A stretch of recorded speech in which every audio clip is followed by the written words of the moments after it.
Okay. All right. Well, good morning, everyone. We're going to go ahead and get started. Yes? Now we're good? Virtual world, hopefully you're here. Okay. All right. Good morning, everyone. Welcome to day 5 in the Water Pavilion. My name is Ingrid Timbo. I'm the policy director at the Alliance for Global Water Adaptation. And I'm here with my colleague, Dani, who can introduce herself. I'm Dani Gaillard-Pichet. I am Senior Specialist for Global Processes at the Global Water Partnership. And we are the co-curators of today, where we will be focusing on adaptation, resilience, and cooperation. So we have a lot of really great content for you all today. We have, I think, 6 sessions. So we really packed the agenda. There was a lot of interest in this topic, obviously, because water and resilience are so integrally aligned. There was a lot of interest for convening events. So maybe can we go to the next slide? Is it possible to go to the next slide? So just to run through the program for today really quickly, we're going to start off with a group that are looking at building resilience, thank you so much, from a multi-stakeholder approach, science-based tools for adaptation. We're then going to look more at kind of a big picture, looking at systems thinking. That's something we're talking a lot about at COP. And so we're going to get some great examples of what that looks like in practice. And then we're going to move on to eliminating inequalities through resilience, opportunities for transformative action, looking at COP and moving towards the UN 2023 conference in March. Dani, do you want to? Yeah, then in the afternoon, we're going to be looking at transboundary challenges to achieving the Paris Agreement, and then talking about collective climate action for water resilience in cities. We know that that's a huge challenge coming up. And so we'll be anxiously awaiting that before we move on to a joint reception with the Resilience Hub. But since this is Resilience Day, we thought the actual cooperation could be manifested by actually cooperating with the Resilience Hub. So we're looking forward to that. Yeah, and we'll have some interesting speakers there as well, kind of doing pop-up presentations who actually aren't just freshwater people. We've got some oceans folks. We've got Google coming and talking about their arts and culture. So we're going to do a little bit different this evening. So please join us for that. But to kick us off, we've got 2 great speakers to really frame this whole day. And so first up, we have got Nisha Krishnan from WRI. She is the lead for climate resilience for WRI Africa, and she's going to kind of give us a more global perspective on adaptation and resilience and climate and what that means. So Nisha, please.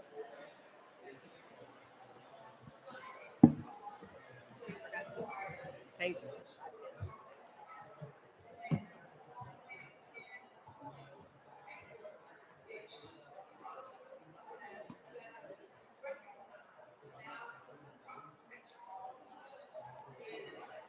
Hello? Okay.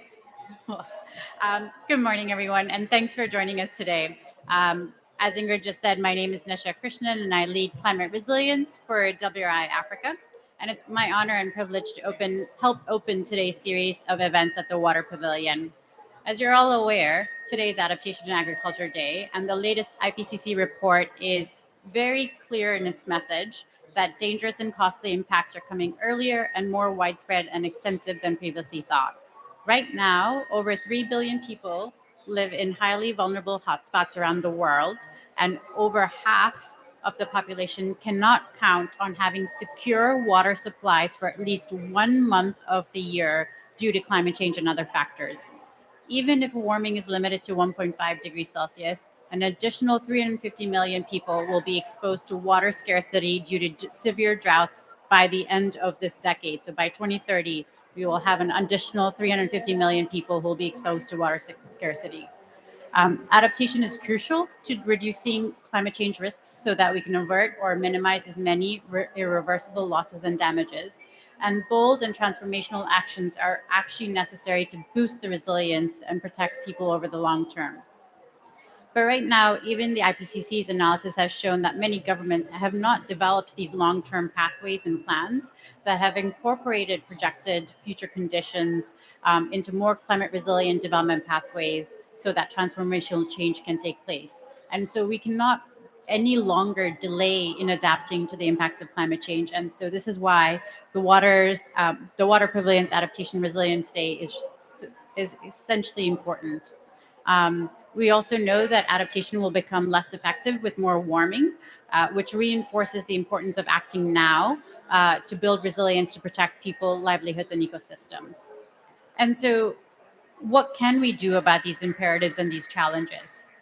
I'll lay out about 3 or 4 sort of critical investments we need to make, and then sort of have a challenge, I think, for this discussion today. One is that we need to really invest in our capacities to deal with these challenges. We need investment in data, in analytics, and in our abilities to use this information for decision making.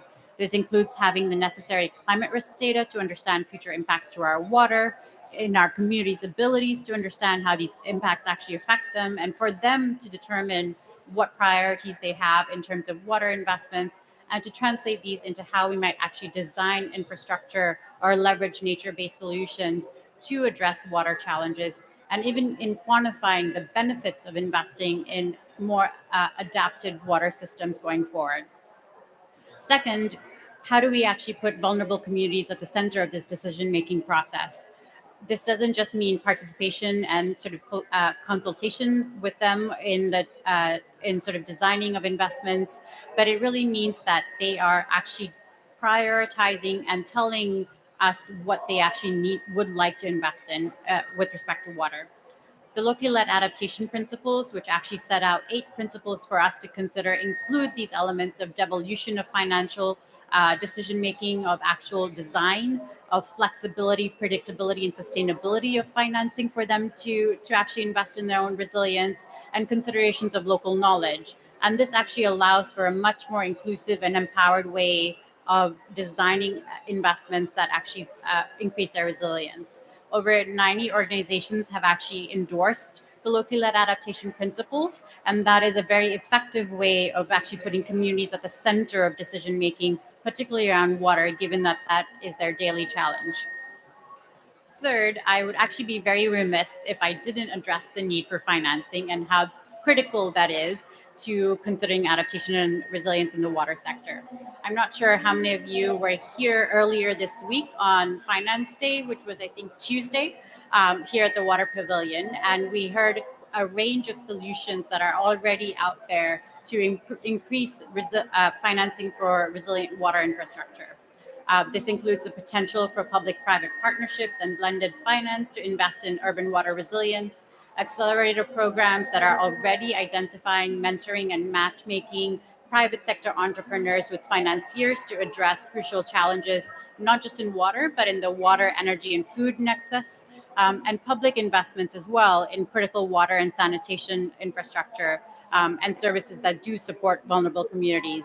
But this is actually a drop in the ocean, no pun intended, of how much actually needs to be done within the water sector to adapt and become more resilient. And then there's a saying, what gets measured gets managed.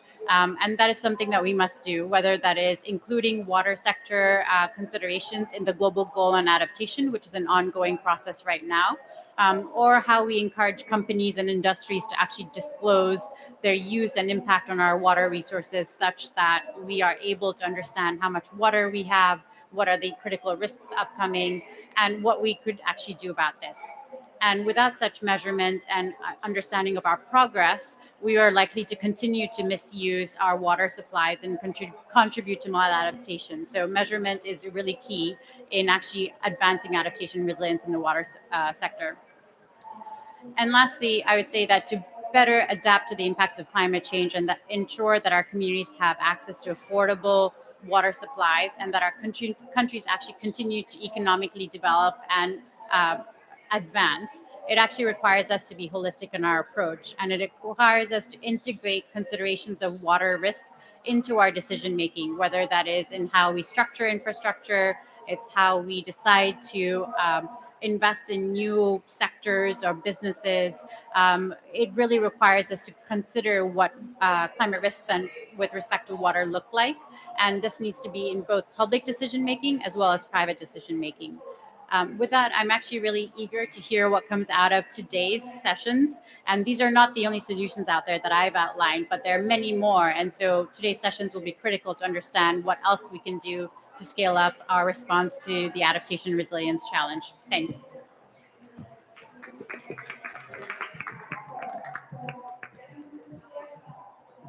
Thank you, Nisha. I really appreciate that, and also for highlighting locally led adaptation. And so for those of you who aren't familiar with the principles on locally led adaptation, I encourage you to definitely check those out. So she highlighted some of the solutions that we're going to be talking about today. But before we get into our first session, we also wanted, because we are here in beautiful Egypt, we wanted to give a little bit of Egyptian context as well to the conversation. So we let me actually move the slides.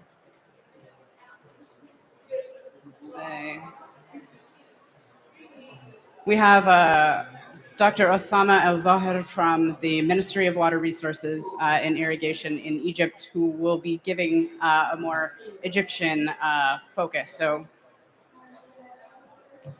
min fadlak, please. You don't need that.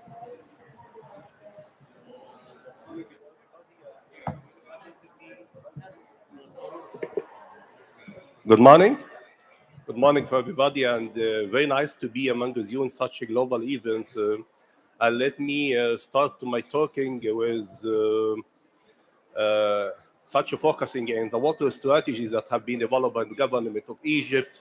Actually, it based upon four main pillars. One concerning with the enhancement of water quality, because there is no means that we are dealing with water quantity regarding the quality of the water, while the other pillar concerning with how to make such development of non-conventional water resources according to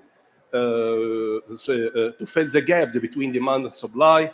Other pillars concerning with how to create a suitable environment to enable the government to achieve its goals, and also rationalization of the existing water resources. What we are now talking about is the development of non-conventional water resources. You all know that Egypt is considered as one of the most hyper-arid countries and facing many challenges concerning the severe event of climate change.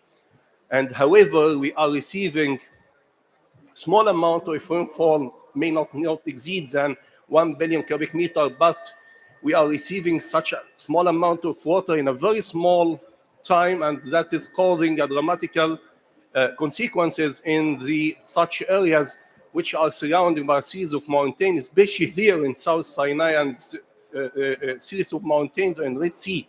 Actually, the government of Egypt has actually developed the longer-term plans for the few 10 years ago, aiming to construct mega structures, aiming to flash flood adaptation and water harvesting as well, in order to transform the challenges into opportunities for only small communities are affected by such flash floods. When we are looking here in South Sinai, especially a few kilometers from here in Santa Catherine, we can visit small mountain lakes. The capacity of such a lake may not exceed 1,000 cubic meters, but is considered as a source of life for the small communities, which is Bedouin. The people over there connected the small amount of water by some solar panels and also some greenhouses. So they made their own business model of how to connect water, food, and energy NEXUS. And that's a good model. We have to go through it. More than 250 small and mountain lakes are being considered as a source of life for the Bedouin communities. When we are looking back to what was before 2014, actually constructed no more than 400 structures dealing with the flash flood. But after 2014, the number of structures exceeded for more than 1,500 structures dealing with such very severe storms. And that is when a few days ago we received a dramatical flash flood in some areas in the Upper Egypt, and it causes many impacts. But according to the implemented structure, we were able to adapt with the storm. That is also the last 10 years we received actually some storms in Taba, Nueva, and Ras Gharib, and also new Cairo. And every year we are increasing the resilience of the country to deal with the storms. Actually, each year is considered for us as a lesson learned. We are always making some renewable in our studies and hydrological studies concerning the severity of the wadis are expecting the storms. So year after year, the country was able to deal with such flash flood, and also we are able to transform the challenges coming with the storms into such opportunities. We are trying to make a development upon such severe impacts. That's me all, and I want not to go through any details, but in brief, that is the effort exerted by the government region. Thank you so much.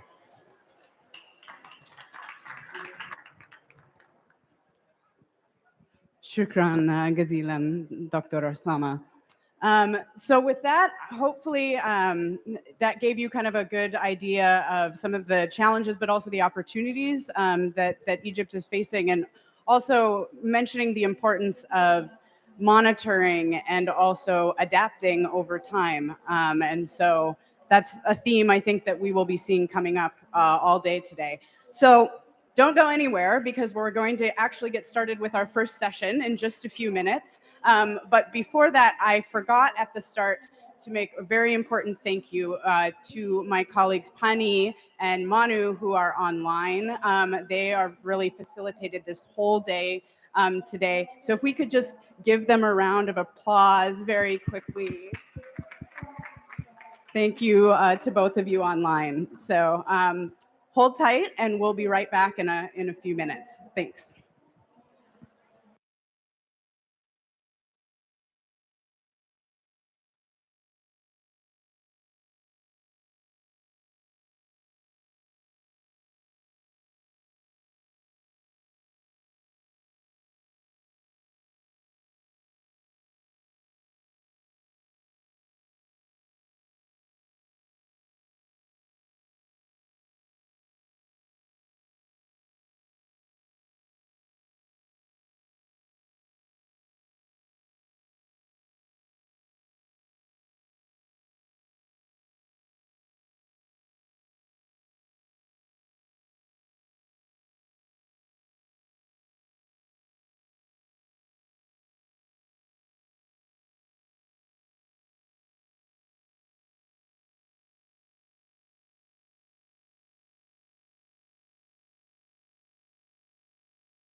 Well, hello, everybody. If I can ask everyone to take your seats. We're about to start this first session of the thematic day number 5 of the Water Pavilion here at COP27. So hello, everyone here in Sharm el-Sheikh in Egypt, and to those joining us online as well from around the world. My name is Ilsa Ruiz Hughes, Senior Communications and Events Manager for the CO Water Mandate. And I am very excited to welcome you here to this session that is focusing today on the power of multi-stakeholder approaches to building resilience and the science-based tools that support adaptation. So I want to, first of all, take some time to start by recognizing the hard work of the co-organizers of this session. First of all, the Alliance of Global Water Adaptation, better known as AGWA, is an international member-based NGO working on climate change adaptation, resilient water management. I'm sure you know them well. The UNESCO IHP, which is the only intergovernmental cooperation program of the UN system dedicated to water research and management and related education and capacity development. Then the Center for Climate and Resilience Research, a world-class interdisciplinary research center focused on improving the understanding of the Earth system and helping develop resilience in Chile. And then the Forest Water Champions, an expert group from the forestry and water sectors that brings together partners such as AGWA, FAO, Global Resilience Partnership, IUCN, CIWI, UNEP, WRI, and many others. And of course, the CO Water, the UN Global Compact CO Water Mandate, which is a partnership between the Pacific Institute and the UN Global Compact to mobilize the private sector for water stewardship and resilience. And so with that, I would like to invite participants joining us online to introduce yourselves in the chat. And as you do, we will go through some virtual housekeeping items. If you have any questions, please share them on the chat. And the speakers and organizers online will try to answer those questions in the chat function as the session progresses. Finally, please keep your microphones on mute so that we can have a smooth session today. With that, I am very excited to get started today by introducing our first speaker, Anil Mishra, Chief of the Section of Hydrological Systems and Water Scarcity at UNESCO, who will give our session's opening remarks. Mr. Anil, please join us on stage.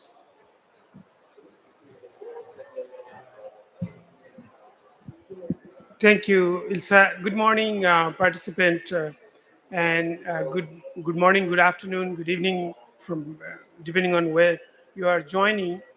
I'm very pleased to welcome you on behalf of all the co-organizers.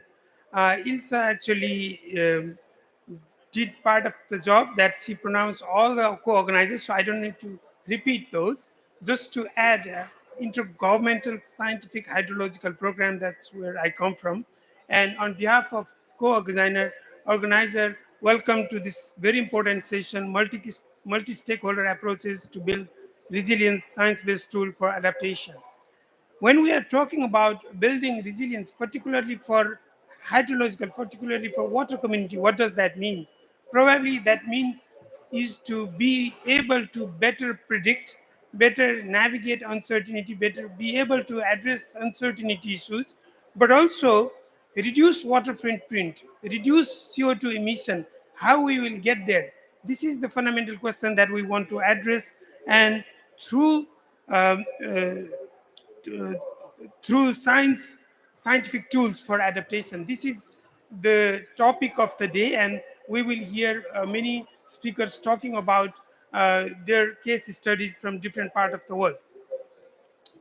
So science-based tool for adaptation, UNESCO's Intergovernmental Hydrological Program, which launched its 9th phase, Science for a Water Secure World, is emphasizing science-based assessment. And I'm very pleased to also tell you, last October, for a preparatory meeting for the UN Conference 2023 was held in New York. And that stakeholder meeting, which was participated by more than 1,200 participants, identified several game changers. And one of the game changer was science-based assessment for water resources. Now it's our role to translate that game changer into the application, into the action plan, which can be taken by Water Conference, which is going to be happen after 46 years in 2023 March. So I call upon all the colleagues, stakeholders, organizations, scientific community to contribute to science-based assessment. What does that mean? What that help to develop science-based tool for adaptation. And coming back to this session, we will hear, of course, from the speakers about water resilience assessment framework, CRIDA methodology, climate risk decision analysis that UNESCO championed with a Category 2 center in the US, and we are closely collaborating with with AGWA on implementing several case studies in a different regions, but also in the biosphere reserves. Biosphere reserves are a dedicated, designated site in which we can test and validate citizen science processes. So these feedback that we get engaging citizens, we can provide feedback to policy advisors. And I'm sure we'll get several key messages that can provide key elements to the UN Conference 2023, particularly for the science-related game changer. And it's a time for action.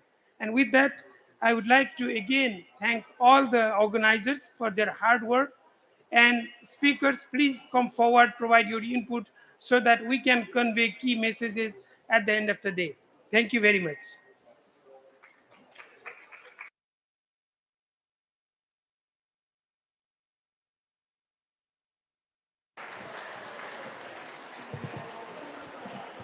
Well, thank you so much, Anil, for your words. And we do hope that this session will bring in some of those science-based tools that will move forward the game changers that we need for that UN Water Conference coming up next year. So to continue with our program, I would like to welcome Dr. Lan Wang Erlendsson from the Stockholm Resilience Center, who is joining us online for a keynote on resilience in the face of the uncertainties that climate change brings. So that, if we can, excellent. Thank you, Dr. Lam. Thank you so much.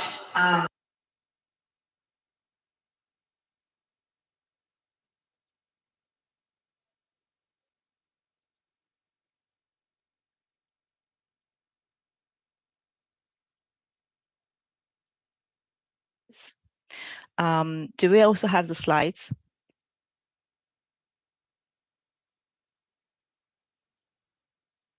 Thank you. The majority of the disasters that humanity now has experienced over the past 50 years have all been water-related hazards. Nearly all climate-related disasters are also water-related. So this means that building water resilience is more needed than ever. And water recognizes neither borders nor disciplinary divides. So the effort of building water resilience needs to be more collective and more systems-oriented than ever. Next, please.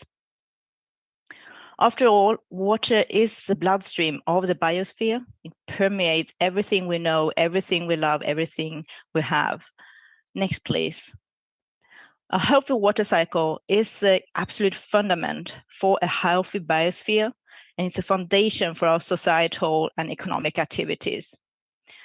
Around 80% of the world's cropland solely rely on green water, that is invisible water in soil from rain, which also critically supports water use of the terrestrial ecosystem or forestry, grazing land. And the blue water, the water in rivers, wetlands, lakes, groundwater, they are a smaller flux, but absolutely critical for household, industry, cities, and food production. Next, please. But water's role for resilience goes beyond being a resource for use. It is also ultimately an earth system process created by the living world. So the movement and presence of water throughout the earth system regulate atmospheric circulation, carbon balance, cloud formation, nutrient transport, and more. And together, this green and blue water serve functions to regulate the climate and allow ecosystem and societies to flourish. And let's also remind ourselves that these water functions are ultimately delivered by the biosphere. That's why I say they are created by the living word. Next, or click. Wetlands hold on to more than twice as much carbon than the world's oil reserves together. And conversely, restoring wetlands can reduce an equivalent of 10% of human emissions. Click. Without plants, we would have half as much evapotranspiration over land, a substantially reduced rainfall, because on average, 40% of the rainfall that we have over land comes from vapor flows from vegetated landscapes. Next, please.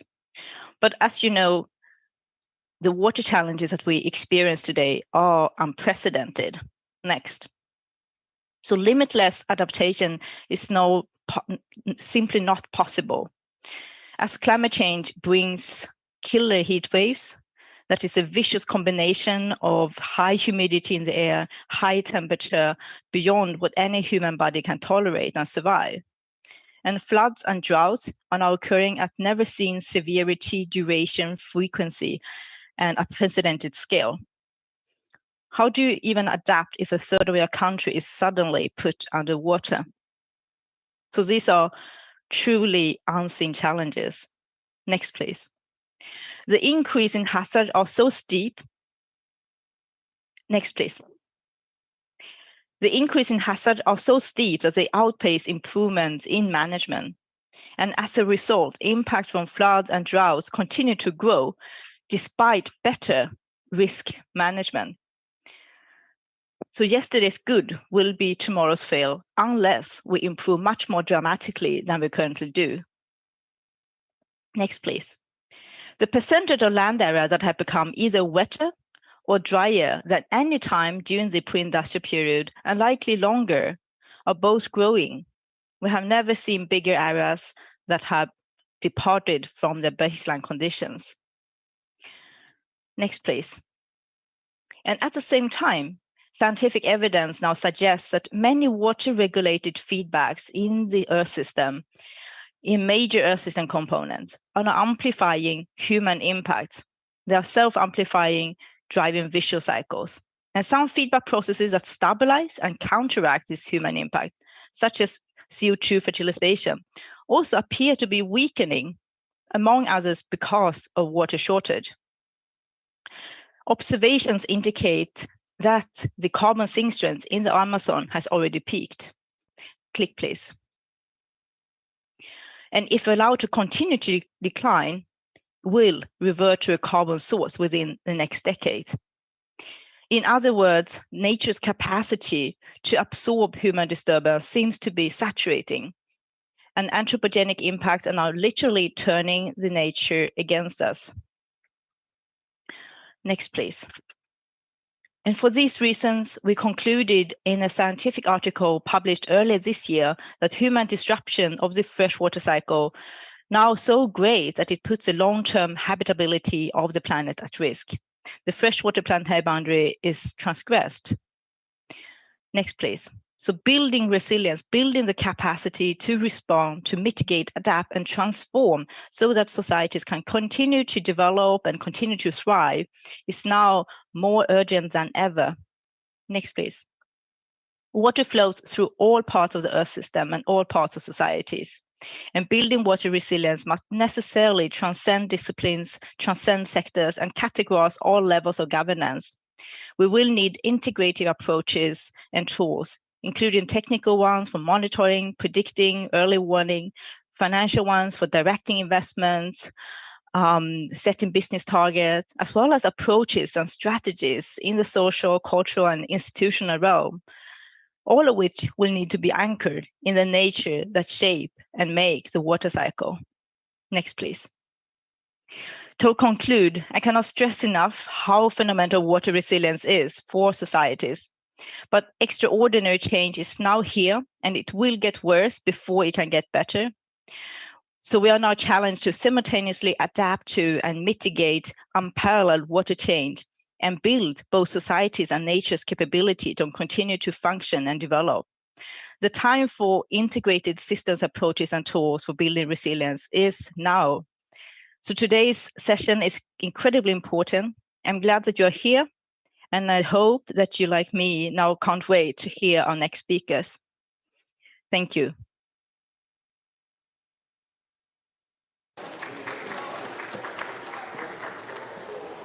And thank you so much, Dr. Lan.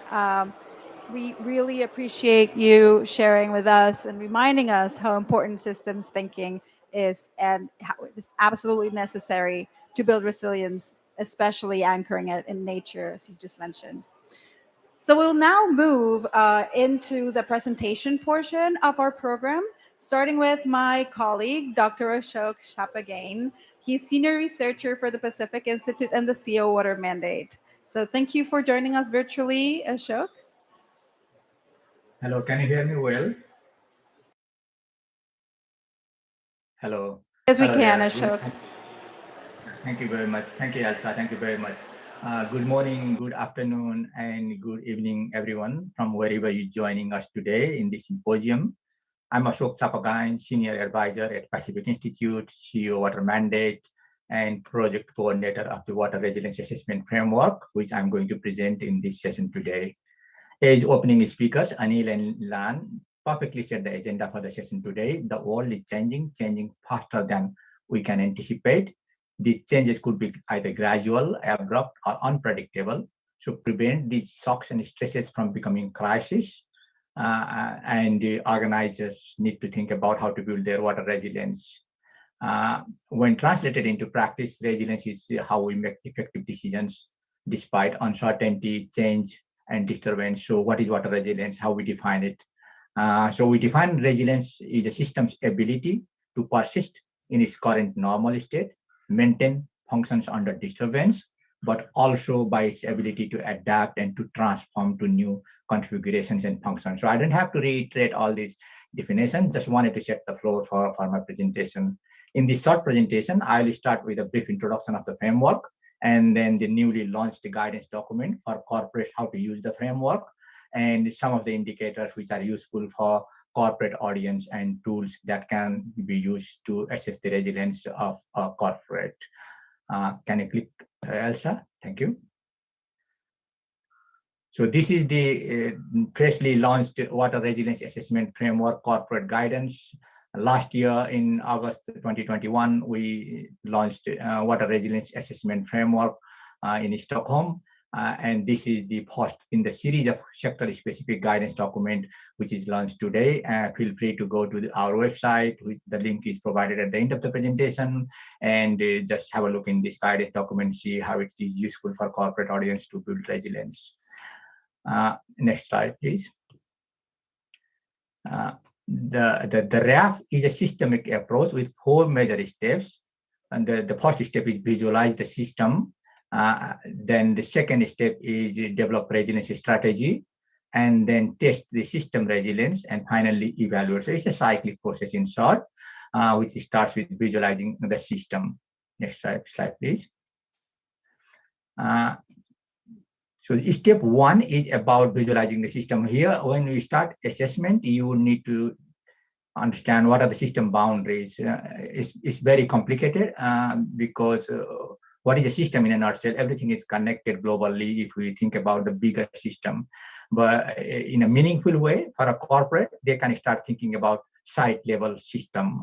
For example, what they can manage locally in local hydrological basins, or maybe a bit beyond that, their supply chain, and connect to the other system in other locations where their raw materials or other resources are coming from. So supply chain resilience in a system, for example, a hydrological system or administrative boundary, that could be a combination of site resilience and then system supply resilience. So it's a supply chain that goes from site all the way to other hydrological basins or administrative boundaries beyond their immediate operation locations.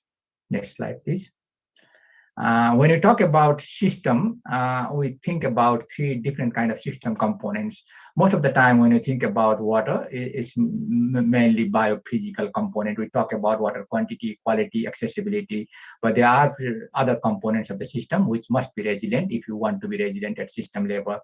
We categorize 3 system components, subcomponents in this system analysis: socioeconomic, institutional, and biophysical. We could have a number of other subcomponents within these 3 system components. Next, please. When you talk about visualizing the system, once you define the system boundaries, we need to identify what are the changes that we are thinking about, what are the changes we want to build resilience against.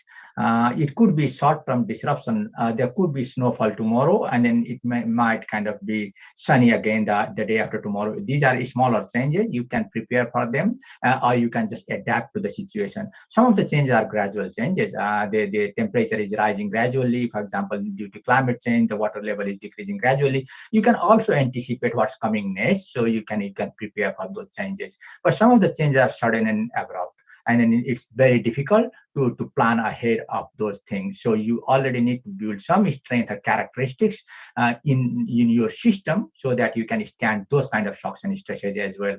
Next slide, please. Building resilience is about strengthening their resilience characteristics so the system can perform well in uncertain future. We identify 6 resilience characteristics: robustness, how robust is the system, or is there any room for growth in the system, flexibility, integration, inclusiveness, just and equitability. You need to improve these characteristics to become resilient in future, meaning that you need to build resilience action that can help strengthen these characteristics in future. So next slide, please.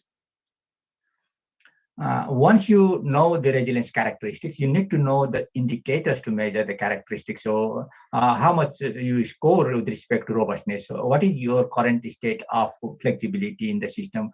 How inclusive are you? Or these are the things you need to measure. And then different resilience characteristics would have different system components and indicators. So it's a matrix, 3-dimensional matrix, resilience characteristics, system components, and indicators to measure their strength. Next slide, please. Next slide, please. I just wanted to skip the earlier slide because that's about the 3-dimensional characteristics of the indicators that you need to measure to assess resilience of a system. Once the resilience characteristics selected, indicators identified, you are now at the stage where you can select a resiliency strategy, like earlier highlighted by Lan as well. A system can either persist or adapt or transform depending upon the type of challenge they're facing. For example, if it is a short-term challenge, you could think about going back to the same situation. So your strategy could be persistence. But maybe the temperature is rising and you're getting less and less rainfall in a certain region, you might want to adapt. So gradual changes could be adaptation. But for some other situation, you might already need to think about transformation. There is no longer possible for you to grow rice, for example. Then you need to transform the agricultural practices in those regions. So this is how you survive in future, or maybe you need to have some resilience action built to tackle them. Next slide, please. So when I talk about resilience action, it's about developing certain action, perhaps having extra pair of supplies, outsourcing your system components, or having some new rules and regulation in place, developing in-house capacities, or kind of providing access to funds and all those sort of things. These are resilience action. So once you know, next slide, please. Once you know where you stand now, what is your resilience now? Once you check your resilience indicator at current stage, you have a benchmark to look back and see these are the areas in these system components I really need to strengthen. Then the system can perform well in future. For those, you have resilience action designed and developed, and you have another set of checks. That's the validation stage, whereby you check the resilience score again and compare how well you performing against those challenges and shocks and stresses. Next slide, please. Here comes the most important part of the whole assessment, and this is also the most difficult one. Once you know the resilience action, how you gonna kind of understand all the impacts of all the changes that you want to plan in the system, and it's already very complicated. If you want to access what is the future water availability, that's very difficult to know. And then if you design extra dam to supply water to a system, the impact would be already very difficult to predict in terms of climate change. So how do you measure it? So we provide two levels of assessment. One is tier one assessment, where you understand what are your current state of 6 resilience characteristics that we highlighted. How robust are you? Whether you're performing well or not under all these 6 characteristics. Once you know you are not good with respect to robustness, you want to deep dive and see how you are doing with respect to the different components within that system. For example, rules and regulations. So, for example, supplies, diversity in supplies, and connectedness in the system, and all those things can be checked, and then you could provide different indicators and different levels of scores, and you end up with this kind of scorecards. Whether you are doing good, that's green. Perfect, that's excellent. If you are performing poorly, then it's red. That's the traffic light system. This is the tool that we have developed with the help of project partners, which are AGWA, Water Resources Institute, Pacific Institute Sea Water Mandate, and International Water Management Institute. We have developed a tool that is called REST, R-E-S-T, which is also launched today. You can go and visit our website to download that tool. You can use that tool to select the resilience indicators that's useful for you, and then assess your resilience score. Next slide, please. And then finally, you evaluate. Currently, you think that you have done well, your resiliency actions are good, your scores are coming out very good, but in a couple of years' time, the situation might change, the context might change, rules and regulations might change, which you cannot control. Then you need to revisit the cycle and re-evaluate the system. That's the next round of evaluation. Next slide, please. So finally, I would like to end my presentation with this call for engagement. We are now at the stage of piloting the project. We invite corporate audiences and also utilities and river basin authorities to use the framework and help us better the framework and then make it more practical and useful. We also invite call for engagement with respect to collaboration and then improving the framework itself. Next slide, please.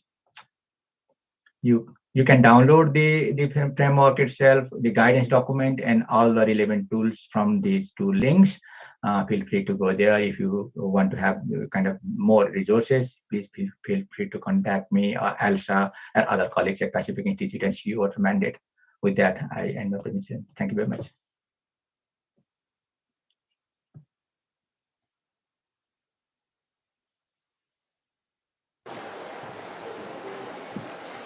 Thank you so much, Ashok. And we really hope to see many companies taking up the corporate guidance for the RAF, and many other sectors also bringing in with the guidances that are going to come soon for the RAF. So thank you for that, Ashok.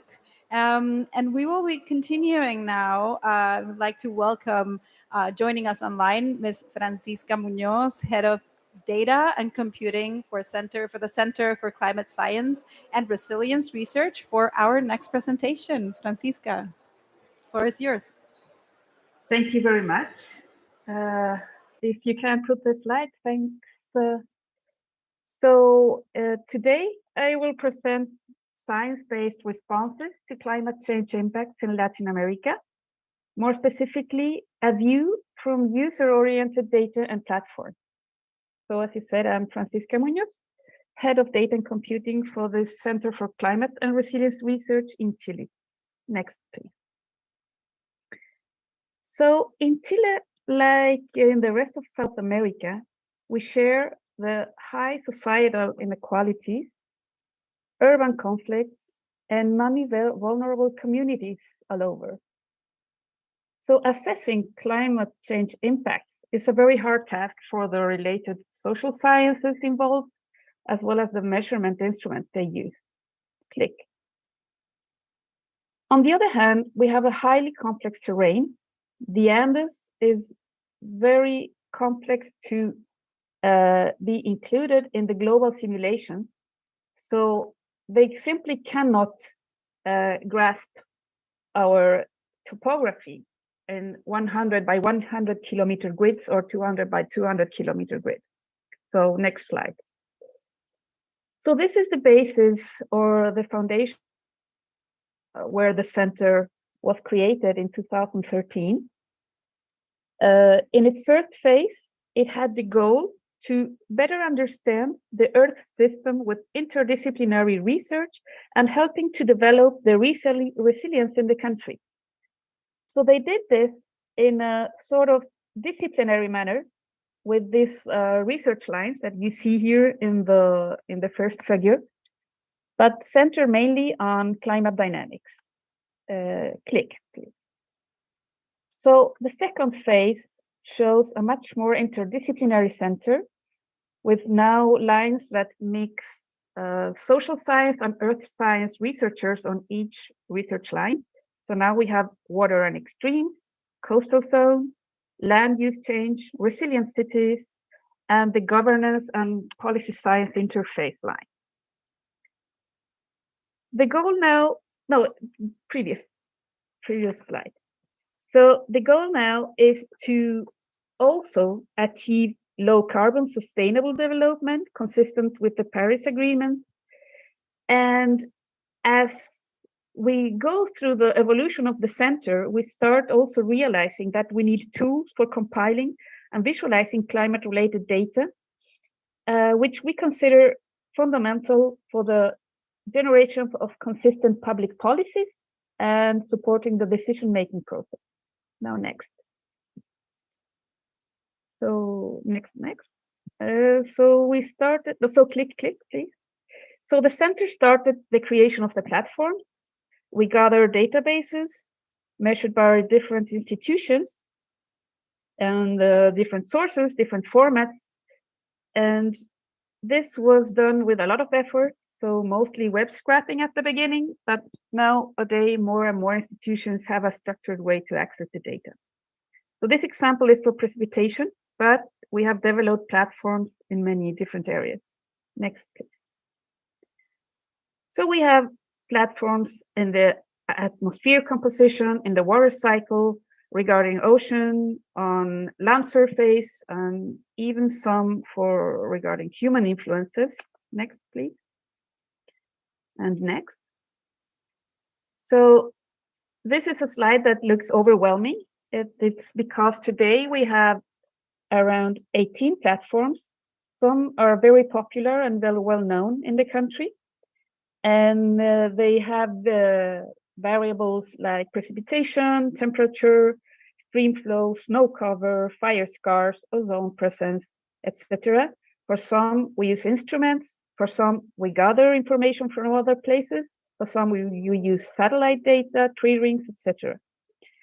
So also, as the center evolved, the importance of these tools also started to grow, since they answer to a real need for understanding the climate change and the knowledge needed to know how to adapt and how to create resilience.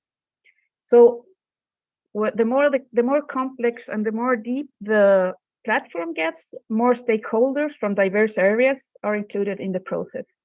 Next, please. So next. I will show you the first platforms we made were made by small groups of people. So we have the Climate Explorer and CAMELS, which focus on what happened. So historical records for measured data in the first case. This was gathered from several sources, as I said before. And the main value here is that they are all compiled together, easily available and very user-friendly for all kind of users and also for experts. And also the CAMELS platform, which is a hydrological basin explorer, includes legal aspects of water rights over the basin. So that allows to make a more deep analysis on the basin. It also includes land cover, precipitation products. So we can make a whole analysis of the water that goes in and out in the basin. Next, please. Another relevant platform we have is the VisMet, which contains hourly records for automated weather stations. So we get like a real-time vision on where the rain fronts or the temperature is getting high or low depending on the climate conditions or the weather conditions. And here we gather networks from the government, from research centers, and even from an amateur meteorological network, which is a citizen science group that works with automated stations with some technological overviews. So next. And this next platform is a bit different. It's focused on the long-term historical and future simulations. So we gather global and regional models. We also made some in-house simulations with high resolution. But it is a project that has much larger funding. And what we wanted to focus is on, next please, that we worked with the Ministry of Environment and a number of different actors during very intense working sessions where different representatives of the Ministry of Public Works, the Water and Planning Direction, Agriculture, Treasury, Housing, Energy, etc., were part of these working tables, as we call them, or working sessions. And they draw how they imagine the platform. They participated in the selection of variables depending on their needs of their areas. They draw some functionalities and graphics so that the platform generated, and also they decided on which formats were relevant for them for exporting the data. So here the bottom-up process was a very fruitful experience. They gained a lot of insight on what the platform was going to be, how it was going to be, and we gained a lot of insight on how to construct it. So next, please. On the side of the new platforms, the newer platforms, so these are now from 2020, 2021, these are focused more on the risks of climate change.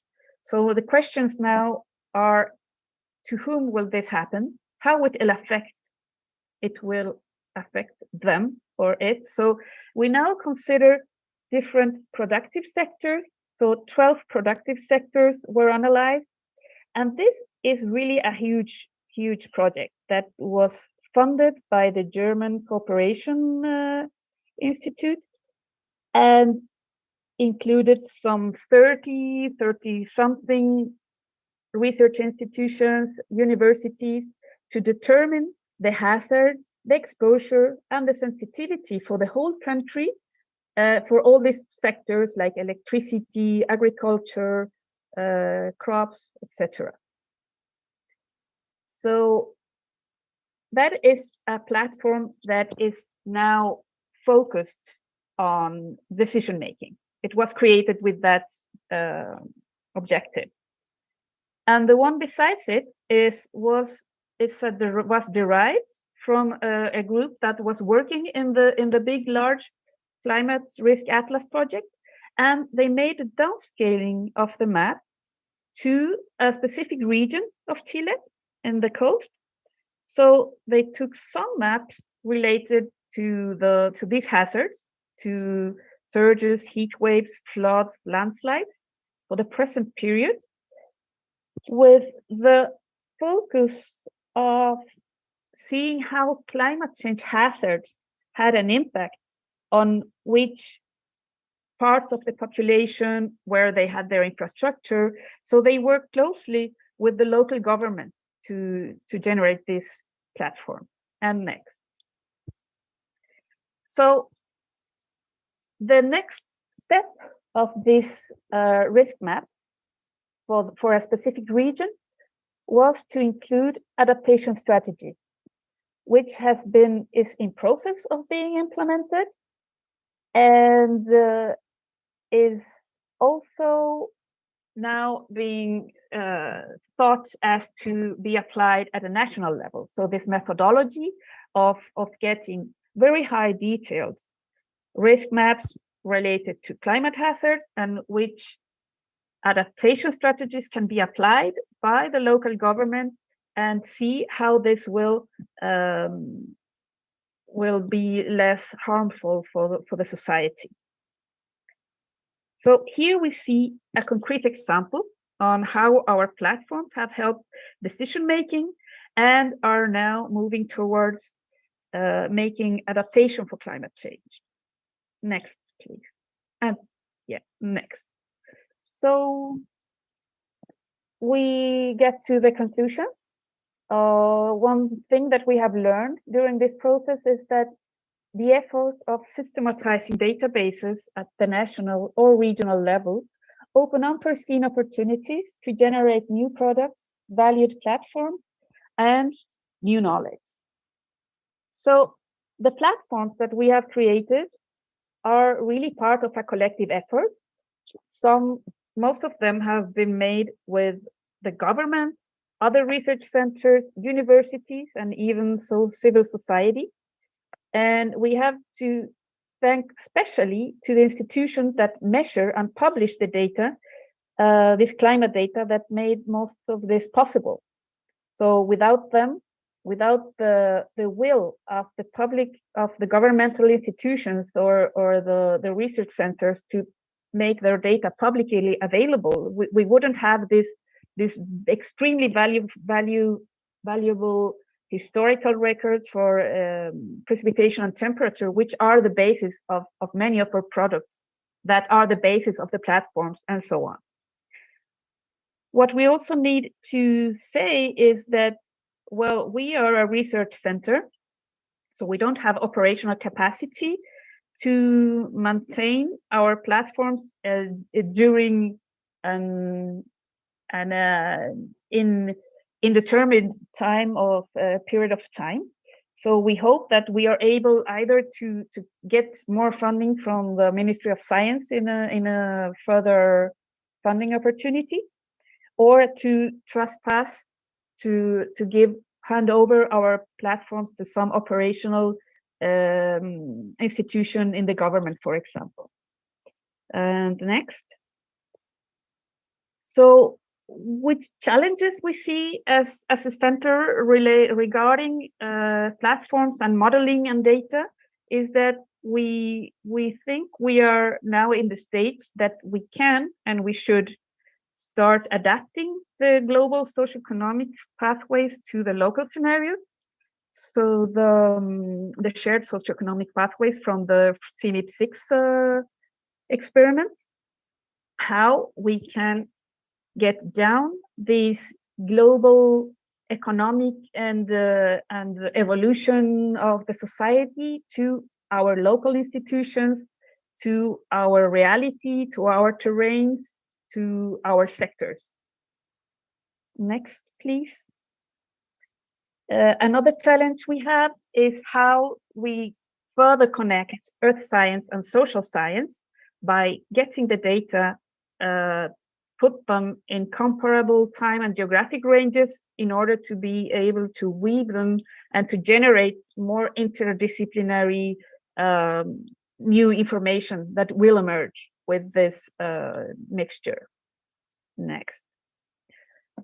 And finally, want to talk about the climate governance.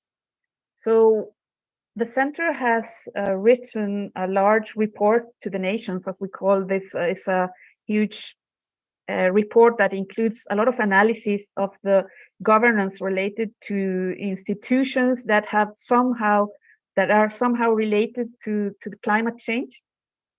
This is also related to the Chilean law of climate change, which has a very institutional view. And next, please. Now, this emerges in the context that we are talking about. This emerge as a necessity to see which are the key observations that we need, which are the responsible institutions to get not only the climate governance of the elements or the institutions in general, but a real governance of climate data, so that the data need to be findable, accessible, interoperable, and reusable in long-term repositories. Thank you.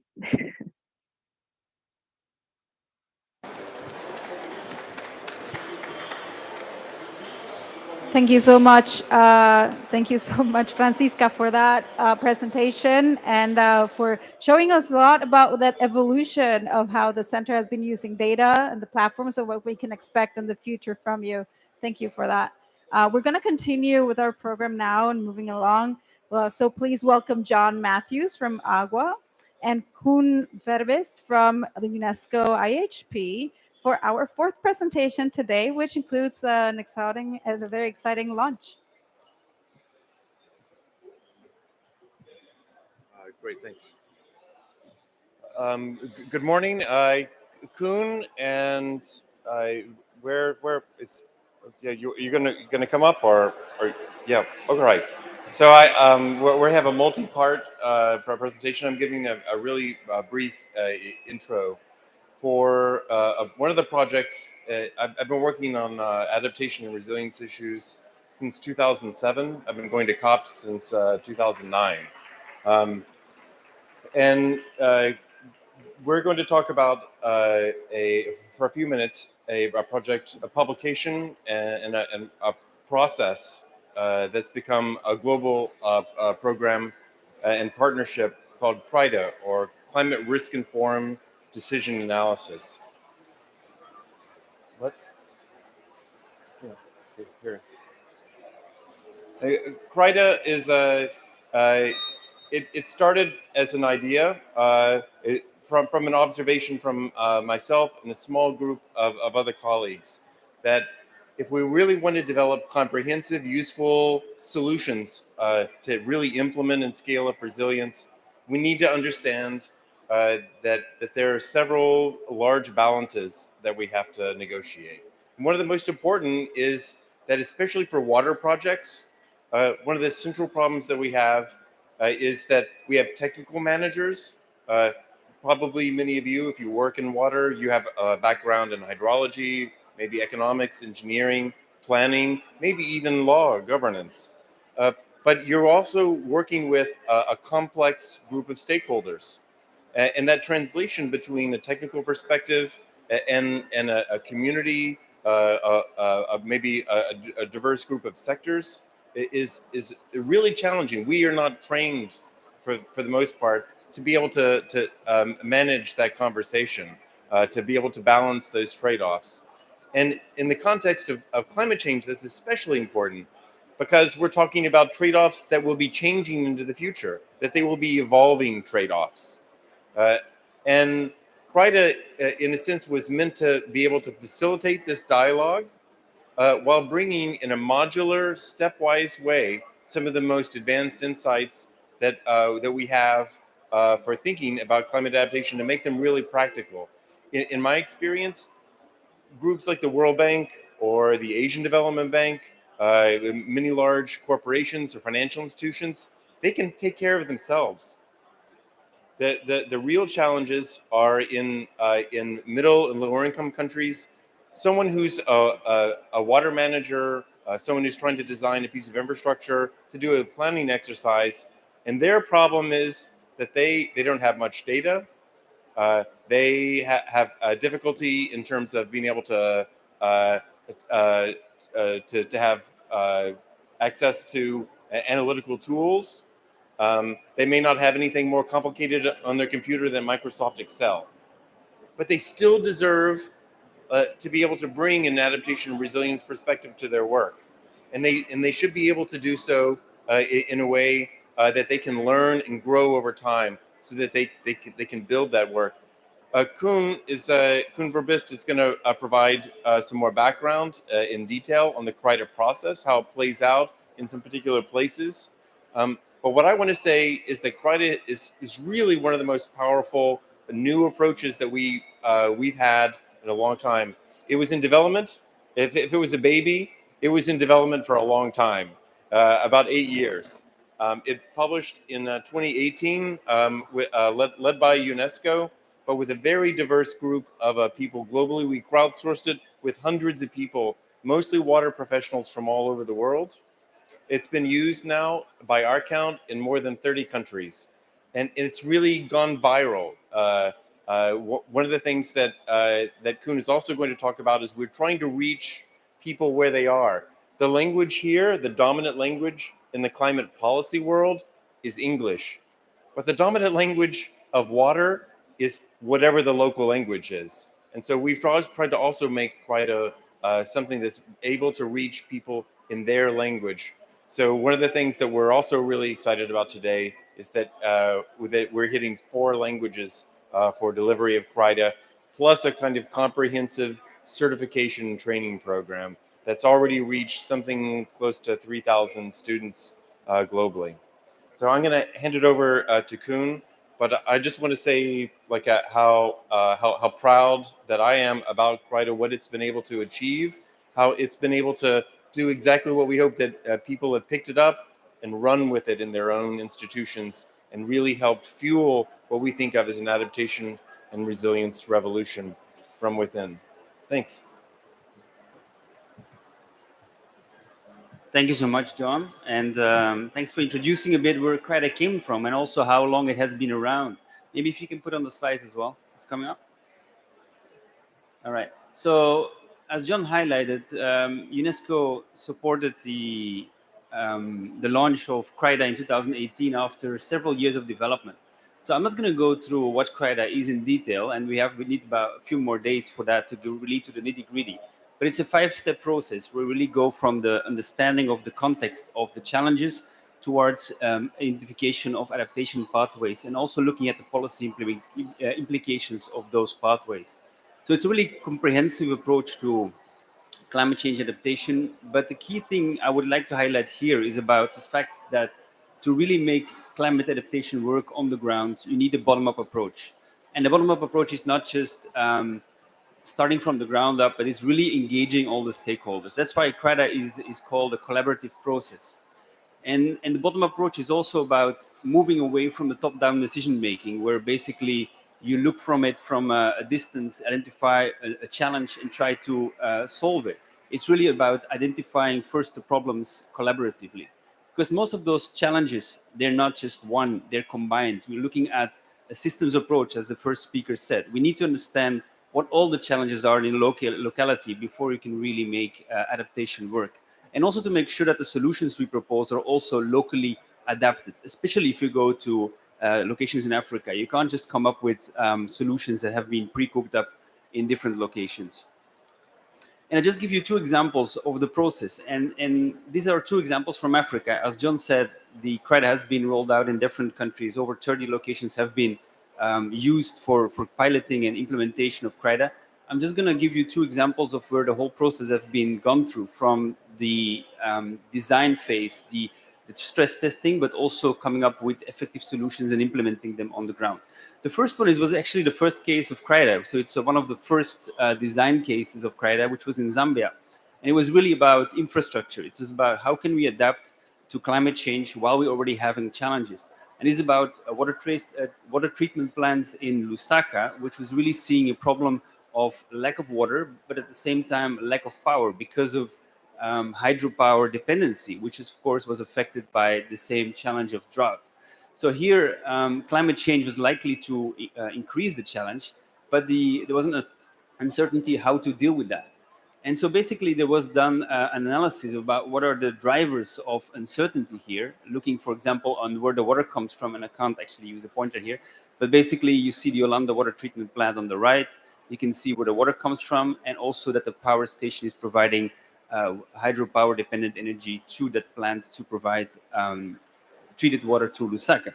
So of course, if those 2 elements get stressed, then the water treatment plant is not functioning properly.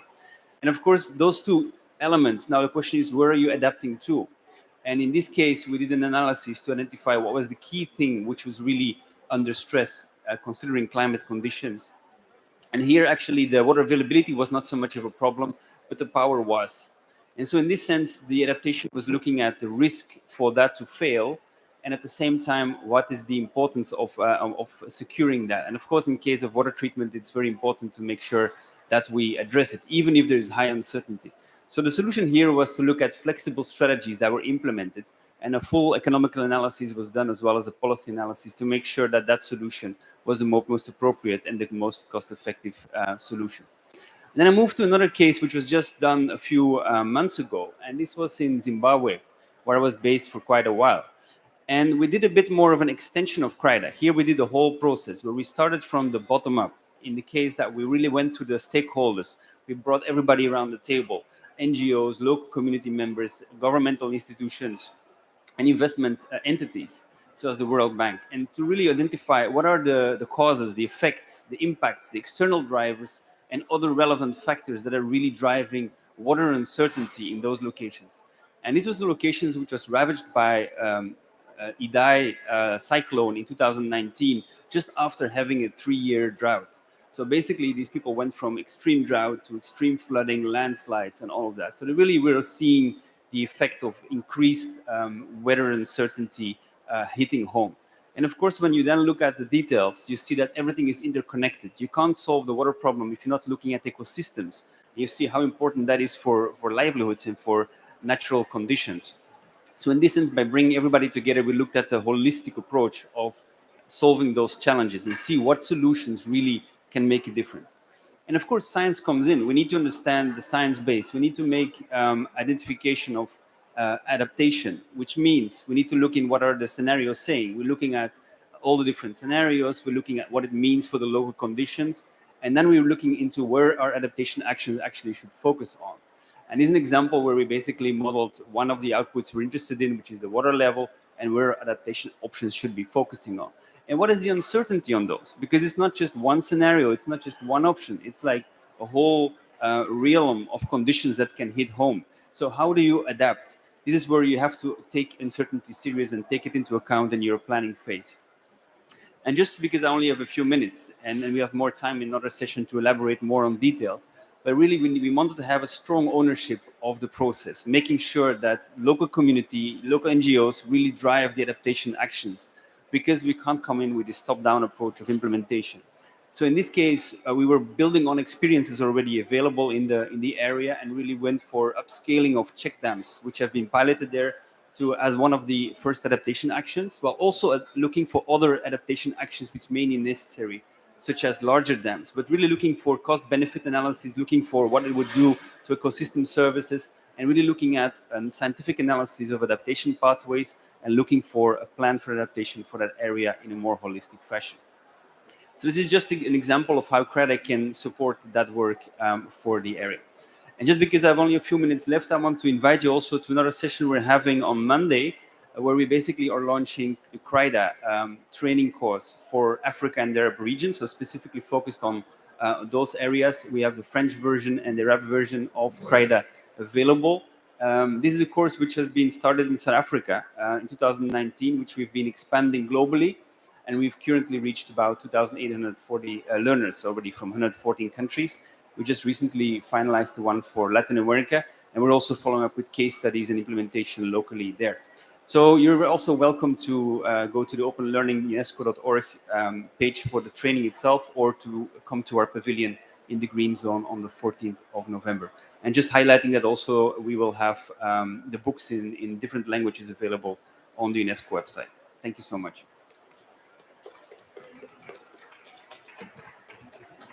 Yeah, you need to so you want to go back there, and I'll call you back. Sounds good. Yeah.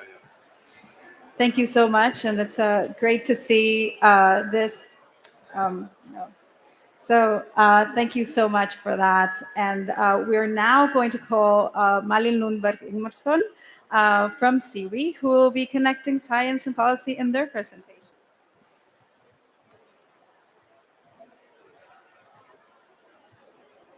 Thanks so much, Ilsa. We need to go back a little bit in the slide deck, please. because now I will talk about using collaboration as a tool to break silos. So I am here representing the forest water champions, and forests, if they are managed properly, they can be very effective nature-based solution for water.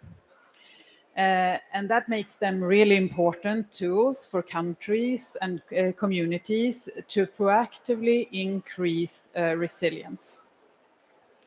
And this is one of the driving forces behind the Forest Water Champions. And the Forest Water Champions, we are an expert group. We're bringing together experts from the water sector and the forest sector. And we are made up from quite many organizations now. That is AGWA, C for ICRAF, CGR, FAO, Global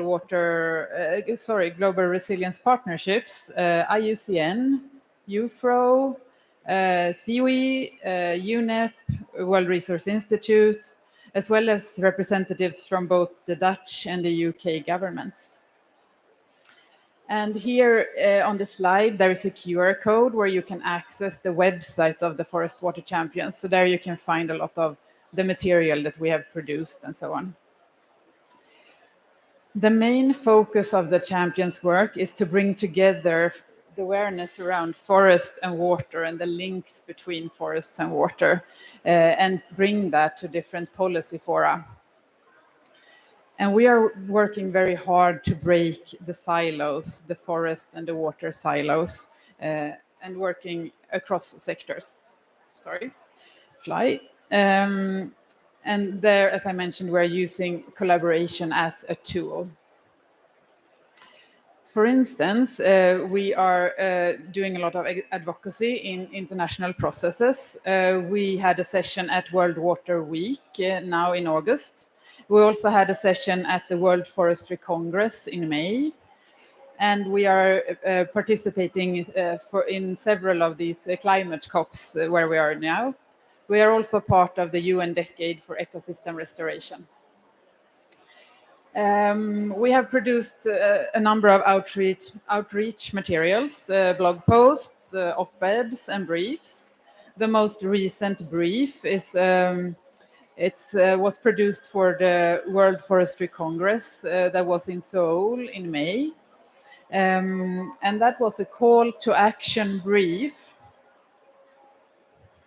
In that brief, we were highlighting the importance of using the Forest Water Nexus to approach the SDG targets and the SDG goals. And we're also in that advocating for forests as nature-based solutions for water. We have also produced a webinar series during the pandemic when we were not able to travel so much. We produced a webinar series on the Forest Water Nexus, showing the links between forest and water in different focus areas, biodiversity, agroforestry, and climate. Those are also possible to find on the website. FAO, together with CIWI, has also produced an e-learning course where we explain the links between forests and water. That was a brief introduction to the champions. What is much better explained is if we do it in practice. So I will now introduce you to two of the champions partners that we have. Starting with Liz Moline-Bernhardt from UNEP. Are you there, Liz?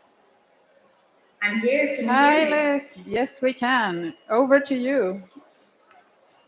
Thank you so much, Malin. And I'm joining you from my phone here in beautiful Nairobi, and very glad the technology is working.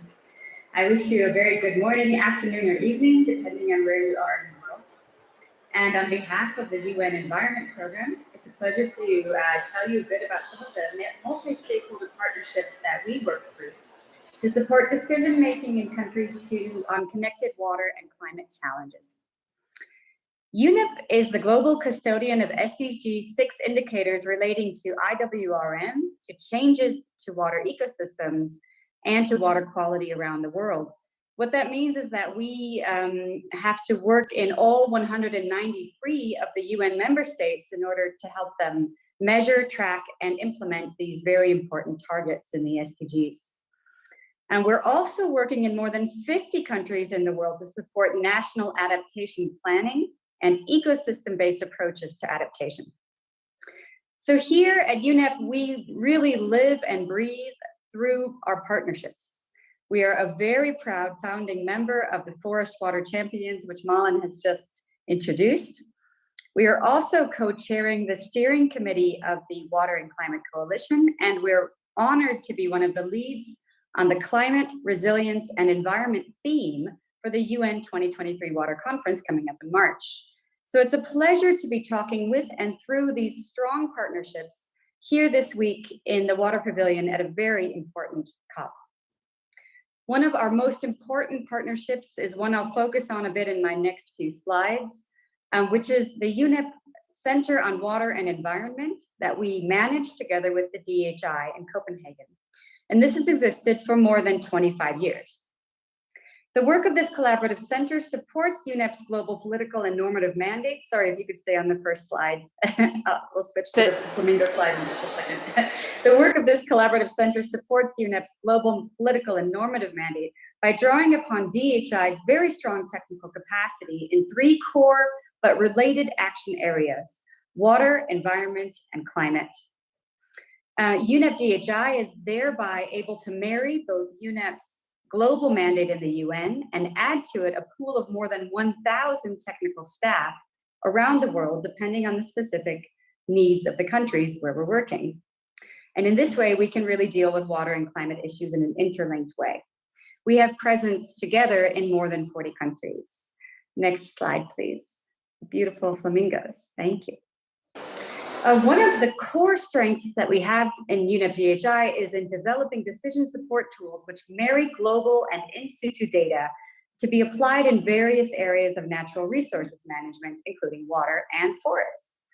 These help countries bring together socioeconomic with climate data so that they can understand and manage their resources for multiple uses, but also so that they can plan and adapt to current and future pressures, including climate change.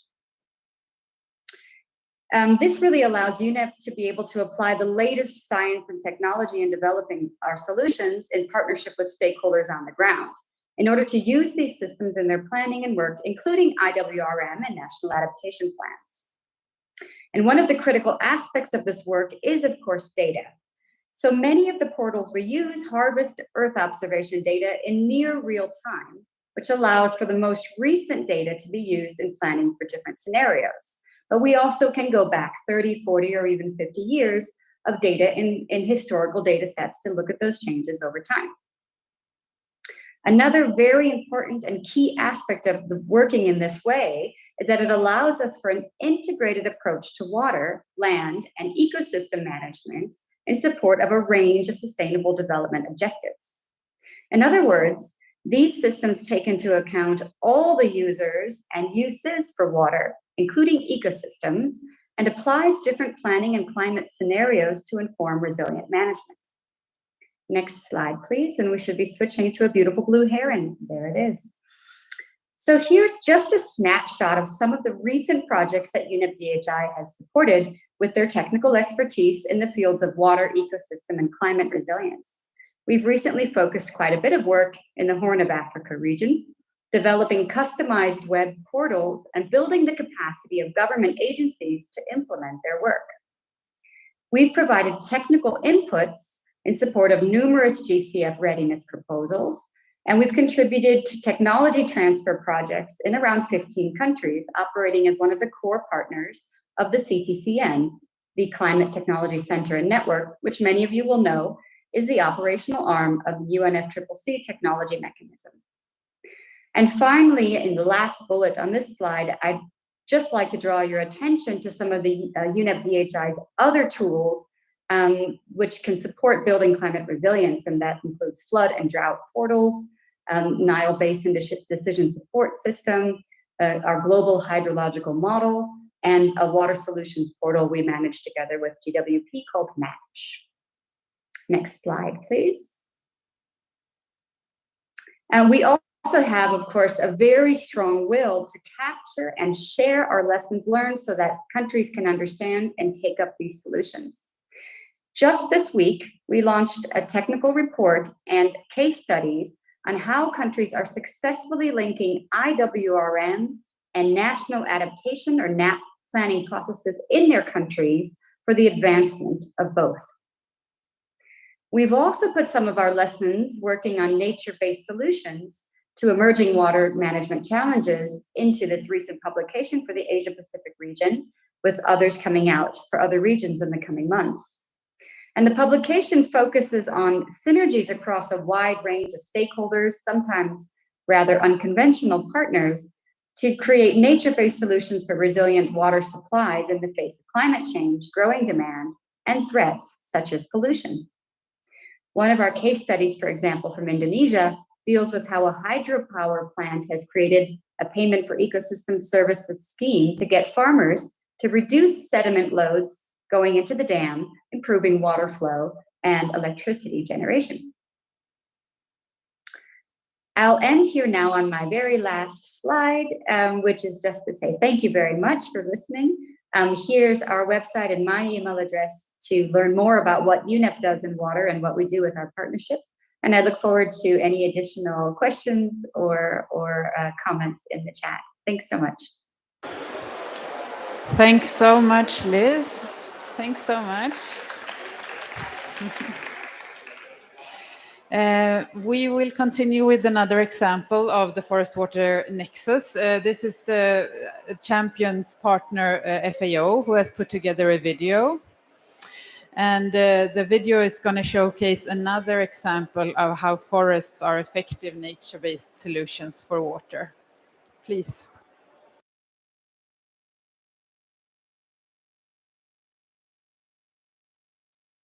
FAO's fisheries and aquaculture divisions to transform management of fisheries and forestry resources through multidisciplinary collaboration across watersheds. Resilient River Basins is an innovative package of activities bringing together stakeholders and available data, harnessing cutting-edge technologies, and building capacity for implementing watershed-based approaches for sustainable river management and food security. Forested uplands, sustainable forest management, and healthy riparian forests protect water bodies, streams, and rivers on which riparian populations depend. These inland water ecosystems, also known as freshwater ecosystems, cover only 1% of Earth's surface but contain about 50% of all fish species on Earth. Many of the world's most vulnerable people depend on rivers and their surrounding forests for food and nutrition. Globally, more than 200 million people are at least partly dependent on livelihoods generated by inland fisheries. Resilient River Basins, counting fish from forests for food security, begins in the Upper Kafue River Basin, Zambia, where FAO is partnering with the Center for International Forestry Research, CIFO, and World Fish. It also begins in the Atrato and Magdalena River Basins in Colombia, where FAO is partnering with Fundación Humedales. Even where there may seem to be little information available, there are opportunities. An understanding of where forest cover change has occurred from a riverine perspective can be gained through analyzing remotely sensed data, now simplified through a new application inside the CIPEL open forest platform freely available through FAO. Information about forest cover change can be brought together with other spatial data layers, such as human population change or riparian forest condition, as well as with localized forecasts of future shifts in air temperature and precipitation from a changing climate. Resilient River, counting fish from forests for food security, is exploring more ways to generate and synthesize information. Drones are being used to supplement satellite data and support localized monitoring. Historical fisheries data, where it exists, flow data from monitoring gigs, and new information from water temperature loggers distributed across the network and collecting data every single hour can help communities and managers assess current conditions in the context of the past and of expected future changes. Underlying the value of new data and technological innovation is the knowledge held by local experts and communities across river networks. the Resilient River Basins Counting Fish from Forests for Food Security initiative, an e-learning course, is being developed to support local communities and managers anywhere in the world in successfully initiating watershed-based monitoring and management. Partnerships have been built across sectors between FAO and other UN agencies, between local organizations and with local universities to support capacity building and enabling a future of effective multidisciplinary management and action. Forests, freshwater, and fisheries are inextricably linked and have a direct impact on the lives, livelihoods, and health of everyone, with particular importance for the most vulnerable. Through integrated watershed management, Resilient River Basins Counting Fish from Forests for Food Security supports sustainable forest management, restoration planning, water security, sustainable fisheries management, and access to nutritious food. Better production, better nutrition, a better environment, and better lives, the aspirations of FAO.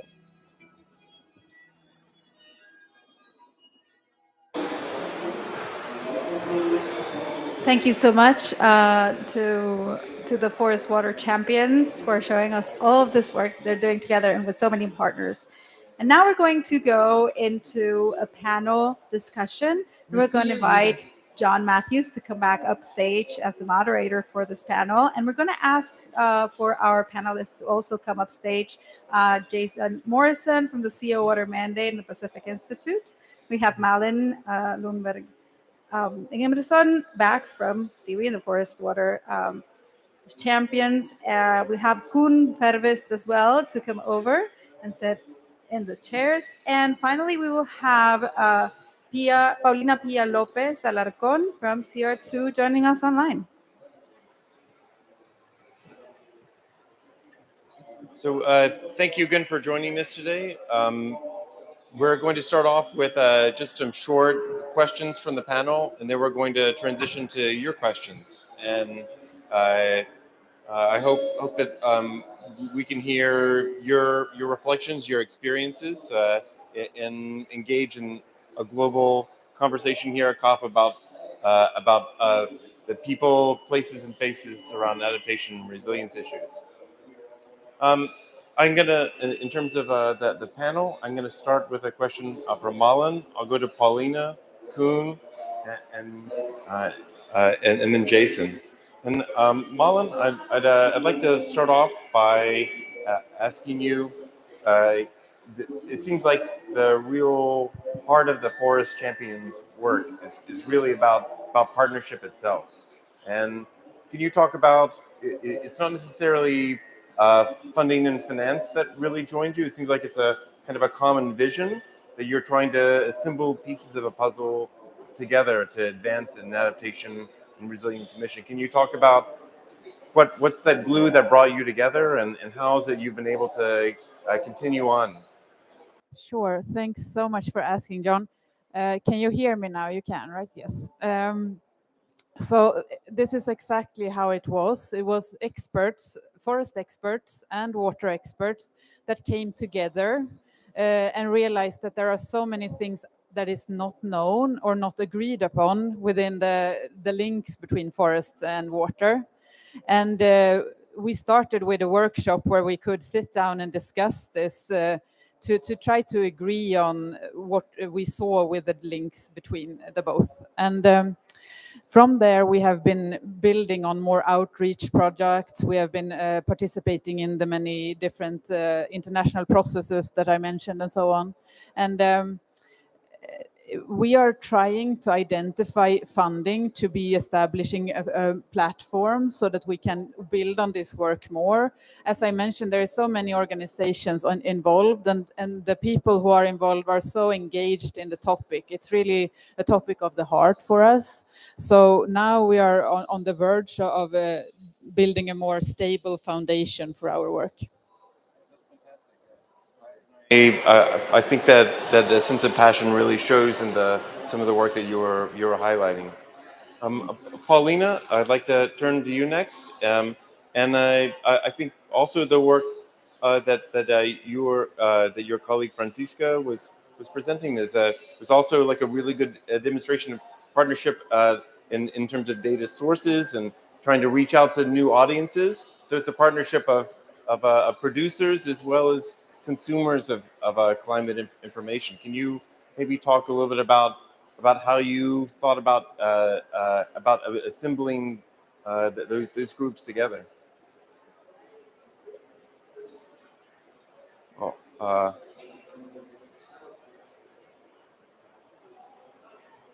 no. Okay. Maybe we should go into the next person. We'll come back to you, Paulina. So hold steady while we work out the technical issues. All right, this is also a partnership issue. So Kuhn, as you and I have been working together for a long time, there was something that was, I would say, was implicit in your talk, that actually, like, one of the most difficult challenges for us that work on water is that uncertainty itself about how the complexity of the water cycle will change. That's really difficult for us. Often we're working in kind of a quantitative framework. We have to make a quantitative decision, but we also have to work with this complex stakeholder environment, right?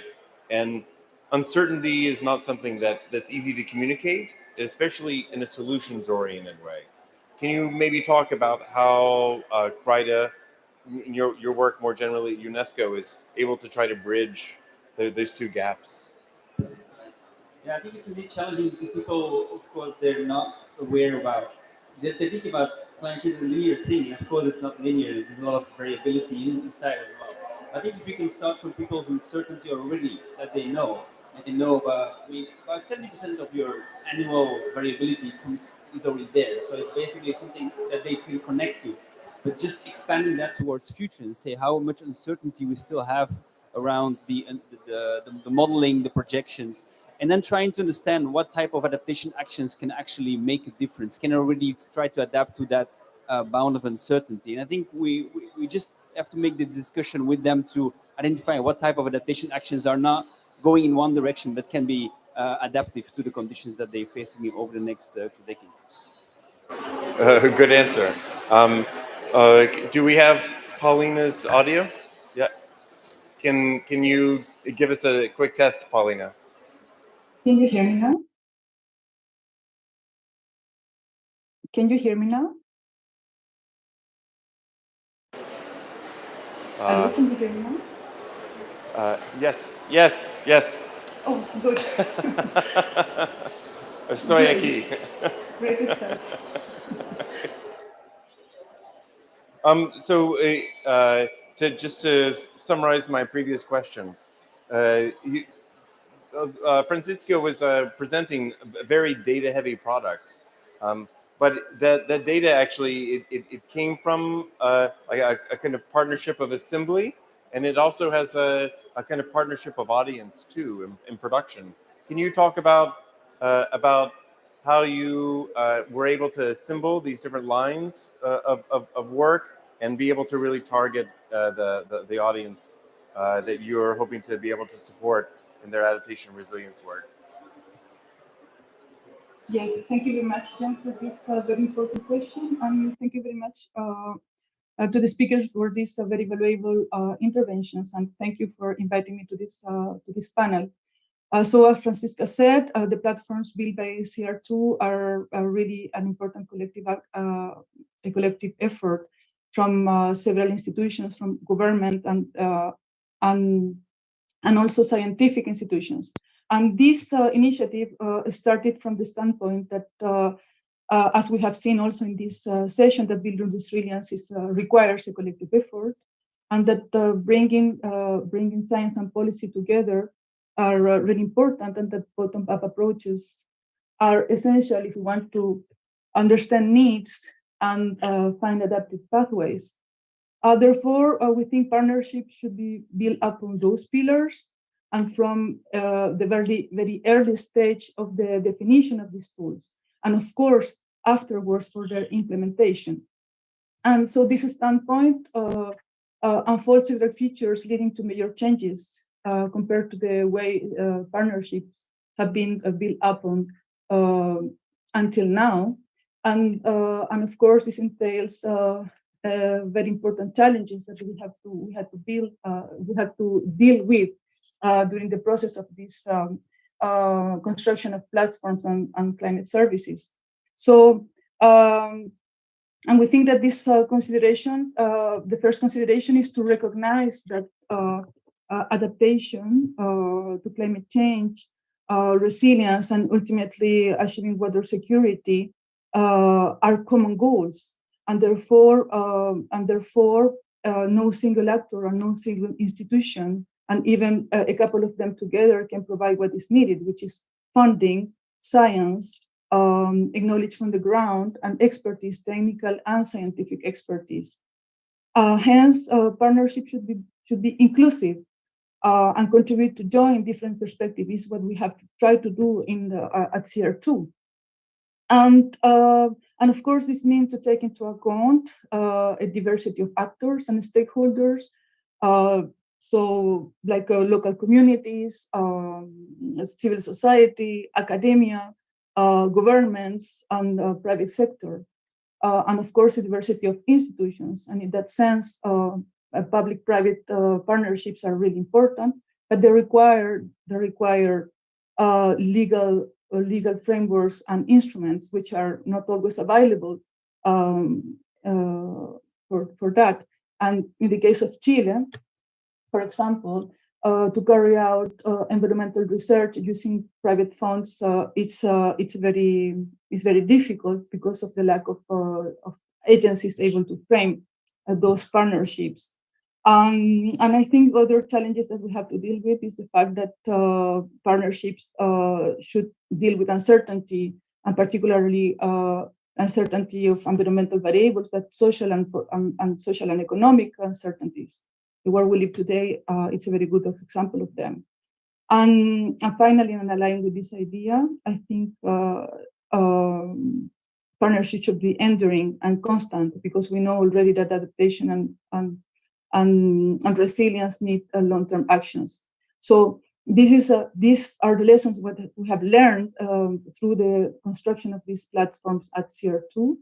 And these are the challenges that we have to face in the future if we want to make these efforts durable and standing on time. Thank you so much, Paulina. And our last intervention, I'm going to turn to my friend Jason.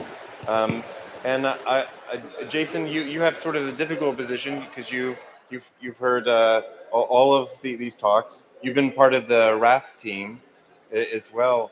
And you also engage at kind of higher levels too, with your role with CEO Water Mandate and as the head of the Pacific Institute. I'm curious, do you see patterns that are starting to emerge across these tools? That are they converging? Are they all in their own separate lanes, trying to hit kind of maybe the broad, vague goal of effective adaptation, or are there starting to be maybe some new lessons that we can extract from all of them? It's a great question, and I'm going to give an optimistic answer, and it's hopefully a good way to end this session. So it is true that we saw a lot of different frameworks intended for different audiences, or taking on a regional approach or a thematic approach. But I want to identify a few themes that I heard loud and clear. One is the imperative for connecting data sets that have been siloed and bringing water and land and ecosystem data together to better make decisions around adaptation and resilience. Also, we heard the imperative for engaging stakeholders to really understand the root causes of the issues so that you can inform decision-making and interventions appropriately. The work that we have done and my colleague Ashok presented was really around a relatively new stakeholder to this understanding of the need for water resilience is the corporate community, and they also understand the imperative of engaging stakeholders to understand what needs to be done in order to build more resilient systems. And it can't be done independently. It has to be done collaboratively. So I do see a convergence. I'm also feeling like we're coming off of an era where, to use the expression, we have 1,000 poppies blooming. And that's great to have the innovation and new ideas and new platforms.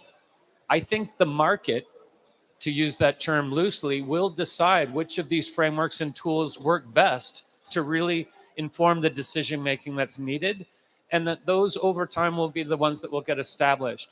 I also think there will be increasing alignment across stakeholder groups and segments of society around how do we talk about water resilience, how do we measure it, and know whether we're making progress toward building more resilient systems. And that is going to take more time, but we are on that trajectory. We're not heading in separate directions. We're converging like tributaries to a main stem. So I'm hopeful, and I do see a lot of promise going forward.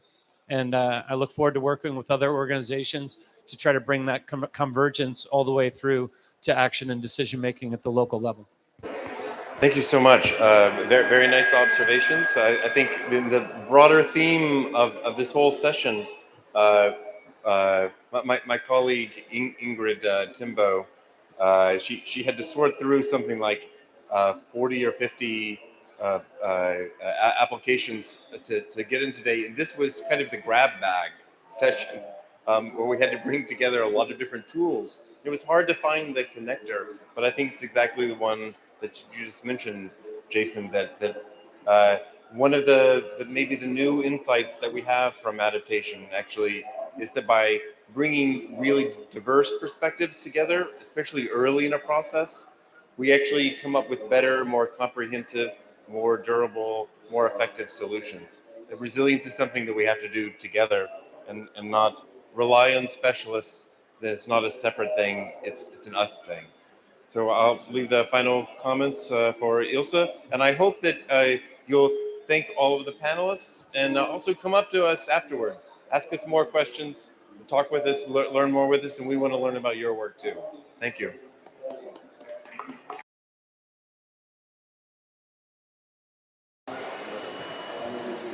Thank you, John. Thank you, everyone, for being in the session. I'm not going to take more time as we are already at the top of it, but I just wanted to say that just how clear it became during this presentations and the panelists sharing their views, how just enhancing resilience just with one aspect is absolutely not enough.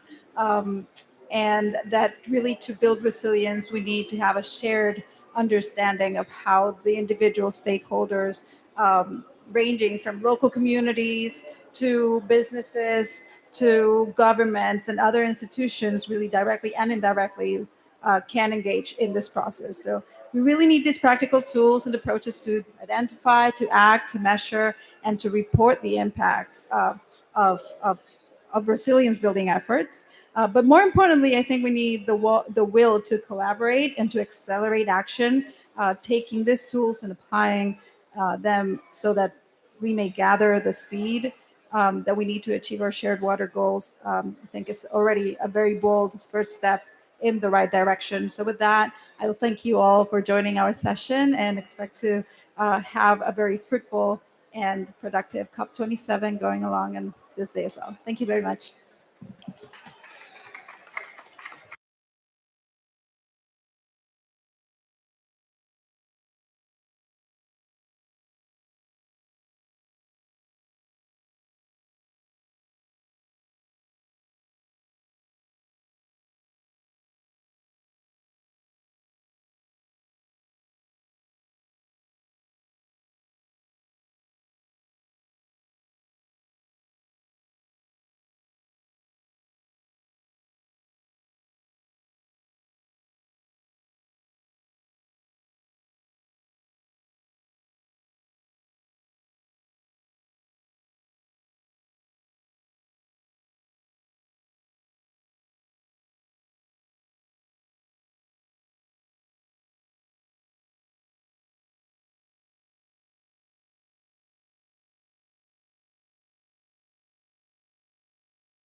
The ocean needs us, and we need the ocean.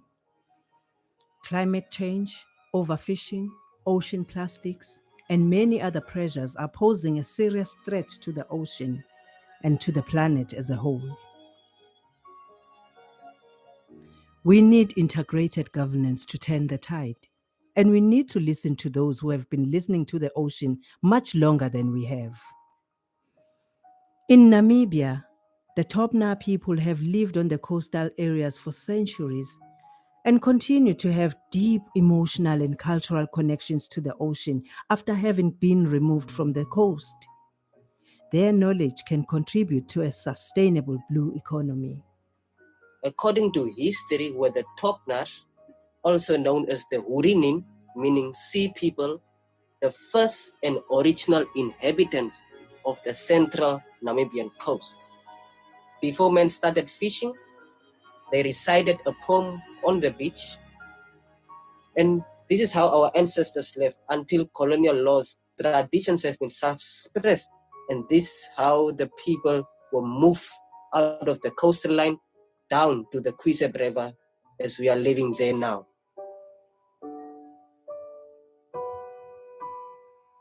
In Ghana, the declining fish stock puts communities at risk. Overexploitation, illegal fishing, pollution, and rising sea temperatures are driving important fish to deeper waters.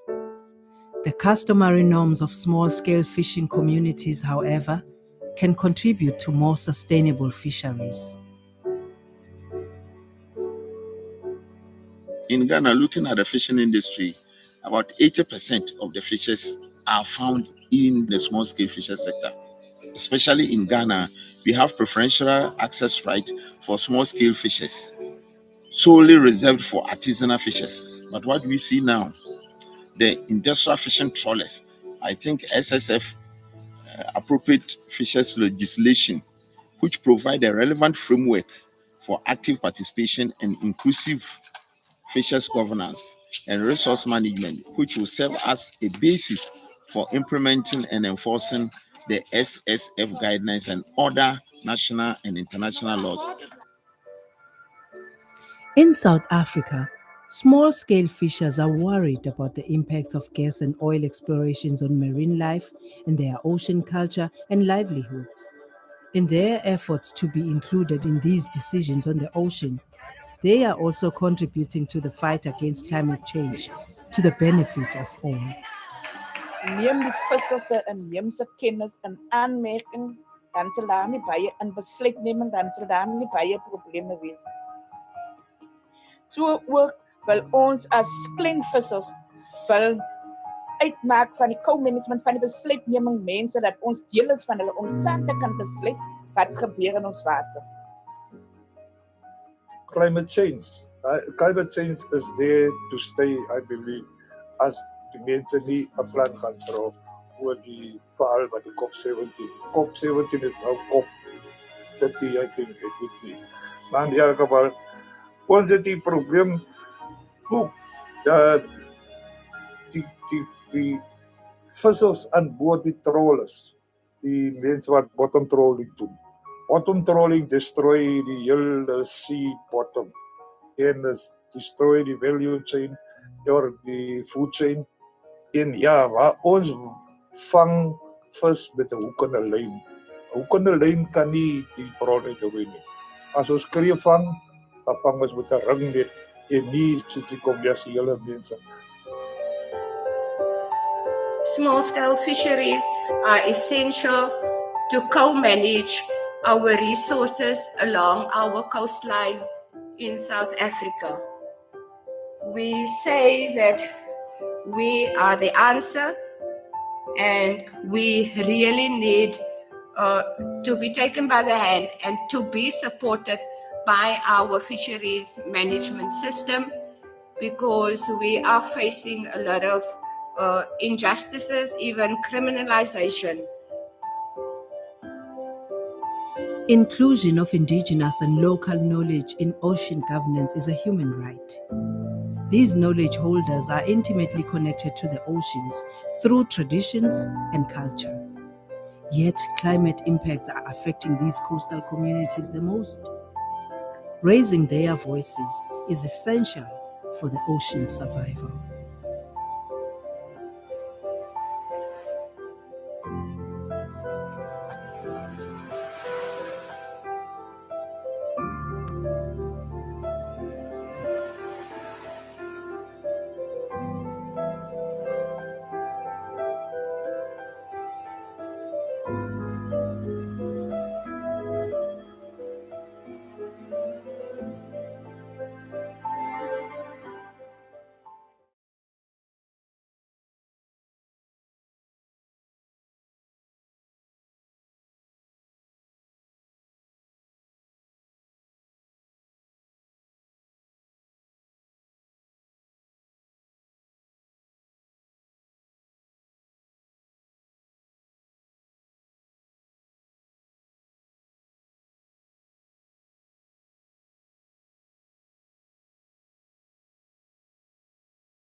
Did you know that 74% of natural disasters are water-related?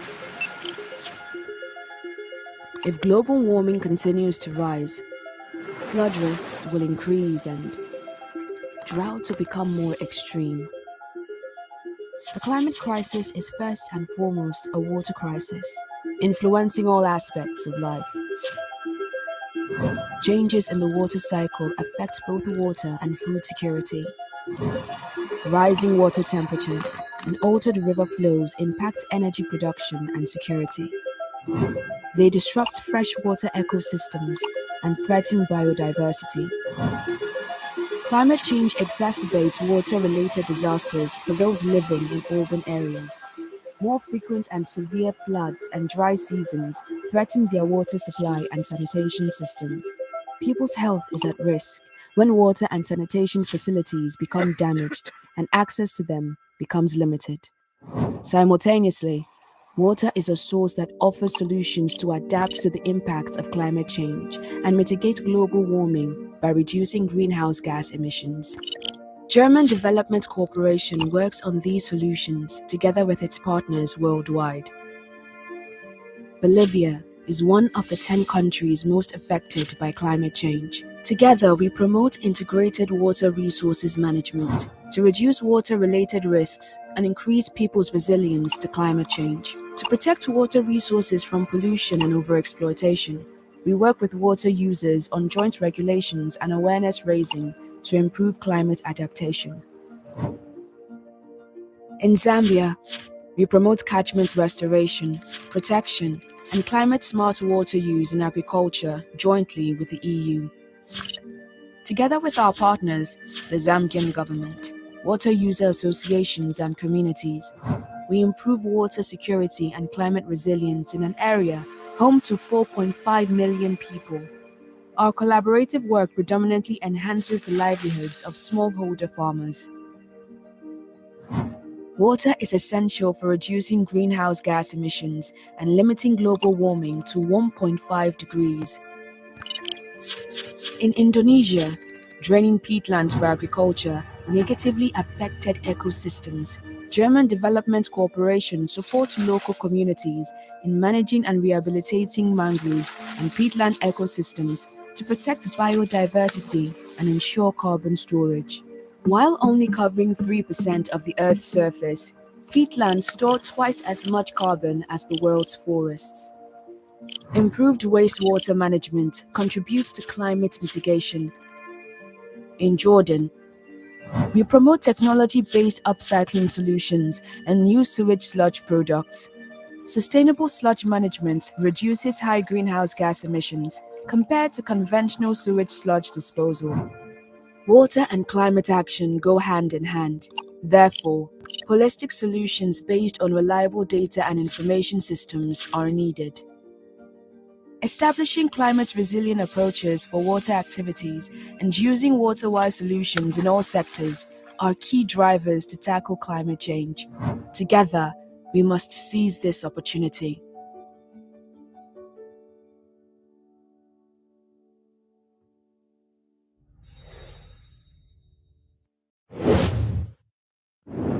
We have been speaking of water, but we haven't been specific. Let us dive into fresh water. Water covers 70% of our planet, and it's always easy to think that it will be plentiful. Many of the water systems that keep the ecosystem thriving and feed the growing human population have been very much stressed. Rivers, lakes, aquifers are drying up or simply becoming too polluted for it to be useful. More than half of the world's wetlands have disappeared. Climate change has been a threat, altering the weather and water patterns in some areas, causing droughts in the other areas and floods on the other areas. Did you know that less than 1% of world's water is the one which is fresh and accessible? Extreme weather events have made it even much more harder to access the water and therefore affecting the most vulnerable groups, including the women and children. Rising sea levels are causing fresh water to become salty and even compromising the quality of water. Climate change is happening now, and we must act, and water is part of the solution.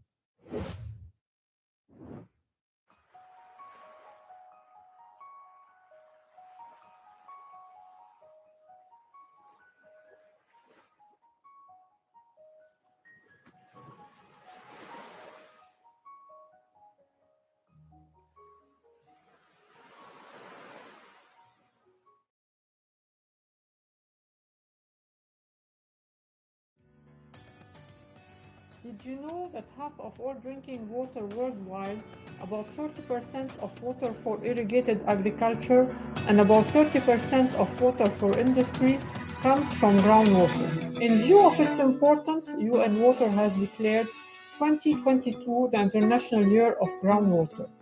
Groundwater is threatened worldwide by human activities leading to depletion, pollution, seawater intrusion, reduction in ecological flows, and land subsidence.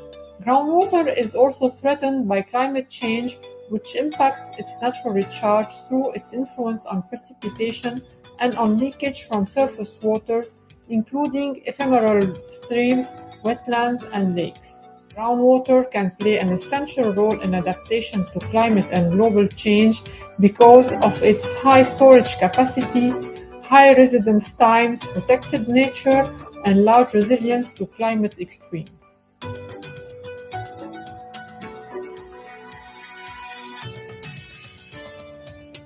The International Water Resources Association seeks, through its members, to continually improve and expand the understanding of the physical, ecological, chemical, institutional, social, and economic aspects of water, with the objective of introducing science into policy. IWRA has established two related task forces: the Task Force on Groundwater, which focuses on building capacity and knowledge in relation to the groundwater science policy practice interface, and the Task Force on Climate Change to better understand the issues, develop solutions, and to engage in policy at country, regional, and international levels like the UNFCCC.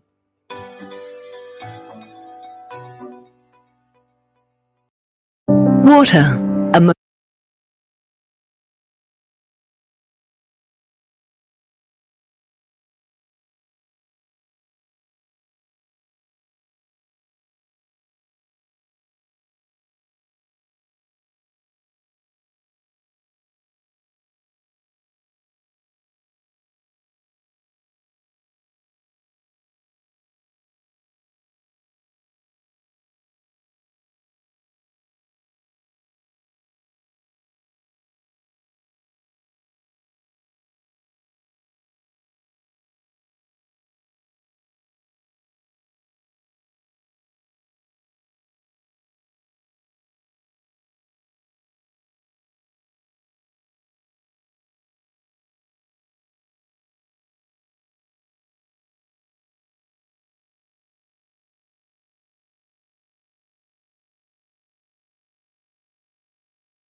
It goes, if you're happy, you're in COP, clap your hands. If you're happy, you're in COP, clap your hands.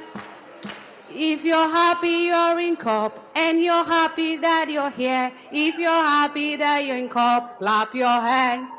All right, a round of applause for everybody. Welcome, welcome, welcome. All right, so to kickstart this session of the day, we're going to play a short video. But before we go, as the moderator, I have, should I say, a rule? So during the session, if you're caught using your phone, you're going to dance the chicken dance. So you don't want to be caught using your phone, either taking pictures or recording the session. Anyone caught using their phones is going to dance the chicken dance. All right. So please, to start the session, they're going to play a short video clip for the YDPA. All right. Thank you.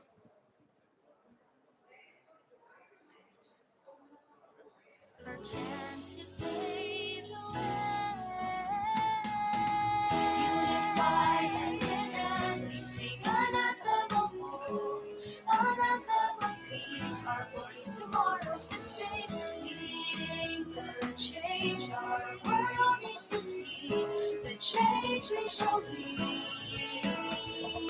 Oh, oh, oh, oh, oh, oh, oh,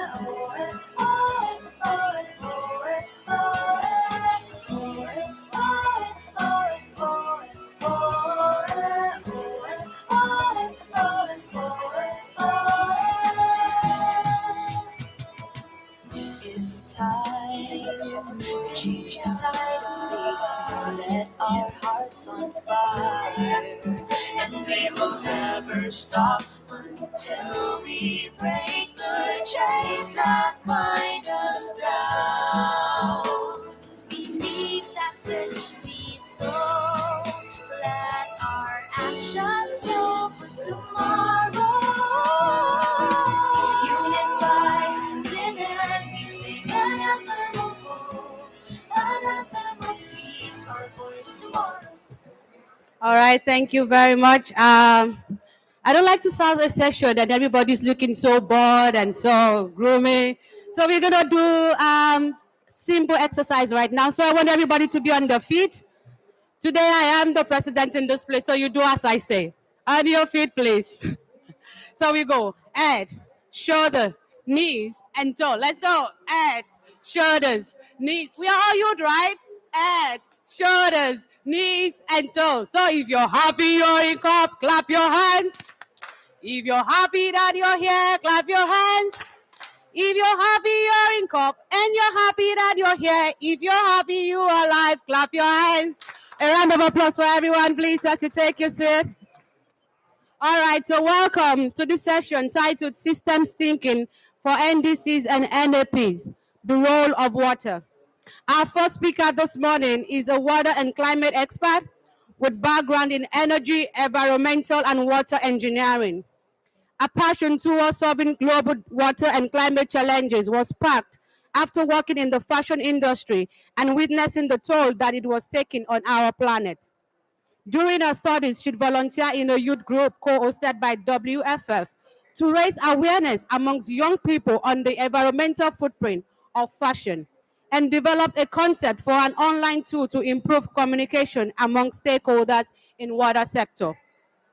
Currently, in the Water and Climate Coalition, she continues to improve the collaboration around water and climate by building a community for members who are eager to tackle these challenges. She has been a speaker and facilitated multiple workshops and events at global conferences such as World Water Week, World Water Forum, and COP26. Maria's superpower is her abundant energy and ability to connect people and spark action. She's going to be talking today on the unconventional partnerships to structure the enabling environment for water-based adaptation measures and systems approach. With a loud clap ovation, please make welcome Maria Kosana for our session. Thank you, Chislayo. Thanks for being here. I'm really glad to be here to talk to you today. What we have at our hand is a water and climate crisis. It's not in the future. It's here. It's right now. It's taking place all around us. Have you seen the clock in the youth pavilion counting down? This is here. It's happening everywhere. We need to understand how we can actually change this. And I think this requires a systems thinking approach. We need to understand that water is everywhere. Water is related to all the sustainable development goals. It's at the baseline. Water is related to the climate system. By understanding how it's interlinked, we can actually have some impact. We can actually understand how we can reduce greenhouse gas emissions, how we can adapt better to climate change. Most of the impacts of climate change are felt through water, as you might know. There's storms, there's floods, there's droughts, and especially the combination of this can be like the worst thing ever, because you have first a drought and then you have a flood. And if you understand that the water doesn't actually soak into the soil when it's dry, so you create flash floods that are actually really deadly and really dangerous and happen really quickly. This is why we need systems approach, understanding of physical systems. But we also need to understand our social systems. We have people from different stakeholder groups. We need to be able to connect those because we need innovative solutions. We need people to come together and be creative. I'll give you a few examples how a systems approach has led to some innovations. If you've heard of this feeding seaweed to cows, it's not a water problem very clearly, but there was an innovation to start feeding seaweed to cows, and that actually reduces like 90% of the methane emissions. We've always been thinking about, okay, we need to stop eating meat, and that's the solution. But what if there are other solutions? And we can only come to these solutions if we are creative, if we combine all of our knowledge, if we come together. And that's why, look at us. Look at the diverse people we have here. Someone sitting next to you, someone who you don't know here, they have some knowledge that you don't have. And if you share those knowledges, you can find huge solutions. We need to solve, for example, there's a microplastic problem in the oceans. Most of the microplastics come from car tires. Just one source. If we change the car tires, we get rid of most of the microplastic problem. Another, closer? All right, okay, thank you. If we solve the car tire problem, we solve the microplastic problem. But there's also another source, which is fashion. As Titilaya mentioned, I used to work in fashion, and so I understand the different implication it has to our water systems. And that was what really motivated me to start working on water and climate interlinkages. So fashion also, if you produce 1 kilo of cotton, that takes 20,000 liters of water. 20,000 liters. So let's say your outfit is made of cotton, which most of us probably have. That weighs 1 kilo. That's 20,000 liters of water. If we can solve that, what an impact. 70% of water goes to irrigation. If we can make our irrigation systems more efficient, what an impact. So these are the type of problems we need to come together to solve. So I work at the Water and Climate Coalition, which is a place where we actually bring these different stakeholders together. We have politicians that we work with. We have private sector. We have youth. As you saw, Titilaya is from our youth engagement movement, Unify. And she's fabulous, as you already know. We need to bring these different voices together to solve these issues. Water knows no boundaries, and neither should we. Thank you.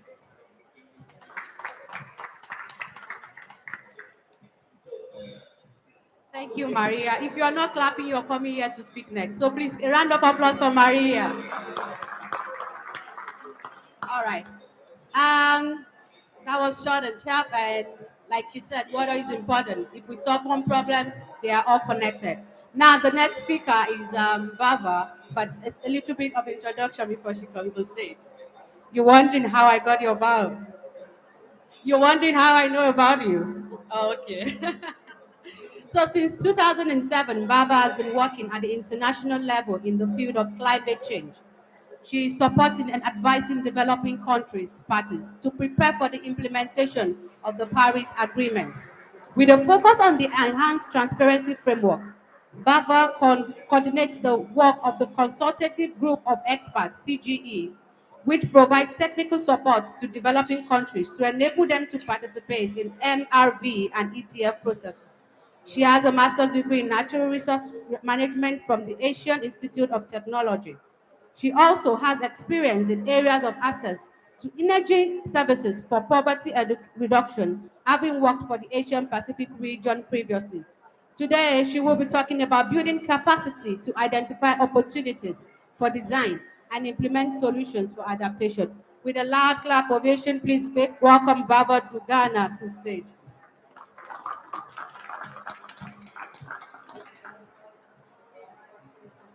Great. Thank you for that introduction. It's a great pleasure to be here. And I'm actually going to talk a little bit more on some of what the process that is probably happening in the other side of the halls rather than over here. Could we have my... All right. Okay. We'll just skim through some of these slides. All right. So coming to, you heard some already jargon that was said in my introduction. So the ETF, or the Enhanced Transparency Framework, is in Article 13 of the Paris Agreement.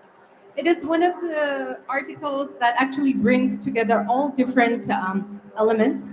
So each country, as a party to the Paris Agreement, has to present their national reports, their climate change reports. These include greenhouse gas emissions, it includes adaptation actions, mitigation actions, support received, support provided as well. So this framework, it has been developed. It is not something new. It is something that has been built from the convention process, and it has been further enhanced, hence the name, the Enhanced Transparency Framework. It is a core commitment of the Paris Agreement. So just to explain a little bit of this cycle that you can see from my presentation here. So we all know that countries are communicating their NDCs, or their nationally determined contribution. So an NDC is a country's plan and aspiration. They take this plan, and then after that they are building various actions and commitments. So this, then they go, as they have been, it goes through a tracking progress. And then this, how they are tracking it, is presented in what are called the biennial transparency reports. So the BTR, one more jargon. Maybe there's a quiz later, so let's just remember some of this. So this report, as I said, will include a GHG inventory, tracking progress towards NDC, climate actions, impacts and adaptation, support provided, received, and support needed and received. So the unique part of this process is that these reports will get reviewed by international experts. These experts have been nominated by the parties to the Paris Agreement, and these experts will review based on what is required under the reporting obligations. And for developing countries, it is also a process for improvements where they can identify what they're lacking, where they need additional support from a reporting process as well.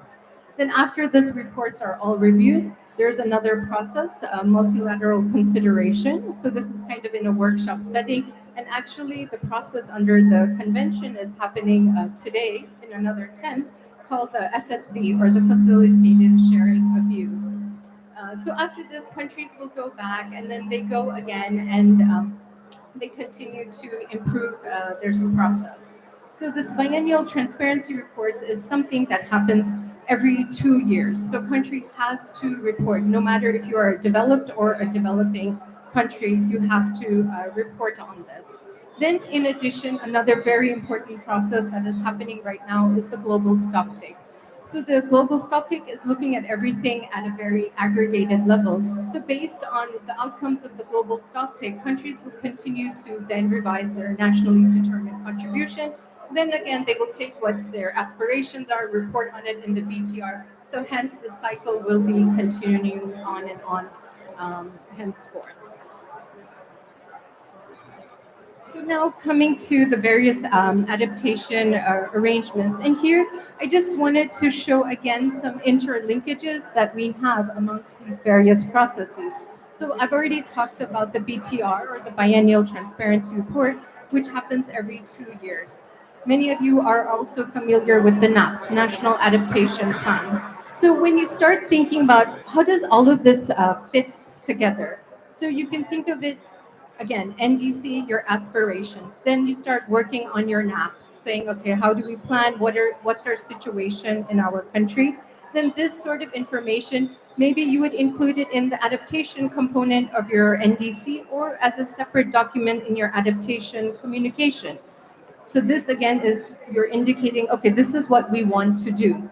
Then from that, then you prepare your BTR report where you say, this is where we're at. This is what we had indented in our NDC or adaptation communication. And now this is where we are at this current stage. Now coming forward to that. So now let's focus a little bit on the adaptation aspects. So our unit supporting this, what was said earlier, the consultative group of experts. These are experts nominated by countries to look at how are the reporting processes and where does it need to be enhanced. So the consultative group of experts actually reviewed all the national communications and other biennial update reports from developing countries. Actually, everything was looked at under the reporting requirements, but here I will zone in on the adaptation aspects. So here what we saw was that there are 3 key areas. What was called technical backstopping. So here there's a need for additional research. And second was on technological infrastructure. So focusing on data collection. And then the third was the need for additional practical guidance, tools, and methodologies. So countries are really looking for tools and guidance for them to be able to conduct a very scientific and thorough assessment. And here also I would like to mention that in the recently published NDC synthesis report, there is a chapter on adaptation. And also what are the adaptation priorities of countries. And freshwater resources comes very high. And this has been followed by agriculture, livestock. So again, a huge element of water in these various aspects. Then this, so based on the various, my slide earlier where we're looking at the various needs, the Secretariat in collaboration with other partners have looked at how do we help countries build their capacity. So one of the ideas which took over 4 years of thinking and developing has resulted in what is called the Adaptation Academy. It is under this framework established by the UNFCCC. The CAS stands for Climate Action Support for Transparency Training. And this CAST program actually has 3 components. One is on GHG inventory, another one is on mitigation assessment, and the recently launched is on adaptation. So the Adaptation Academy, it is quite unique as it's actually a 3-week in-depth training program. And it really, many of us go to 1-week training programs or 3 or 4 days where we're basically touching the tip of the iceberg. So this academy allows one to go in depth on this.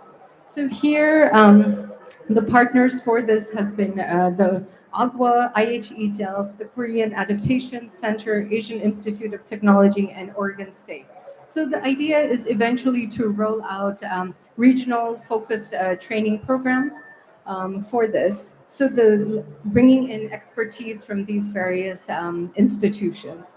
The idea eventually is to build a peer-to-peer learning, to build a community of practice as well on NDC and linking NDC and the adaptation planning and actions.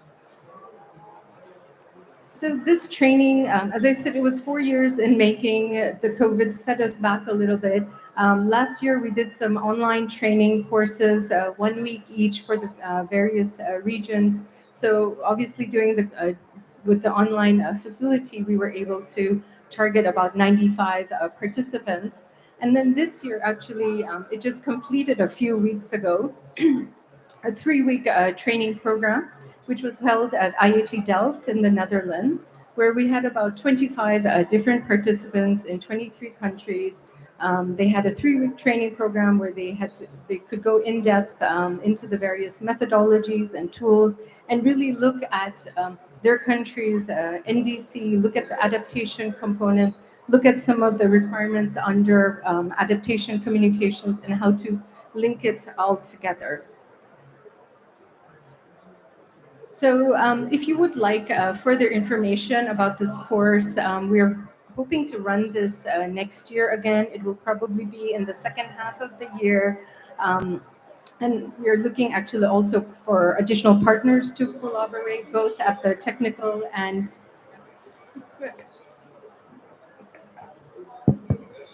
so we're looking for partners both at technical and for also financial support for this training program. So please reach out to us and we would be happy to discuss this further as well. And then lastly, one more thing, as I mentioned, transparency is a requirement under the convention. It has been a learning process for both developed and developing countries. And here at the COP, the Transparency Division of the Secretariat has been organizing a number of events called Together for Transparency. We have another event, a closing ceremony on Thursday next week.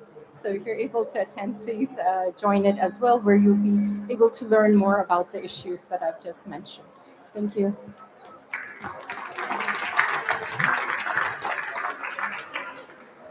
Thank you so much. A round of applause again for her.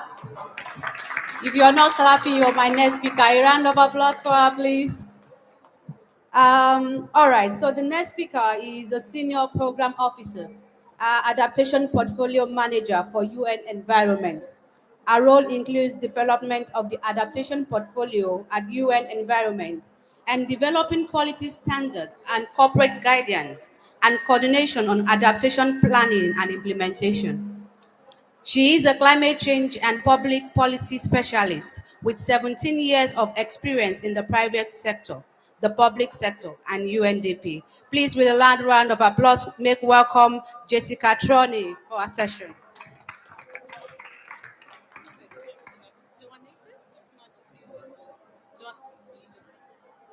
I use this? Okay. So good afternoon, everyone. I'm sorry I was slightly late. I got lost. I will confess that, walking around for half an hour, but I'm very pleased to join you. My name is Jessica Troney. I work for the UN Environment Programme, UNEP, based in Nairobi. And yes, I lead and coordinate UNEP's work on adaptation. So the title of the session is, I thought it was systems thinking. I'm actually, okay, it is systems thinking and integrated water resource management, which I'm going to speak to you. So what is systems thinking?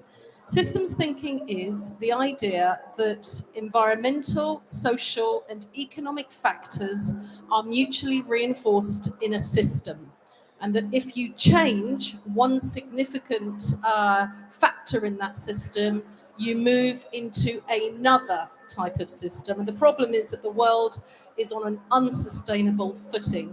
And we are perturbing the environmental space so much that we are shifting to a very resource-constrained world. And climate change is a driver in that process, but it's not the only cause. So think of it, for example, in this way. When you clear land for agriculture, quite often it will have effects on surface water and the ability of the land to infiltrate water. That's going to have impacts on your groundwater, on your agricultural production, but also on rainfall patterns. There's really strong evidence to show that trees generate rainfall. We've got some amazing research at UNEP that we've published in one of our foresight briefs that demonstrate that trees transpire hundreds of litres of water every day, one tree, and that the teleconnections between taking trees away or rainfall that's generated through trees and that falls in a different place can be up to 5,000 kilometers. So Eurasia generates rainfall for China. East Africa generates rainfall for the Congo. And so these ecosystem dimensions and the systems that we're operating can be very large indeed. What we find in many parts of the world, for example, this continent, is that when you degrade the land, people's livelihoods are affected and they are forced to engage in a negative feedback loop whereby they clear more land to plant agriculture and may even engage in charcoal production practices because they need to earn a living. And that exacerbates the cycle of land degradation. When you add in climate change, then you're going to get more magnified events. So typically drier spells, hotter temperatures, but also more intense rainfall. And that more intense rainfall has nowhere to go because the land is compacted and the water can't infiltrate. So you quite often get a lot of flooding. So that's systems thinking, and that's why integrated water resources management is such an important tool. Integrated water resources management is essentially the conjunctive use of groundwater and surface water in an efficient, rational way, as well as the restoration of the land that's behind it to ensure surface water flows. And there's some really interesting research I've been made aware of today, in fact, of a project in Kenya, northern Kenya, where land has been planted and restored and it's brought back surface rivers that had dried up. So it's a really exciting area of research. And these are the kinds of projects that UNEP is supporting member states to develop, is really land restoration, investments in nature for adaptation, and water resources is a big part of that. So I'm just going to give you a few words about what integrated water resources management is and how we're looking at it at UNEP. I'm going to skip a few slides because it's rather long, but I'll just touch on the main points. Okay, so I'm going to skip this one. There's a lot of text. And I'm going to go into here. Okay, so what you need for integrated water resource management is really an integrated planning approach between subnational planning units, stakeholders that are using the land and water resources, and national level. So governance is really important. We need tools and data to be able to manage water. The idea of water budgets, knowing what your water budget is and how you distribute that water budget amongst different users and what your policy incentives are to ensure that water is managed equitably. Obviously, financing to get these systems in place is very important, and catalyzing conditions. The idea that you have taxes and regulations that encourage water conservation and that encourage financing into technologies to stop leakage, for example, tertiary water treatment, water harvesting, and so on. I'm going to skip that one and go into this one. Okay, so in terms of governance, so number one is transparency, communication, and full disclosure for water management arrangements. So the picture is a systems approach that I was talking about. Low flows and reduced water levels can increase the concentration of pollutants and nutrients. When you add in climate change and its effect on the water cycle and on the timing of rain, that can exacerbate that particular effect. Higher temperatures can create increased waterborne pathogens in the supply system, but it can also, and it does also, increase evaporation. So that also leads to water scarcity. And reduced groundwater tables and surface water flows can lead to reduced supply and potentially use of unsafe water sources, which is what we see, and conflict, of course. So I was coming back to the governance, transparency, communications, full disclosure for water management arrangements, and also getting ministries to talk, Ministry of Water, Ministry of Agriculture, Ministry of Energy. Quite often energy is generated through hydropower. So getting those three ministries to talk and to agree on what the adaptation options for the economy should be. We've recently done a study in Ghana, which the northern savanna zones of Ghana, very dry regions, but they also suffer a lot of floods. And some of the districts in northern Ghana are suffering floods because the dam operators in the neighboring country, Burkina Faso, are not operating their dams in an optimized way. So a lot of the spillover, the floodwater, comes over to Ghana. So there's an additional consideration in governance arrangements on transboundary governance arrangements for water storage facilities. Review of water-related regulatory frameworks, management plans, and I've talked about cross-sectoral interagency cooperation. Okay, so what we're saying is that integrated water resource management is an adaptation strategy. All countries need to practice integrated water resources management, and it needs to be integrated into national adaptation plans and reflected in NDC statements. So in terms of data management and decision support tools, what we're saying is that it would be very useful if governments could develop water supply, water demand estimates across the economy, and overlay climate projections over how those water resources are likely to change over the future. We just did another interesting study in Iraq, obviously a very dry and hot country. And the way that we did this was to develop two climate storylines, precipitation being the variable factor because the models can't agree on precipitation. So we developed two climate storylines. One was a warmer world with increased extreme precipitation, and the other one was a warmer world with decreased extreme precipitation. Actually, many of the risks were the same, and what it showed is that, you know, there is a lot that Iraq can do to adapt, but it does need to act fast.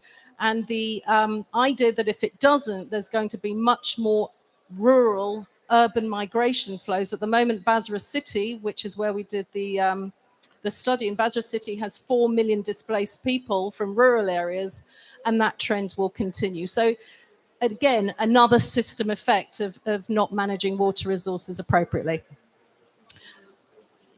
Okay, so this is typically something that we develop when we develop the climate rationale in our adaptation projects. And this, in fact, shows how systems thinking works. So on the top level, you've got the climate hazards, rainfall intensity, precipitation, rainfall variability, temperature extremes, number of hot days, average, minimum, maximum temperatures.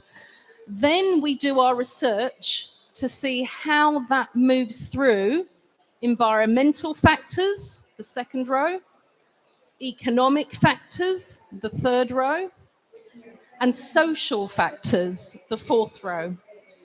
So it's these pathways, what we call impact chains, that we're interested to know.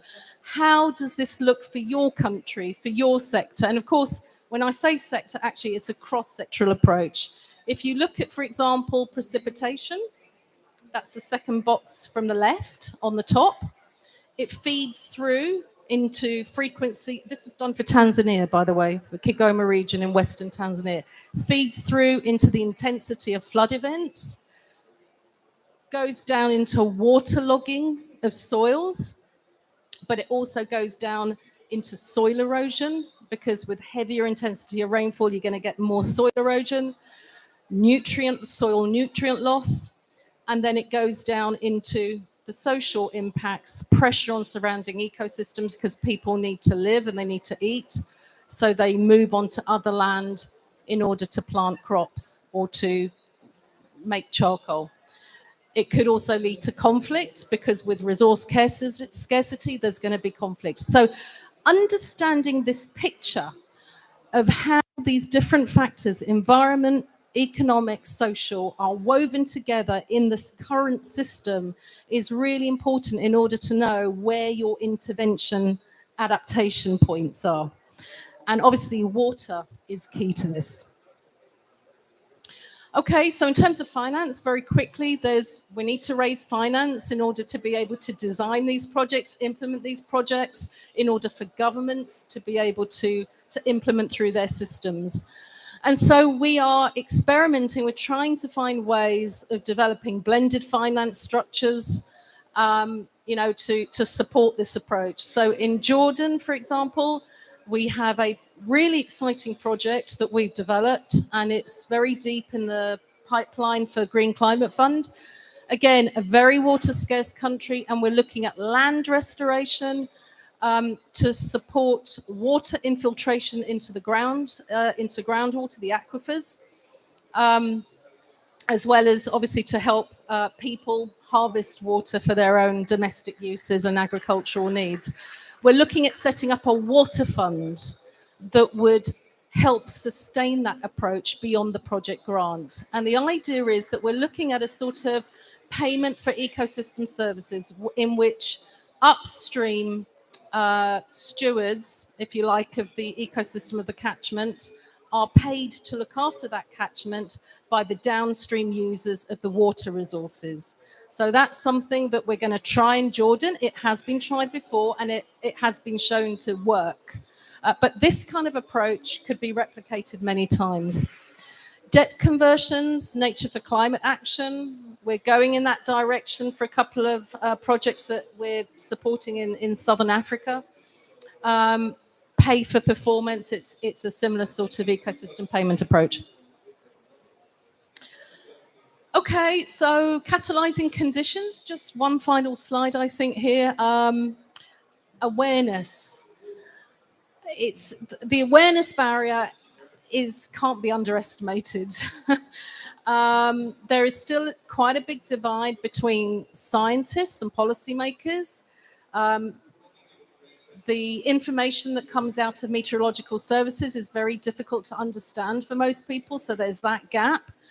But there's also the gap between environment ministries and ministries of planning. Although I must say, at this COP, I've seen much more participation from ministries of finance and economic and development planning and so on. So things are changing, but we still need a lot of dialogue. We still need to support ministries to be able to talk to each other and to convey different messages in different kinds of languages. Catalyzing agents, civil society. We need to empower civil society. Civil society can help governments to implement adaptation actions, to speak to communities and to help community organization. It's really, really important. Also subnational governments. So coalitions of city mayors, for example, quite often you'll find a lot of activity happening at the subnational level, even if at the national level things are stuck. And then, of course, the private sector. Insurance is still difficult. We're trying to find ways of extending insurance to communities that have lower affordability levels. And then, of course, litigation. I mean, that's happening a lot. UNEP produces annually a litigation report where we collect all of the environmental litigation cases annually. It's a really interesting report, and more of these are climate change. I'd encourage you to have a look at the law division page on the UNEP website. And, okay, I think, yeah, I just reiterate the messages here just to solidify them. Use climate resilient integrated water resource management as an adaptation solution, because it really does represent systems thinking, and that's really important. Water and climate practitioners and decision makers from different sectors need to speak to each other to align policies and planning processes. At the moment, there's too many things that are different, targets pointing in different ways, different incentives to do things in ways that perhaps erode resilience. improve water and climate data sharing mechanisms, generate decision-relevant data, improve financing for this approach, and use national and subnational planning processes. Thank you very much for your attention.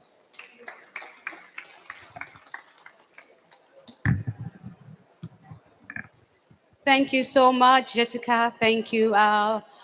All right, so now we've come to the end of this first session, and we'll be going into questions and answers from the audience. If you have questions, please prepare them while I ask them these few questions. So first, okay.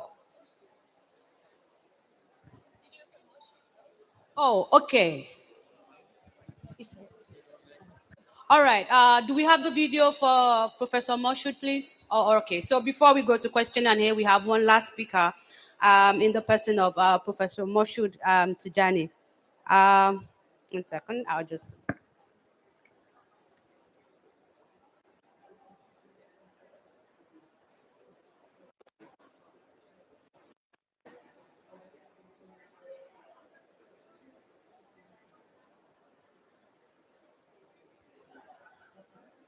So, do we have the video ready?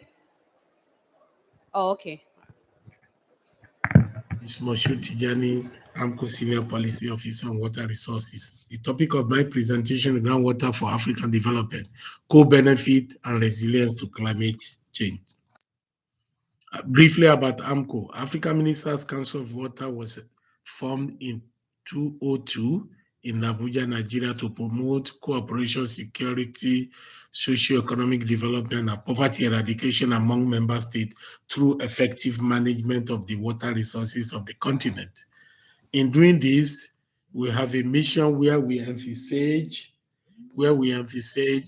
an Africa with equitable and sustainable use and management of groundwater resources for poverty alleviation among the member states. Of course, in our mission, the plan is to provide political leadership and policy direction for an advocacy in the provision of water resources. And we are working on 4 pillars, which is our strategic operational plan: water security, safely managed sanitation and hygiene, good water governance, AMCO effectiveness. And these 4 pillars are sitting on other 4 cross-cutting pillars, among which is the monitoring, evaluation, knowledge management, gender, equity, and youth involvement. Of course, we have the climate resilience as one of these, and then finance, sustainable finance also. Water security challenge in Africa. Of course, achieving the water security challenge in Africa presents a number of issues due to population growth, rising in living standard, land use change, climate change. So therefore, based on this dynamic, it means that water security is also a key element in achieving food security. Human and environment are also at the center of the water and food nexus, environment nexus. Hence, there is need for sustainable water resources development and management if you want to achieve water security in Africa, as the water security in this sense means for drinking, for economic activity, for socio-economic development, for ecosystem, and also for mitigating climate and hazard related to water-related disaster. So why groundwater in Africa? It is because we have a large untapped resources. So water resources are unevenly distributed, as we know, in Africa, but then the large portion of the groundwater resources are there, and is the fresh, and they contain the largest freshwater resource in Africa. And more so, these freshwater resources as underground water resources are more resilient to rainfall variability than the surface water. So therefore, we realize that tapping this potential that is on tap presently can add to the socio-economic development of Africa. Of course, these untapped resources, as I said, in contributing to socio-economic development, it will help to drive and accelerate WASH. It will help in the sustainable city, as many cities are increasingly depending on groundwater. It will help to eradicate poverty and reduction in poverty elevation, because the smallholder agriculture will be able to produce more food and improve their livelihood. Climate change adaptation, groundwater is also there to support. So tapping this for socio-economic development, as I said, is clear that if we are able to sustainably tap the groundwater resources in Africa, we can support more than 10 to 12 of the SDG goals. And as is shown in the diagram, for rural water supply, domestic water supply, for drinking purposes and sanitation, groundwater is there for the rescue. For urban water supply that is increasingly depending on groundwater in urban area, groundwater is there to the rescue because of the failure of the public water supply system from the pipeline. Then, of course, for climate change adaptation, groundwater is there to the rescue. As a means of regional cooperation and integration, especially groundwater and transboundary aquifer are also useful and to the rescue. Of course, for ecosystem sustenance, there are many ecosystems, there are many ecosystems that are groundwater dependent. So groundwater is also to the rescue. Of course, we need to also look at the fact that many smallholder agriculture are increasingly depending on groundwater using solar irrigation and solar pump for irrigation purpose. And this has in many parts of Africa increasingly contributing to the GDP, increasingly contributing to the social welfare and social livelihood of the rural farmer, because they can now use groundwater for irrigation rather than depending on the rain-fed agriculture alone. So in terms of the climate resilience and sustainable development, we can see that if we want to ensure groundwater sustainable development of groundwater in Africa, we have three pillars that we need to focus on. We need to first of all assess, and that relates to the diagram on my right hand. The resource assessment is very key. We need to understand what we have. How do we assess what we have to be able to quantify and utilize appropriately in terms of the management? And then if we know what we have, then we can develop appropriate technology to extract it, because the technology will also depends on the geological terrain. Of course, the finance is another key part of it, that without the finance, doing these two other pillars will also be impossible. And at the base of all these pillars is capacity building and stakeholder inclusiveness, which will ensure that we have that sustainable development of groundwater. And vis-a-vis this development, we need to look at what is the implication for the climate resilience development governance structure. It means that if we want to develop climate resilience structures in Africa, we need cross-sectorial and transboundary solutions. We need long-term planning and improved climate finance flow. All of the government inclusive appropriate approach is clear, that we need to carry out the government at all levels. Transboundary cooperation and benefit sharing is also another key governance framework. Of course, we also need to develop pathways that increase adaptation and mitigation of climate change in Africa. And by doing that, we need to develop robust legislative framework. Without robust legislative framework, it will be difficult to have a climate resilient governance framework in Africa. Moving forward, in terms of the element of integrated water resources development in Africa, what do we need in Africa? What do we need in terms of integrated water resources management? It means we need to strengthen early warning system. We need to increase transboundary cooperation. We need data exchange and knowledge sharing, and we need more investment in climate adaptation and resilience solutions. Capacity building is also key, where all the stakeholders' involvement will be key. Summary, and moving forward, enormous untapped potential of groundwater can contribute significantly to socio-economic development in Africa.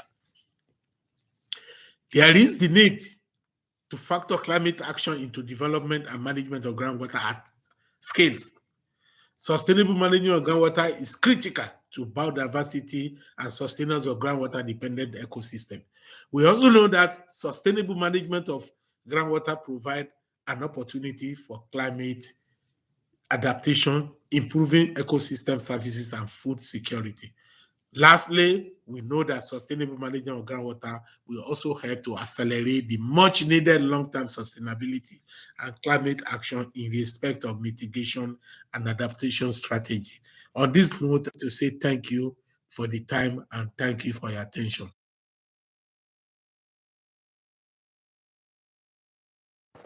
A round of applause for him once again.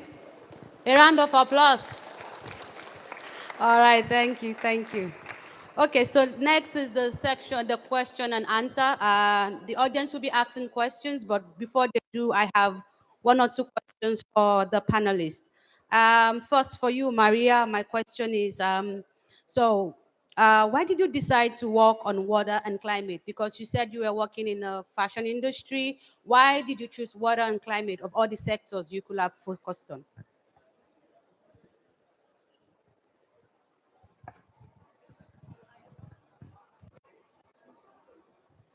Hi, thank you, Titilaya, for the question.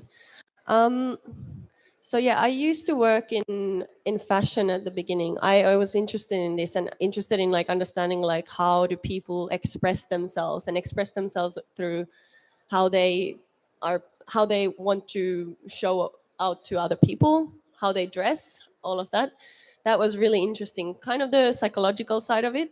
I was doing some modeling and I was also working in like garments at a Finnish brand called Marimekko. And then I kind of saw that we're somehow putting more effort on that, like how we are perceived rather than, okay, what's important, our world or water resources or environment.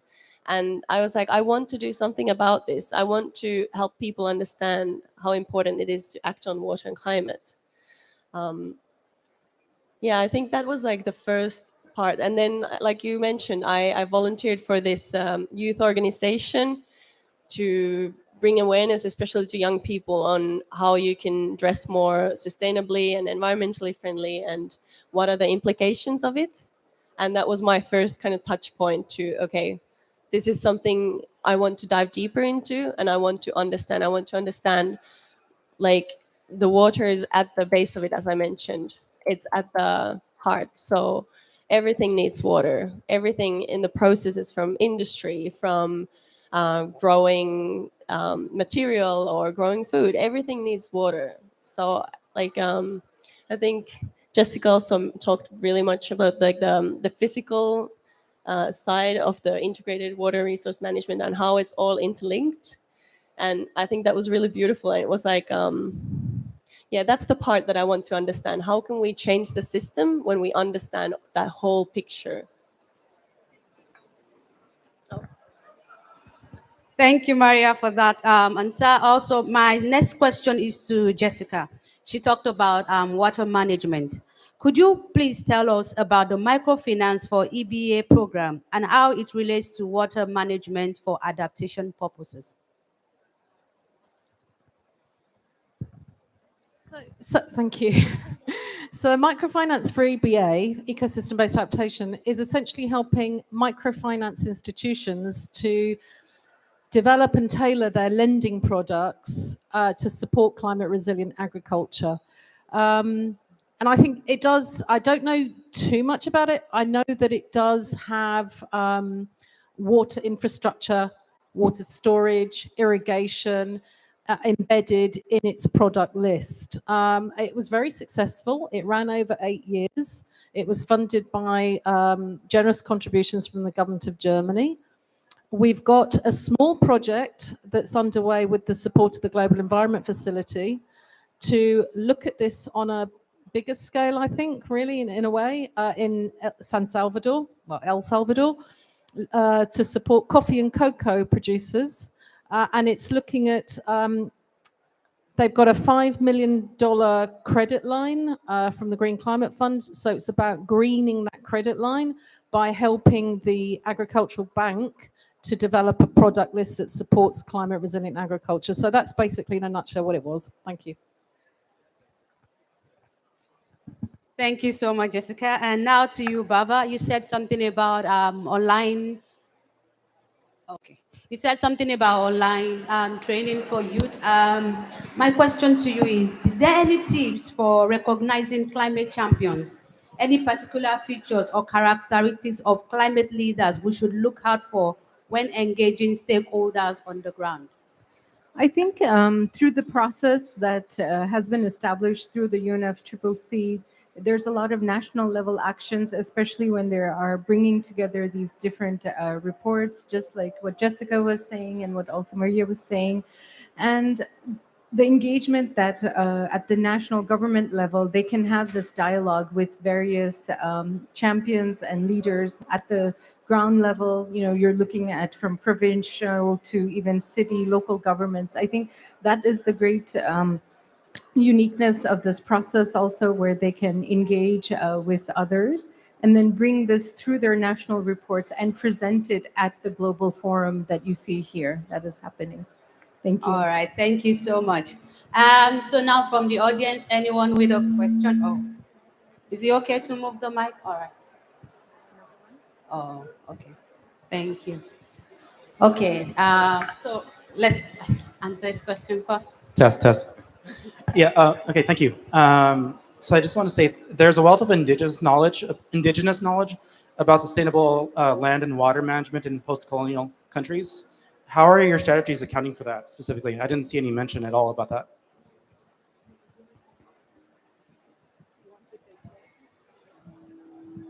Okay, so when we basically work through governments. Okay, so UNEP doesn't execute, by and large, we don't execute projects directly. We build the capacity of governments to do that. And it would be typically government institutions at the subnational level that would organize communities. And, you know, we would normally have surveys done, household surveys done about how communities sees their climate challenges and what solutions they would like to implement. So there is an element of putting forward their point of view. Sometimes the knowledge can also be updated. Sometimes the incentives are stacked against climate resilient practices. We did a study very recently in the Gambia where we have a large-scale EBA project under implementation. And what we found from the farmers that were interviewed was that they are incentivized to use chemical fertilizer because it's subsidized. And they are not using conservation agriculture because they can't afford the minimum tillage equipment. So it may be different in other regions of the world, but I think certainly in some regions of the world, communities have almost forgotten what it is to sustainably manage the land. And unfortunately, they have adopted practices that degrade the land and in the medium to long term hurt their livelihoods. And so we really have to bring back sustainability. The idea that you would have mixed farming methods, for example, that you would use livestock. At the moment, livestock are running free in many contexts, and they're gobbling up everything. You know, there's no management of livestock, and it's degrading the land. It's affecting water resources. So I feel that there is definitely room for management, better management of land and animal resources, but also going back to the old ways, perhaps, of mixed farming, using animal manure on agricultural fields and substituting for chemicals. But the policy incentives have to be corrected, the fiscal incentives. Thank you. Next person. All right. Okay.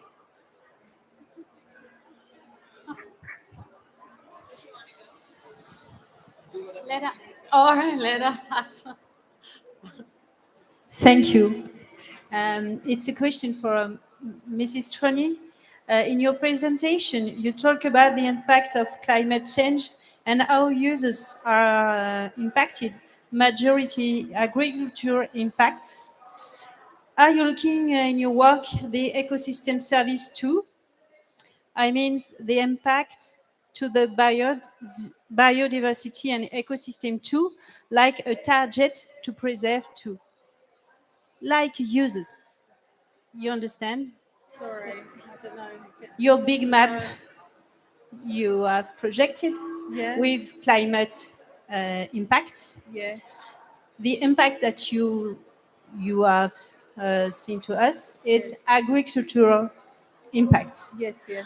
I ask you if in your work you have also seen an ecosystem impact, like some things to preserve, like a target, not as a secondary impact.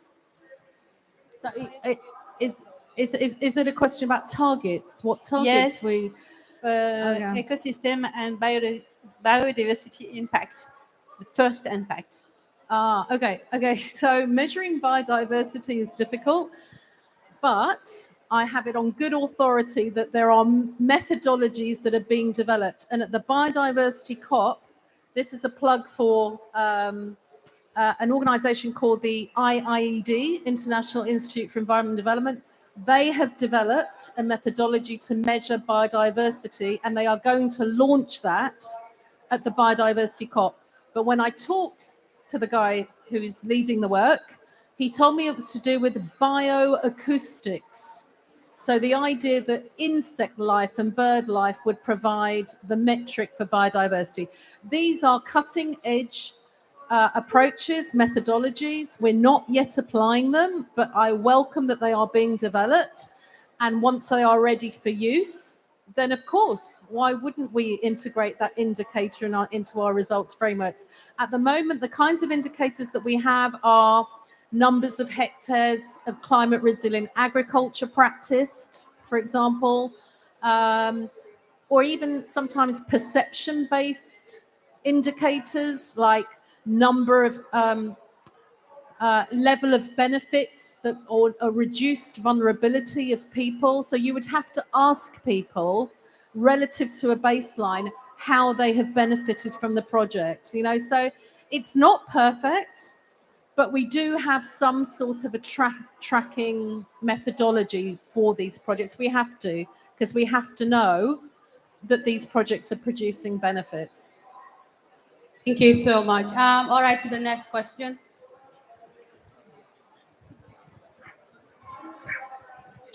Good morning, and thank you so much for the amazing session. I'm Kazaya, and I'm with Unify. And this question is addressed to Ms. Bava. Where are the most important areas for capacity building or reporting, implementation also, and developing finance solutions linked to adaptation measures and not just grants? Thank you. All right. As I mentioned, we reviewed all these needs, and where parties or countries are asking for our methodologies and tools, and also methodologies and tools that are catered to their national context.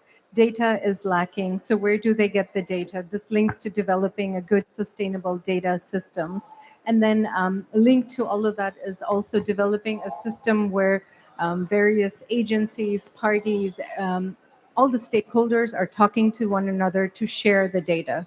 So just here, in some countries, actually there's policies at the national legislative level on sharing of data from different industries. So this is something that also needs to be strengthened further.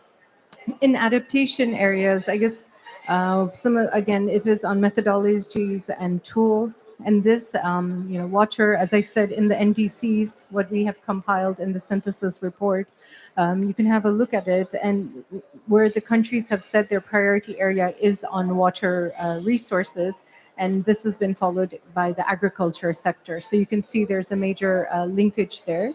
So again, and then this also links to food systems and other areas in that manner. Thanks. Thank you so much. Next person. Okay, all right, you already have the mic. Okay, thank you and good morning, everybody.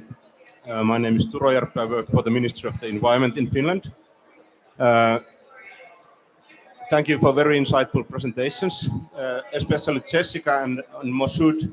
I think touched upon the very important aspects of systems thinking in water management, and that is the river basin scale, including at transboundary level. And also another important aspect is the cross-sectoral cooperation. And I want to elaborate a little bit more on this, especially in adaptation, the cross-sectoral assessments and also the transboundary context as well is very important and can bring, if we neglect these points, we may end up in adaptation solutions or measures that are not efficient. However, maybe my question, especially to Jessica and Baba, would be that how do you see that these aspects, the river basin scale, including at transboundary level, and the cross-sectoral assessments could support the NDCs? Okay. Okay, so what I think is that countries need to develop better information. Okay, I mean, if I take the situation in the Gambia, Gambia is basically, it's a small country in West Africa. It looks like a finger. It's surrounded by Senegal. Okay, and there's a massive river running through it. So you could say the Gambia is a wetland area. And what's happening is that you're getting a lot of pastoralists coming from Senegal to graze in the Gambia, and that's coming into contact with agriculture, with crop producers, farming communities. It's leading to conflict, and it's going to become a bigger trend as things become drier. So what this needs is, it needs regional dialogue. It needs a regional recognition of the problem. But until you quantify the problem, especially under conditions of climate change, there's no basis for discussion. It's just anecdotal evidence. So improving the information base is really, really important. National adaptation plans, need to have this updated information. They need to be renewed every 4 or 5 years in line with planning cycles. And I would say that the NDC statements that are renewed, I'm not sure, every 3, 4 years, every 5 years, I would suggest that those NDCs would be based on updated information in these national adaptation plans. So the links between NAPs and NDCs should be quite clear. There shouldn't be any competition, but the basis of it is better information. There needs to be investments in better information. And sometimes I get asked the question, oh, but there's lots of information. It depends where you look, And I mean, we've done stock takes of many different bodies of information on climate change risks in several countries where we're supporting national adaptation plans.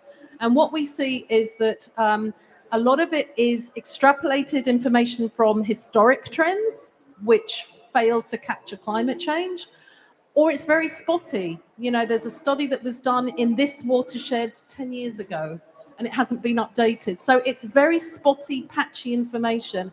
It's not using latest techniques, simulated climate risk assessments. So we need to invest and help countries develop that evidence base, and then we need to encourage dialogue based on that evidence. Then develop planning, develop your NDC statements. That's how I would advocate. Thank you. Thanks. Actually, to continue on that point, you mentioned the importance of data and information. So where the WMO is, where the Water and Climate Coalition Secretariat is based on. So that's actually exactly what we're trying to do. Have better data and information on understanding where we have water resources now and how it's going to change in the future. Have actually evidence-based, measured information, not just predictions. Of course, you might have to start with the predictions and modeling, but ideally, at the end, you will have this comprehensive system. So there are a couple of actually projects there. There's the Global Water Information Services that WMO and the water and climate leaders are working on bringing together. And this includes, water and climate leaders also include political figures and countries. So it's a coalition of different members. So that's another point, bringing these different members together to work on it. UNEP is also working with WMO on these data systems, improving that. So that will be then the baseline for understanding that. And then you need to bring the knowledge from the different stakeholders. And that's kind of where you get something that's useful, because we need to translate the science, as you mentioned. Like we can't just rely on hydrological and meteorological data. We need to actually translate that so that people can use it. I think there's also one challenge. We don't have enough of this translation happening so that it will be useful, so that it will be practical for not just governments, private sector, NGOs, the traditional knowledge, using that as well. How do we bring all of that into one place to understand the system? Thanks. Thank you. All right, you had a question? Okay, she was first, so. Thank you very much. I am Marta Juarez from Costa Rica. So I would like to know how we can make sure a multi-stakeholder approach, because the role of water, and I think the next pandemic is, water scarcity. So it means that water is essential also for food security. And in this sense, I think that we need a partnership between governments and private sector and other stakeholders to have a multi-sectorial approach, which include, how we can give a solution to the problem that we are facing about climate change. So how we can improve and make better the stakeholders engagement, that all the people come to the table to have a conversation, very direct, how we can work together, be solidar to tackle the problem of climate change, which is this system of thinking of the NDCs and the contribution of the countries, because we have data, we have information. The problem is sharing the information between the different actors. And thank you. Thank you. If I may take this as it relates to stakeholders, and that's where we work with the Water and Climate Coalition.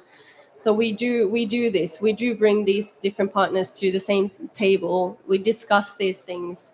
But I think what we need to do is we need to kind of strip everyone from their titles, their affiliations. Everyone has, like, if you bring governments, if you bring private sector, if you bring all these different partners, like, they need to talk on an equal level where they understand that we are here to solve a problem together.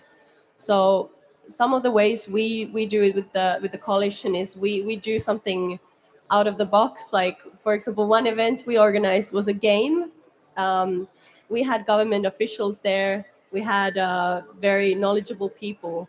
But to actually feel like what is going to be the impact of climate change, we made this simulation game where they get to come up with different solutions of how will they do sustainable agriculture together.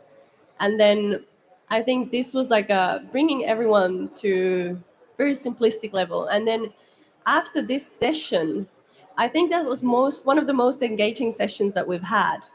We showed at one stage, if you bring a data system into play, what will this mean? How will this improve your what is it, like resilience? And it was like planning for the climate impacts.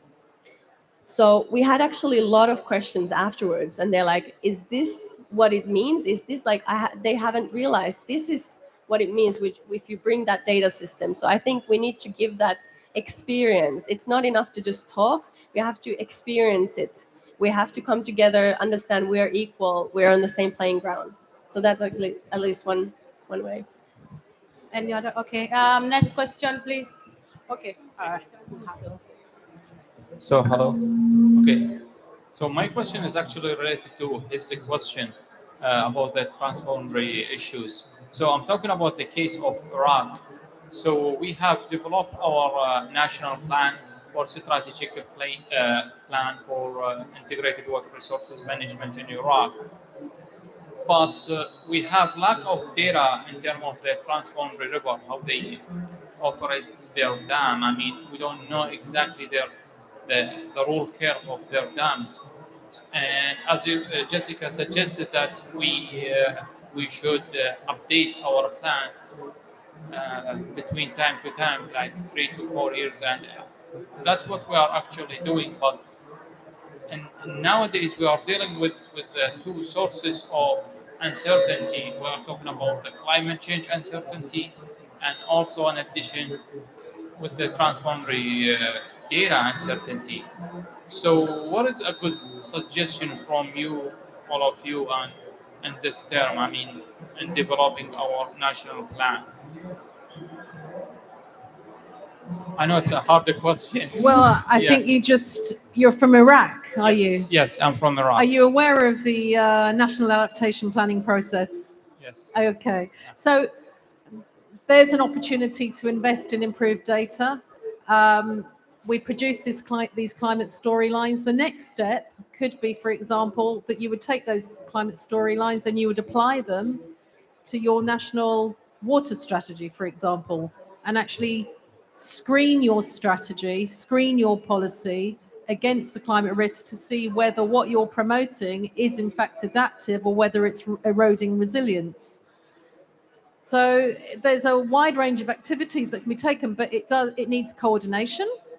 You need to coordinate, and that's part of the challenge of adaptation, is that you have to coordinate right across the board, and it needs some funding, but not a lot of funding. I think it's more a coordination challenge, and getting policymakers to listen. I mean, I think the previous question was, how do we promote consultation between different groups of people? I think sometimes the issue is you can have lots of these consultations, but then can policymakers take that information and do something useful with it? And it touches on what you were saying, are they actually listening? Are they actually understanding what's being said? And so we need to find different ways of changing mindsets, so that people understand. I mean, whether you agree with it or not, sometimes monetizing costs and benefits can really help to make the case for investing in nature, for example. And a lot more needs to be done on that. I mean, we recently did cost-benefit analysis for adaptation strategies in Zimbabwe, and we were so surprised to see that there was very limited data on it. I mean, there was a very limited baseline. What we had to do was, just for one district, go into different project documents to collect data on what it would cost to do certain adaptation actions. So it's very basic stuff that needs to happen, but it does need to happen to build up this integrated picture of where the risks are, what the options are, how much it will cost, what the public benefits are. It's a systematic process. Thank you. All right. Because of time, we can only take 2 more questions. So please. Apologies, I'm going to talk about transboundary water management again. One of the basic principles of IWRM is you deal with hydrographic units, which are transboundary throughout most of Africa. I've worked for 10 years in Southern Africa with transboundary river organizations who are trying to tackle the ever-increasing damage caused by climate change. They are developing transboundary climate-resilient development plans to tackle ecosystems integrity, to build climate resilience for the poor. But the current systems we have really make it very difficult for those organizations to access funding to implement those plans. So my question's a simple one.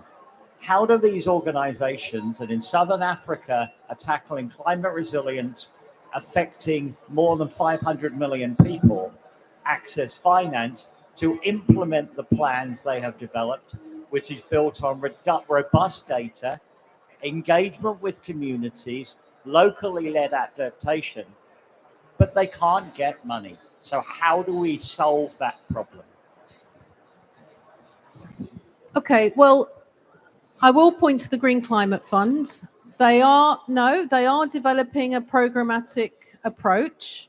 There is a draft policy, and the problem we have when we're developing multi-country projects is that there isn't an institution necessarily, not in all cases. In some cases there is, and programmatic approaches become easier, but where there aren't institutions that can broker the dialogue, if you like, then it becomes difficult. But in the case that you're mentioning, where you have river basin organizations that might, span more than one country, it should be easy then easier to access funding for the Green Climate Fund. But the key question to ask is, what would be the paradigm shift so that these organizations are self-sustaining?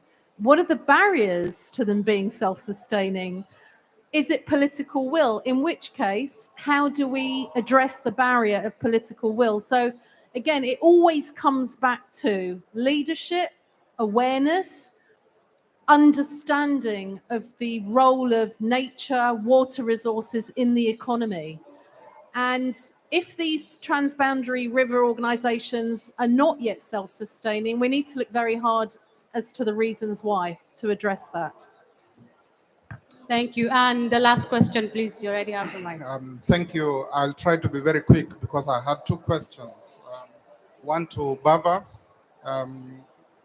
about the CAST initiative. You spoke about going regional.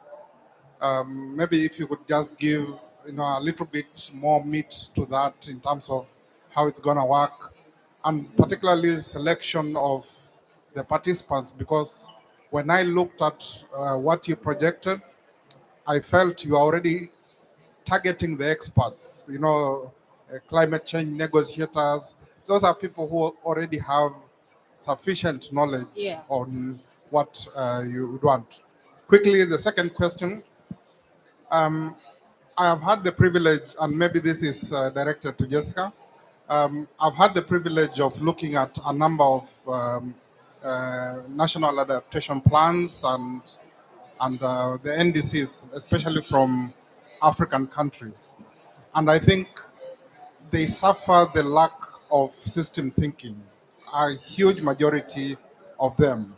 And it could be an issue of lack of data that has already been spoken of, the challenges of the transboundary issues, and so on. But what, in your opinion, should really happen to get the countries improve the quality, especially with regards to the components around water? And if I may just qualify very quickly, most African countries are still struggling with the water issue on the issue of access. And therefore, there is a lot of focus on coverage when it comes to the planning for the NDCs and maps. So how do we put it all around so that it's really systemic thinking? You have 1 minute to answer both questions. All right. So on the CAST program, in terms of going regional, this year the program was held, to say, at a global level, where we got participants from all regions. They could apply, and we had funding to bring about 20 up to 25 students, which we did select. So to go regional, we have some partners already who would be able to roll out this training program. And what is lacking is funding, really, to do it at the regional level. So at this stage, we are, trying to identify funding so that we can actually roll out this training for all three major regions, for Africa, Latin America, Caribbean, and the Asia Pacific region. And in terms of selection of the participants, though we have said that it is, climate negotiators, we're not looking for somebody at a very senior level. So this is also not a course on, learn about adaptation. We're expecting them to have some knowledge already, to be a junior to, say, mid-level professionals with a few years of experience.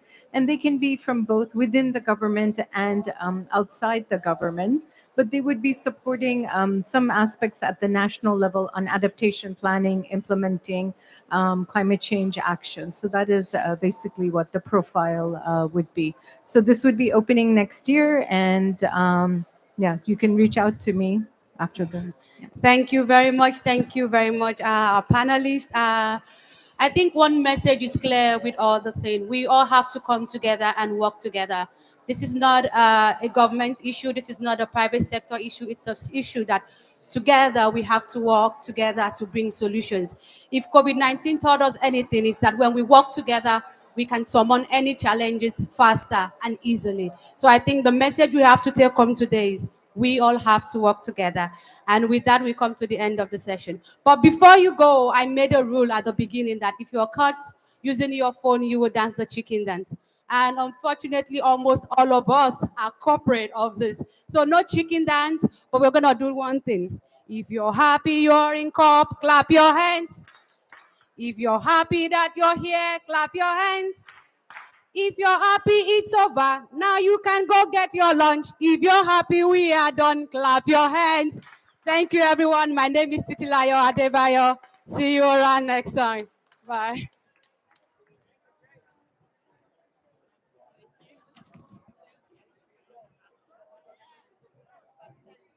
Hi, thanks for your response. I just want to offer some feedback. You mentioned forgotten, traditional knowledge. A lot of that is absolutely present in cultural genocide. I think it's really important to recognize this. Just wanted to share that.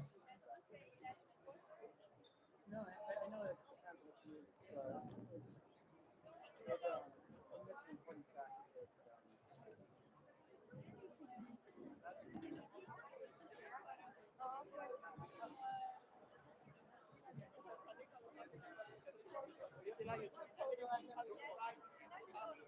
yeah, I know that.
Okay. So hi everyone. We're going to have a very quick session that talks about the remote sensing technologies and the use of the remote sensing technologies for monitoring the water. Okay. Hi. Okay.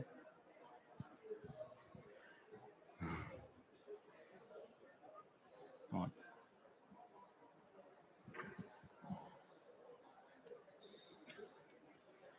So my name is Ahmed Awadi. I'm a principal consultant, work for ESRI. And ESRI is the leader in the GIS. For those who don't know, today we're gonna have a very brief talk of an introduction about the remote sensing and the use of the remote sensing technologies and how we leverage the imagery to take advantage of the imagery capabilities in the water resources as well. And we're gonna talk quickly about some brief use cases. For those who don't know what the GIS stands for, that quick video is going to give us an introduction about GIS. GIS stands for Geographic Information System. Using computer hardware, software, and a ton of raw data, we can explore the fundamental principle of geography, that location is important in people's lives. Using GIS, we can view, understand, question, visualize, and interpret data in visual ways that reveal relationships and patterns, which allows us to make better decisions. For example, a meteorologist might study the paths of hurricanes to predict where and when they might occur in the future. A city planner can choose the best location for a new park or hospital, ensuring that they are built in the place where they're needed the most. GIS is essential to understanding what has happened, what is happening, and what will happen in geographic space. Geographic understanding brings wisdom, and with wisdom, we can make better decisions to create a brighter future. So the GIS is a decision support tool or capability that will help us make better decisions. And now we're going to move to the remote sensing. Remote sensing is the ability to capture the Earth from distance. And the remote sensing comes with a lot of analytical capabilities. I'm going to give a bit of introduction about the remote sensing for those who don't know the remote sensing. So remote sensing is, as I said, capturing the Earth using any sensor, whether it's satellite or a camera installed on a plane, or even using your mobile phone to capture the data. And the basic sign behind that is like what we have in our camera and phones, right? There is a reflectance from the sun comes, and then our eyes or the camera captures the reflectance of this thing and interprets the image. The sensor does the same, captures that reflectance and give it to us as an image. Not only that, it actually can give us those reflectance in different spectral wavelengths. So we actually, when we talk about image, we have 3 different resolutions for the image. The first one is going to be the spatial resolution. The second one is going to be the spectral resolution. And the third one is going to be the temporal resolution. The spatial resolution is about the resolution. If we buy a new phone and we have a camera, it says this camera is 10 megapixel or 12 megapixel. Same goes for this. So this is what we mean by spatial resolution. And spatial resolution means increase the accuracy of what we capture using those sensors. So for example, if we look at the same locations with a satellite that captures this with 1 meter resolution on the right side, you can see that the details are a bit hazy. You don't see everything. But on the left side, we captured it with a 30 centimeter resolution. That means this is the ground resolution or the accuracy. So you can see more details. So this is what we mean by spatial resolution. The next one is the spectral resolution. This one is my favorite because it makes us superhumans. It actually allows us to capture data in different spectral wavelengths that we as humans cannot even see with our eyes, like infrared or thermal or ultraviolet. And these things actually can help us when we're observing the Earth. So we can see other phenomena or more signifying on different things that we're looking for. If we're interested in water, for example, this is capturing water in something that we call water moisture index. So you can see the significance on the moisture index in that image, and you can easily spot and see where the moisture is concentrated in that imagery. The third one is the temporal resolution, and temporal resolution means the time. So when we capture an image today, we capture an image in a month from now, we can see the change or the seasonality between the images, so we can see what happened there. And this is the third resolution of the image. The example that we see in the right here is an example of before and after an earthquake. So this is the temporal aspect of that. So we can see the damage that happened on the right side compared to prior to the earthquake. So these are the three aspects, the main aspects in the imagery that makes the remote sensing very essential for that. So when we take the imagery, we were able to see the world. This is what we call eye in the sky. We can take those imagery and run a lot of analytical tools so we can find patterns. We can identify the land use in an automatic manner. We can find specific green areas. We can monitor the lakes and then do these analysis. And after that, we share the outcome with the relevant parties, any department of water or energy or farmers, so they can take better decisions with that. And this shows us that imagery doesn't only stand at the satellite imagery level. It actually extends to anything that you can capture, even with your phone, because now the new modern phone always captures the location with that as well. So you can use that as an imagery source as well. With the days that we're living now, we're capturing massive amount of imagery. Just to give you an example, Landsat program from NASA roams the Earth every 7 days to capture the same location, and we've been roaming the Earth since 1970. So we have petabytes of data being collected over and over and over. And that data is being constantly used for many purposes, for Earth observation and for other climate-related matters as well. So managing that massive amount of data, cataloging it, and then being able to extract some insights from that is a very complex problem. GIS is going to help you with that, because the GIS would be the platform to enable you to catalog the data, organize those images, organize them in different times, being able to produce different products on the top of that that will help you explore what's going on, go back in time and see something that happened last year, run different analysis on that, like the change detection analysis, so you can see what happened before and after. And then at the end, share the result and the wisdoms that you extracted from that with the rest of the world. Let's see some few quick examples of that. So we have what we call Landsat Explorer. As I said, Landsat is a NASA program, have been launched since the 70s. It captures the Earth for Earth observation purposes. The resolution of the imagery from Landsat is 30 meters, and it captures the imagery in a multispectral imagery. So it's not only the RGB, it also captures them in the infrared, near infrared, and other bands as well. And the image that we can see here is a capture from Landsat that signifies the agriculture. These are not the true colors. This is using the band combination of the other spectral wavelength to signify the agriculture. Like the one that we saw earlier about the moisture, this one signifies the agriculture. This is a quick video about the Landsat Explorer that we have. So we catalog the whole data set. We're talking about 400 terabytes of data per the snapshot. And then we go to a specific area, finder on the top of that can take you anywhere in the globe. And then you can do the spectral bands combination. So for example, we're dealing with the natural color now. If we're interested in the band combination with the infrared, the agriculture area is gonna show as red. And this is combining the near infrared with the red and green bands. If we're interested in agriculture, then that's a different band combination. Shortwave infrared, near infrared, and the blue, that signifies the agriculture. If we're interested in the health, that's the NDVI. If we're interested in the water index, that's another band combination.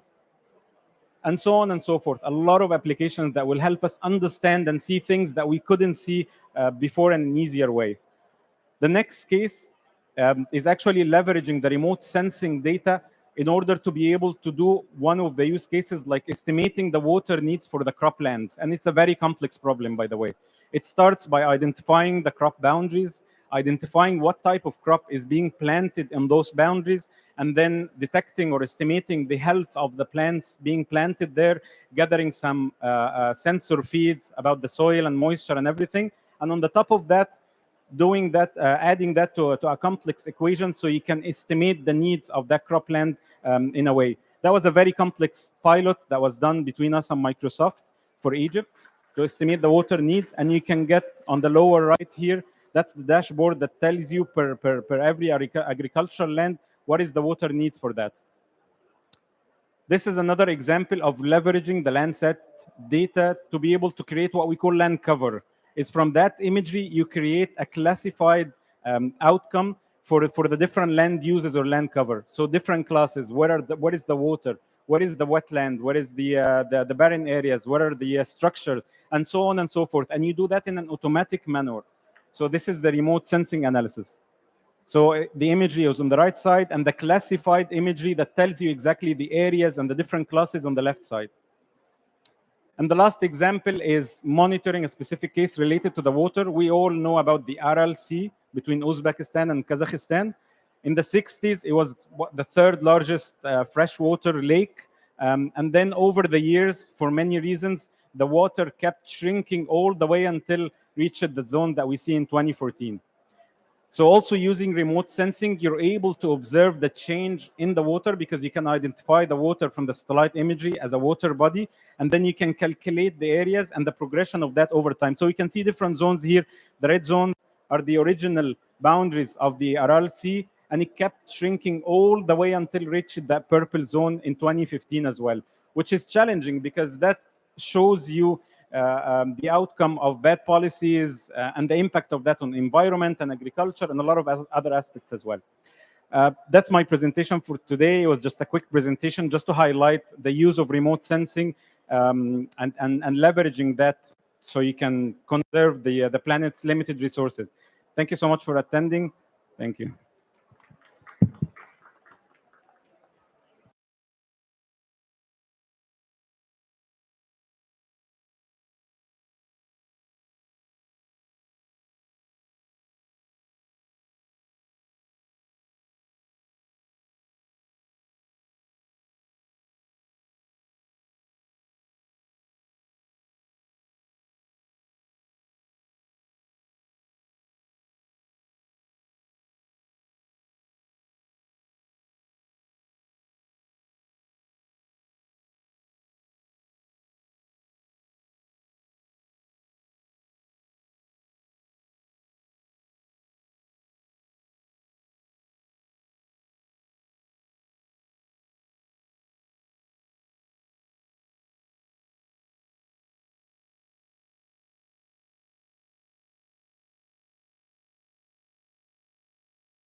This.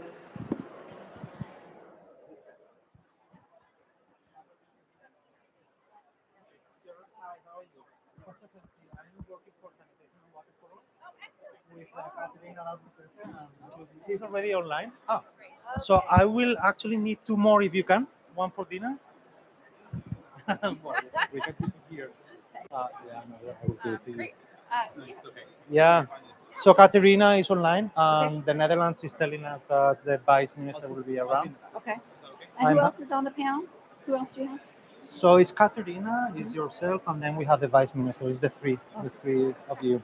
So we have a little bit of more time. Initially it was 30 minutes because we were counting on Minister. Keep it to 30 minutes too. If that's Oh, I'm okay. happy to keep. Keep it short. If it's shorter, it's okay. Just we've got to because we actually are having. Are you running late? We have a panel right after this, so the shorter the better is okay. I will keep it in mind. Okay. For Thank me, to you. be honest, I think 30 minutes to just make the point that we want to make. I think it's Yeah. running out. Yeah. I mean, when we were preparing What is with the the point you want detail. to make? Just so I make sure I No, you know what? I'm a big fan of your water strategy. That Well, talks. that's what I'm going to showcase. Yeah, because what do you like about it? 'Cause I'll be well, I doing- really like the two parts that you have on the water resources management and the water supply integration and hygiene, and and linking those. I really like that. I mean, I'm a big fan of the study. I provided input. Oh, good. Thank you. Thank you. With the data. So how do we invite Dina to talk and say, yes, for me, one of the key points, I'm following the discussion. I will make this point in my like the global goal on adaptation. You know that's been on the making. Yesterday, the U.S. was the Secretary of State. They were participating in the discussions. It's like for me, what I'm going to say is that there is no global goal on adaptation Without water. if communities don't have resilient access to water supply and sanitation. It's like, what are we talking about? Yeah. And there are millions of people that still today, and in this continent or elsewhere, they don't have access. And at the same time, they overlap with droughts, they overlap with floods. Yep. So it's like if we don't target those that they lack access and they are exposed to climate, there is global government adaptation. That's the point.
Microphone.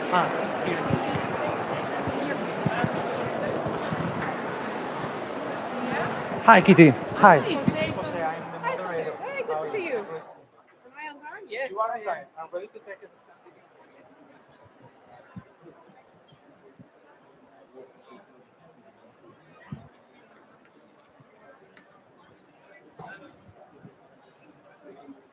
No, this is an amazing conversation, Dina, and the global goal on adaptation and the making is really difficult.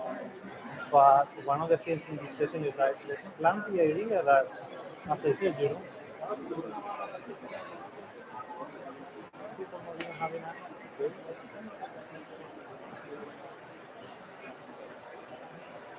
great evening. Good.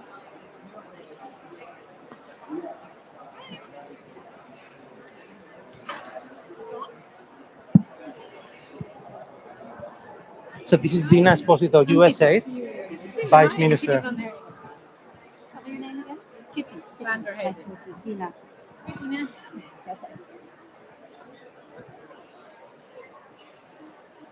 Acoustics here is good because I've been having meetings over here. Hello.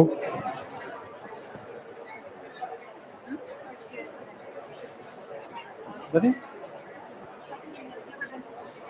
Hello, can you hear me? Yes? Hi, hello everybody. Thanks for coming to this high-level segment of the day today. And I also would like to welcome all the participants joining us through the live stream. We know that you are there, and there is a Q&A also for you, so you will be also able to interact with us. My name is Jose Gesti. I'm climate advisor for the Secretariat of the Sanitation and Water for All Partnership. And yeah, as I said, welcome to this event.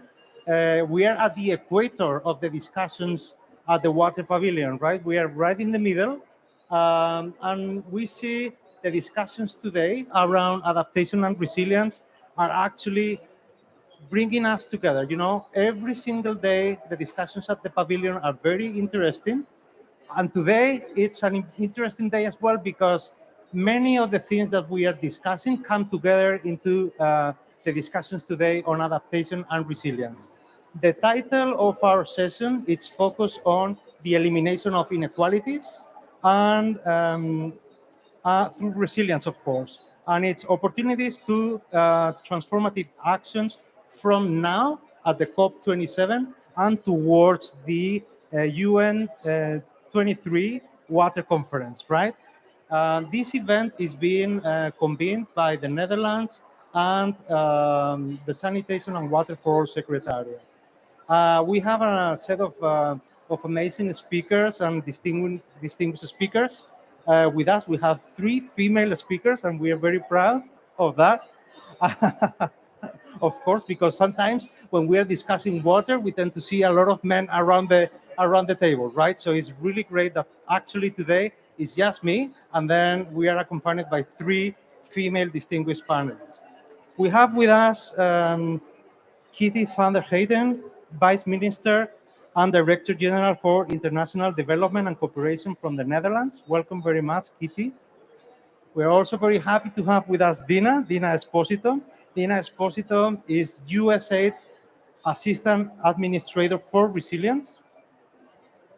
And then we also have with us, joining us online, we have my boss. We have Katerina Dalzurkerke.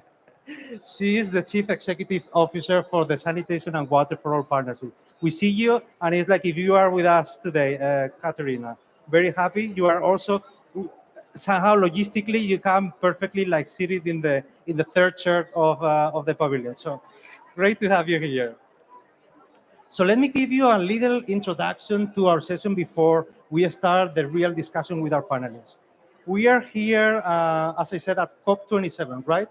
We are at the equator of the discussions in the pavilion, and this discussion around adaptation and resilience is bringing us together. Not far from where we are right now seated, we have the climate negotiators, a couple of 100 meters away from here, and they are discussing things on the global goal on adaptation. We know that the making of the global goal on adaptation, Article 7 of the Paris Agreement, is not an easy task. Last year at Glasgow, we agreed that there would be a working group that for 2 years is going to craft and do the insights and the making of the global goal on adaptation. So now, this session that is addressing inequalities, right, is very exciting one. And let me be very bold here, because if we are discussing around the corner on the global goal on adaptation, and we are discussing here about addressing inequalities, what I'm going to say is that there is no global goal on adaptation if communities around the world still don't have access to the human rights to water and sanitation. Actually, we have communities around the world that now, today, they don't have access to water supply, they don't have access to sanitation, and they are living in highly exposed climate impacted areas. It's not just me saying that there is no adaptation and community resilience if there is no basic access to social services. The IPCC has reminded us over and over that a way to address inequalities, the most effective way indeed to address inequalities, is by starting providing basic social services to those that right now they are lacking them. So this is about the global goal on adaptation. Also, discussions continue around the corner on the making of the enhanced transparency framework. This is another complicated story, right? This is what is going to make countries accountable for their commitments, right? And here we have two countries, right?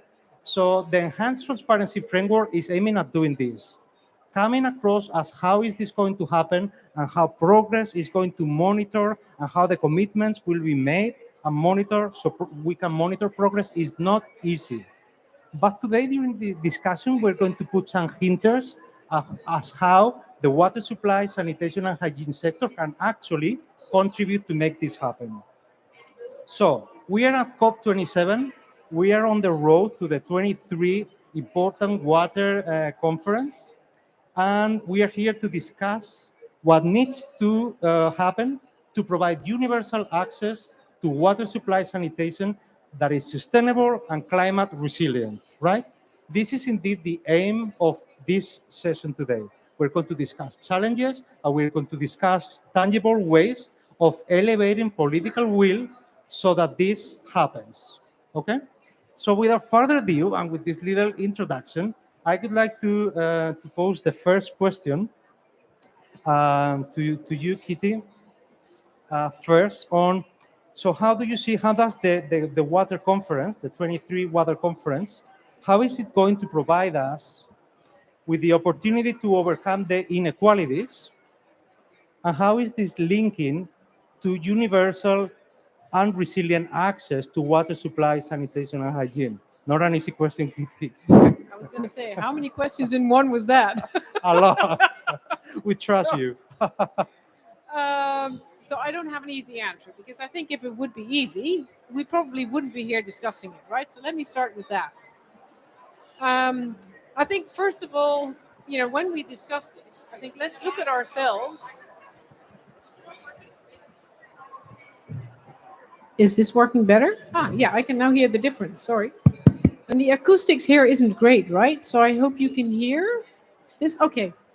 Sorry for that. I wasn't conscious that it wasn't working. So I think for me, it's very important when we talk about inequalities, then let's look at who we are, and let's look at our audience, and let's identify who's not here. Well, who's not here is the ones who we are here to serve, I would say, on whose behalf we are trying to achieve certain goals. And I think it's incredibly important that when we start to look at inequalities, that we first look at how do we make sure that we're actually addressing what they are living through. And that's not necessarily the realities that I know, right? So going local, making sure that we identify what is where and what their realities are is going to be incredibly effective. And this whole issue of eliminating inequalities, to me, is an issue very close to my heart. I've been working on development cooperation for 35 years, and these are structural, they're endemic, and they're systemic. And so how you weed that out is not going to be very easy. I think the reality is that we are, when it comes to water, simply not good enough. We have 2.3 billion people now that live in water stress, and about 4 billion people that live at least 1 month a year with acute, very severe water stress. That's 2/3 of humanity. right? So talking about structural inequalities, those are embedded in our economy, in our social structures. And I think there's a deep, deep link with what we do in the climate space. That's why we're here. That's why this is so important, because almost all the climate impacts come through the hydrological cycle. And we tend to see WASH as a very separate thing, but WASH is need for water for humanity, for health, for households, but it's in competition with water for energy, with water for manufacturing, with water for food production. And so seeing that as a structural economic issue and through the economy addressing that, to me, is incredibly important. What we see happening is that there is simply, partly because of supply side impacts, because of climate change, partly because of demand side impacts, because humanity is growing, right? Our numbers are growing. We all want to grow as wealthy and comfortable as we are, and who can blame anybody? And there simply isn't enough water. So we are going to look at an even worse distributional problem than we have. Now you can look at that from a, I would say, very technical, analytical perspective, but I tend to think of what it means at local level. It means that women and girls have to walk for hours to get drinking water or water to feed their livestock, which means that they forgo economic opportunities, which means that they forgo schooling opportunities, and at the same time they risk their physical integrity. They still get raped and violated. It means that women have to wait till the cover of darkness to relieve themselves. And again, under the cover of darkness, sexual violence looms. That is inequality. That is what we need to root out. It's not just a water issue, it's a societal issue, it's a systemic issue. That's why, for me, the UN Water Conference is so important. This is the first time in many years that we will have a UN Water Conference. You know, that when the first UN Water Conference happened, I was in primary school. Now, how old does that make me? I don't think I want to know the answer by you, but it makes me quite old. It's 46 years ago.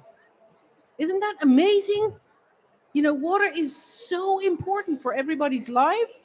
And the previous UN Water Conference is 46 years ago. Now, I don't know about your private lives. You can live a comfortable life without love, but you can't live without water. I mean, this is a very primary issue. So what we are trying to do as a co-chair of the UN Water Conference is do a few things. One is that we want it to be really inclusive. So this is not my solutions for water problems everywhere. This is everybody bringing their analysis of what their problem is and their locally led solutions. And we are there to facilitate and fund that happens. That's one. I think second, it is really about looking at it from a systemic perspective. So looking at it through the economy lens. And then lastly, looking at it from an action lens.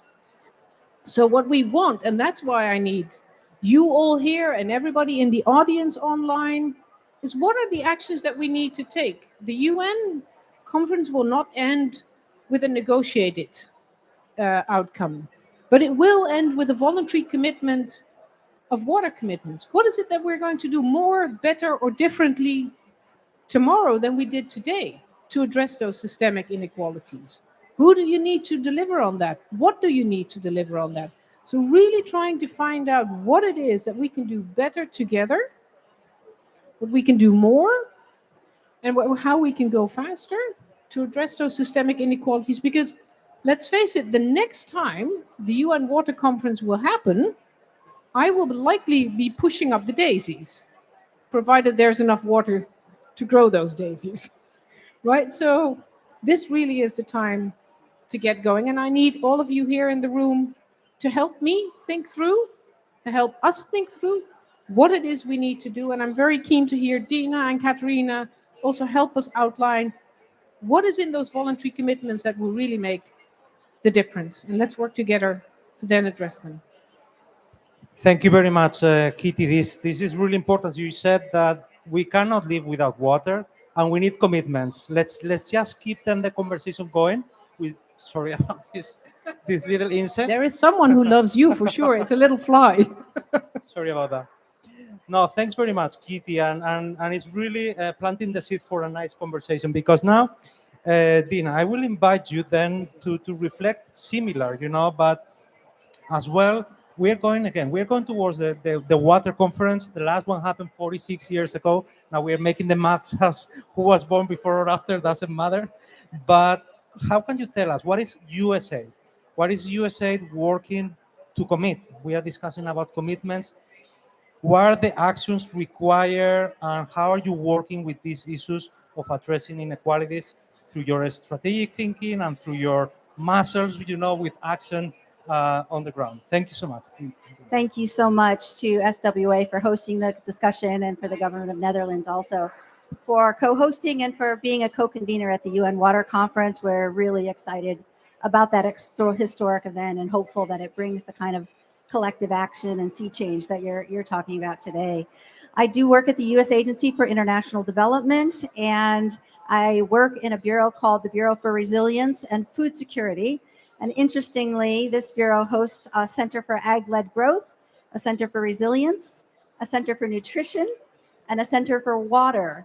And it just tells you how integrated USAID sees all of these issues, and that fundamentally we're very focused on climate adaptation, particularly in the food security space, knowing that climate emergency is a climate of now for farmers, and most farmers are women farmers, I would point out. And so fundamentally, the climate crisis and the food security crisis are a crisis of water. And that takes me to the new US government global water strategy. It was announced by the White House last month. We're hosting an event on Capitol Hill with our US Congress, strong bipartisan support for the agenda of water security, water, sanitation, and hygiene in the United States. And we're going to be celebrating with them the commitments that we're making in that strategy. It's not new to USAID to be dedicated to water security, sanitation, and hygiene. Since 2008, we've estimated that we reach around 60 million people for access to improved water, another 44 million people for access to improved sanitation. But you heard a little bit about the nature of the size of the challenge. And even as we make progress, the challenge seems to grow because of population growth and economic growth, and just the incredible strain that we've put on our water reserves and trying to pump more and more water, and the contamination of that water. I wanted to also just make a mention up front that challenge of looking at people competing for water reserves and arable land is also fueling violence. We see a cycle of violence where it's a very unvirtuous circle, with water security fueling conflict, and conflict in turn destroying access to people's ability to get water and clean and sanitation services. All of this is acknowledged in the new global water strategy, and I would elevate three of its main points for our conversation today. The first is that it elevates the urgency of addressing inequities in all its forms. It requires climate resilience to be at the heart of any new water investments, and it intentionally focuses us on anticipating and reducing conflict and fragility relating to water, which really recognizes this connection between water security and global security, which I think is an interesting kind of evolving dimension in the way we think about the water crisis. It commits us to more ambitious targets. 22 million people with access to safe drinking water is our goal over the next 5 years. An additional 22 million people with sanitation services. Half of them will be women, and half of them will be people who've never had access to water before. So it continues this focus on equity and marginalization, but it takes us a little deeper into that conversation. It recognizes that inequality is not just about gender when it comes to water access. And we know that marginalization really intersects with gender and other dimensions. It could be your ethnic or your religious affiliation. It could be your age or your disability, or whether you're in the LGBTQ community. We really want to understand better and do more evidence gathering about what makes people marginalized, and so that we can program more effectively to that. We also want to really invest more in capacity strengthening. You'll see that figuring largely with all stakeholders in the water community, and working to ensure that civil society and affected communities are at the table where that data is analyzed and discussed, and where decisions are made. This is very central to an overall agenda in USAID, which you'll see throughout all of our policies on inclusive development and the importance of local engagements, people who are experiencing the problem at the heart of this finding and identifying those solutions. So that comes out, I think, quite strongly. The second dimension around climate resilience, the strategy really elevates, and this is a kind of a new dimension, elevates our efforts on water resources management as part of our our effort to get water, clean water to households and sanitation services. We really need to look more at landscape level solutions.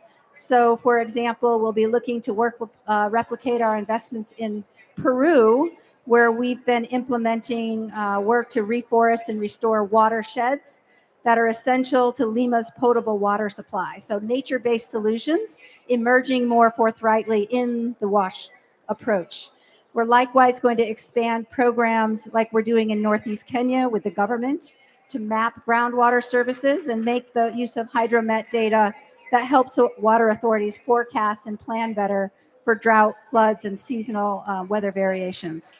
So finally, I would just note that there's a real focus on finance. For those of you who are here this morning, we did at the US Pavilion a call to action with the private sector, crowding in private sector resources, including in the water sector as part of our climate adaptation approach. Our strategy commits us to leveraging $1 billion in finance for climate resilient water and sanitation by 2030. So inviting any of you in the private sector here who want to engage with us and elevate your work on adaptation services to join in that call for action. So these issues around inequality, elevating landscape level solutions, and looking more deeply at finance are things we hope will emerge in the UN Water Conference and that we can move collectively on. Thank you very much, Dina. I love when you said that water security is global security. And let's plant this idea in our minds because it's very important, right? And then the link that you've done, water security is global security, and you have mentioned the importance of linking water resource management with water supply, sanitation, and hygiene. I mean, we cannot work advancing on one if we don't advance on the other. It's impossible. So one depends on the other one, and they need to go hand in hand. So thanks for sharing us. As part of the USA strategy for water security, we hear also some clear commitments for the future, which is what we are discussing as well here, how to tackle inequalities and what are tangible commitments that can be put forward, right? So thank you very much, Dina, for these insights.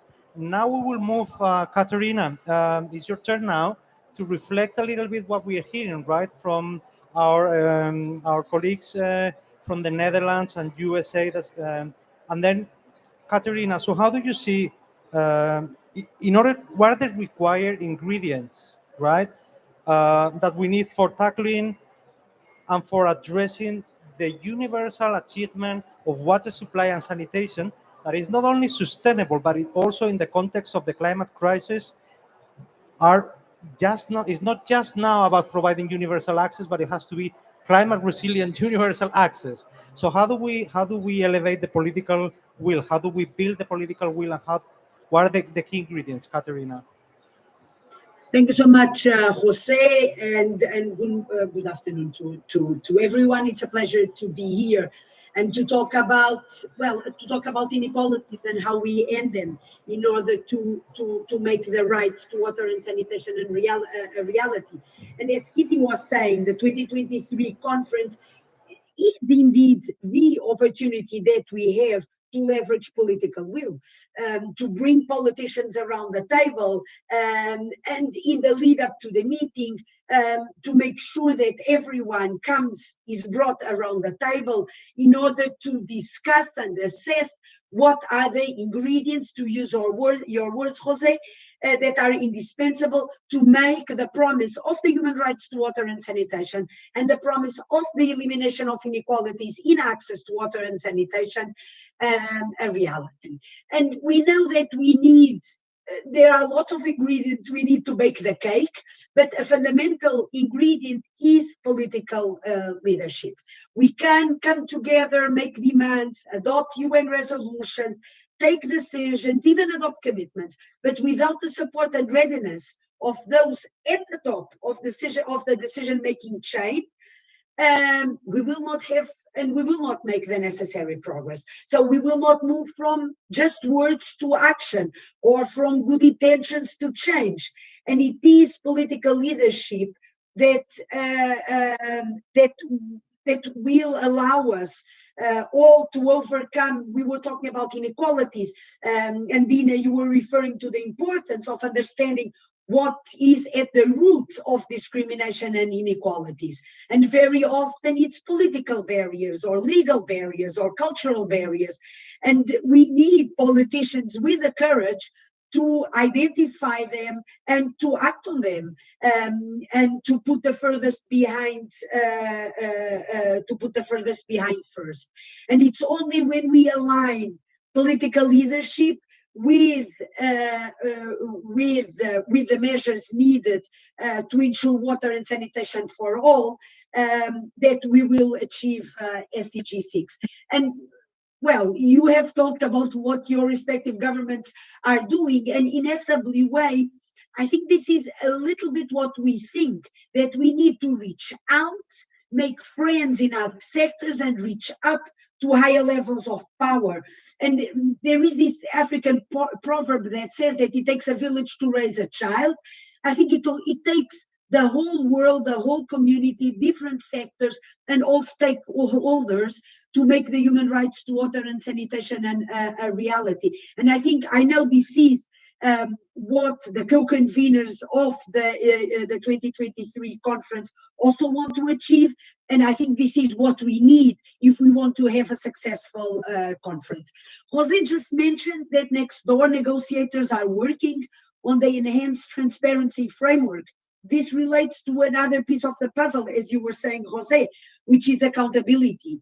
Both COP27 and the 2023 conference are moments where leaders will make announcements and even commitments, whether through initiatives and declarations here in Sharm el-Sheikh or through the Water Action Agenda in 23. And we need to make sure that it doesn't stop in Sharm el-Sheikh or in New York in 2023. And I think that follow-up is essential to make sure that the results of COP, the results of the 2023 conference, make a difference in people's lives and change things, as Eleanor Roosevelt said several decades ago, make a difference in small places close to home, so small that one cannot see on a map. So from here and now at COP, towards the UN Water Conference in March next year, and towards, I must say, our own SWA's next high-level meeting, also in 2023, after the UN conference, we promise from our side at SWA that we will keep working with all our partners at country, regional, and also global levels to emphasize, number one, that drinking water, sanitation, and hygiene need to be a core adaptation and mitigation component of national climate policies, namely NDCs and NAPs. Make sure that climate resilience is a core component of any and all drinking water, sanitation, and hygiene policies and strategies. Number three, and I only have four, continue providing multi-stakeholder spaces to bridge climate, water, sanitation, hygiene, high-level discussions. And this is what Kitty was saying. We need to bring those that don't even know that COP exists, that the UN Water Conference will exist. We need to bring them around the table, and we need to bring their rights and their needs to the forefront of discussions. And at last but not least, raise our voice and advocate for a fair share of climate financing to cover the adaptation needs of the most vulnerable, not just for water sanitation infrastructure, but to support enabling environments, building blocks that are conducive to climate resilient services. So from our side at SWA, we look forward to joining forces with all of you and continuing to work with you in making sure that these rights become a reality for all and forever and everywhere. Thank you very much, Katerina. I think it's very clear, right? You're making a call for water supply, sanitation, and hygiene to be part of climate planning. The other way around, for climate resilience to be a core part of water supply, sanitation, and hygiene planning. And then it's key to provide multi-stakeholder spaces, right? You have just said it's like there has to be a space where both the climate and the water supply sanitation community can talk and interact and can exchange and make commitments, right? So yeah, thank you very much, Katerina. I would like maybe to see if both of you, if you have any reflection to what we are discussing, any short reaction to what we are discussing. Dina, Kitty, we have just a few minutes, so please, it's just like if you have any burning reaction to it. After that, we will invite our audience to interact. Well, I did want to reflect a little bit further on some of the lessons learned that we've had in the past that maybe haven't been pulled forward yet that might be useful to think about as we go into the UN Water Conference. One of the things the U.S. Global Water Strategy emphasizes is that it's not enough to focus on infrastructure. You know, we've gotten things a little bit backwards where we do the building of the infrastructure, but we don't have the governance, the systems, the sustainable finance, the accountability to make those water systems work. So that's something I think we're going to need to talk about.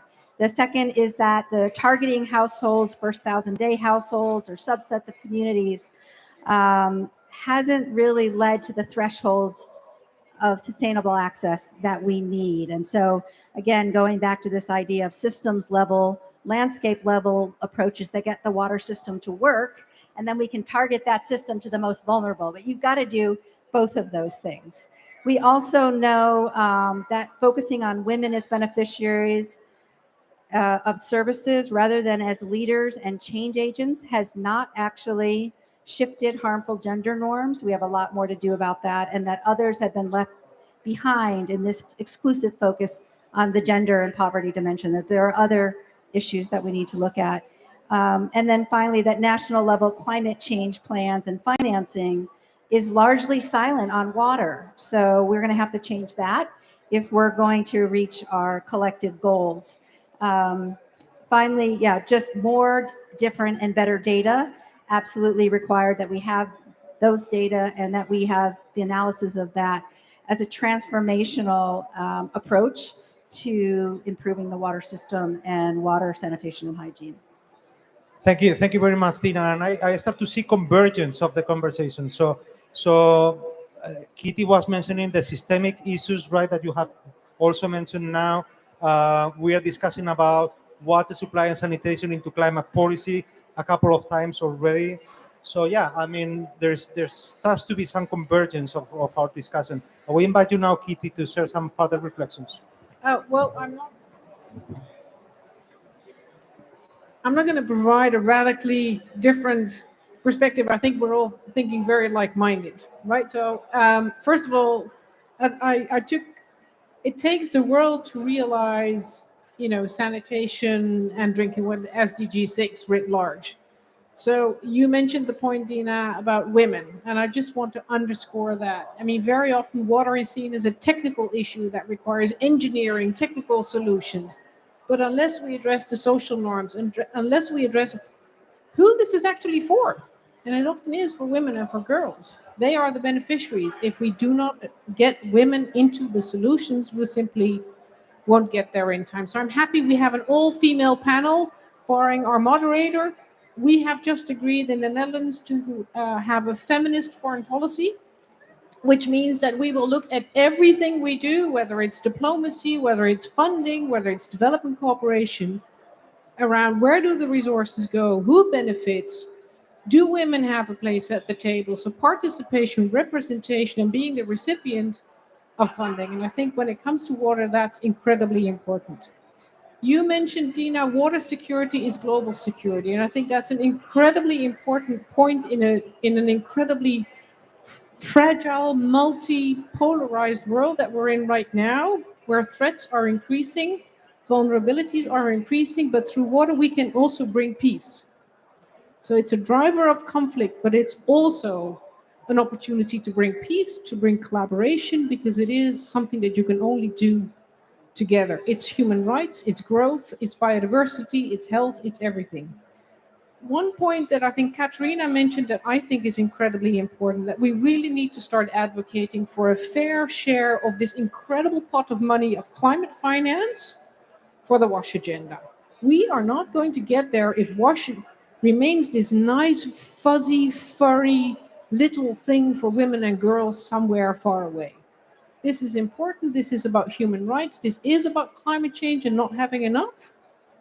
Climate change is the sexy thing of today. That's where large sums of money are going, and they should be also going through climate finance to WASH finance. So I think this is something that we all collectively need to push for. That is something we can do at the UN Water Conference. And then lastly, when it comes to women, I need you guys, I need Katerina, I need everybody looking. We need more women and we need more diversity in the UN Water Conference. So we've pushed very hard for inclusion. We have, I think, an unprecedented number of NGOs of different local communities joining the UN conference, because unless we start to sing as a choir from our different localities, we will never sing. So I need you all to come to help bring more people to the UN Water Conference to make sure we deliver for those that need it most. And those are not around this table, they're somewhere far off. Thank you very much, Kitty. And now it's the three of you that you have converged into one key message, which is that to addressing and eliminating inequalities, which is what we're discussing here, when it comes to water supply and sanitation and hygiene, is not just about infrastructure. I think this is a very important message coming from this discussion. It's about political will, it's about governance, it's about social norms, and many other things, right? So I think I would like to highlight this because now this came clearly across the three panelists that we have today with us. I think it's very important. And all of you have also made a mention of the fair share of the climate resilience. If we link to this other conclusion, we come to the conclusion as well that the fair share of climate financing for the sector is not just on infrastructure. So we need to be able to build the climate rationale in the discussions that we are having with the multilateral schemes and at the national level as well, as what is needed to build at the right enabling environment for conducive, climate resilient water supply, sanitation, and hygiene. And it comes with planning, it comes with coordination, capacity building, governance, implementation. So different aspects that is not just building a latrine or digging a borehole. This is not just what we are asking, right? It seems to come very clear from this discussion. We have a few minutes left, and we have a audience here that I don't know if somebody would like to interact with us and share some comments, some perceptions, or if you have any questions for any of our panelists. And there are some online, I'm being told. So somebody will tell us some of the questions coming from our own online participants. Yes. Danny, thank you for letting us know. Yes, thank you so much. There is a question coming online. It's asking, what are the most critical strategies, including e-governance, towards achieving WASH and gender equality? Strategies. So this is about the strategies, right? We are being asked about the strategies. I think it's a little bit the essence of what we are discussing here right now, right? We're coming with the strategies. I think we are coming to some conclusions, right? The strategies is like thinking systemic, is being mentioned, right? It's like thinking inequalities is gender and women and girls are impacted, but we have also discussed other ways of inequalities. Dina has been mentioning different sources, indigenous, LGBTIQ, and other elements of inequalities. If you want to help me, we have discussed the infrastructure. It's not just to solve the issue of inequalities. It's not just about infrastructure. We have just reflected on this. We have said that building the security, building the global security through water. Katerina, I don't know if you have any thoughts. Yes, I'm putting you on the yes, spot. Yes, I'm starting to get nervous. I think that we said a lot, as we were saying. The previous speakers said a lot. But I think that what was discuss today, and which I think is fundamental, is the issue of participation, making sure that women and girls have meaningful opportunities to influence decision making when it comes to water sanitation and hygiene at the local, at the regional, at the national levels, right? So we are not just passive recipients of aid or users of services. No, we need to be involved in, and we have the right to be involved and have a meaningful contribution to making new policies. Another important issue, and Kitty, you were referring to the importance of money. So without money, the world doesn't go around, right? And it is crucial that we look at national budgets, at regional budgets, at municipal budgets with a gender lens. Are the budgets being designed in a way to include or to exclude women? Do they take into account, then, for example, the exorbitant prices very often of sanitary pads when we talk about sanitation, when we talk about access to hygiene? So are the politicians and the technicians that are putting budgets in place, are they taking women's rights into account at the moment when they are doing the budgets? So I think that my answers are much more political than technical, but I think that, again, and to connect with what I was saying at the beginning, this is about political will. Excluding or including women is a political decision, right? It's not a technical decision, it's a political one. And not only women, but the most marginalized, I think often of people living in informal settlements who are simply excluded from access to services. They cannot be connected because they are, in inverted commas, illegal. So I think that this is what makes the difference. It's the political will to combat inequalities, whatever the inequalities we are facing. Over. Thank you very much, Katerina. So that was really interesting, and you have highlighted participation and make a renewed call, for the right share of climate financing, also coming from national budgets, and then looking at the resilience, looking at gender, etc. There is a question from our audience. This will be the last question before we close.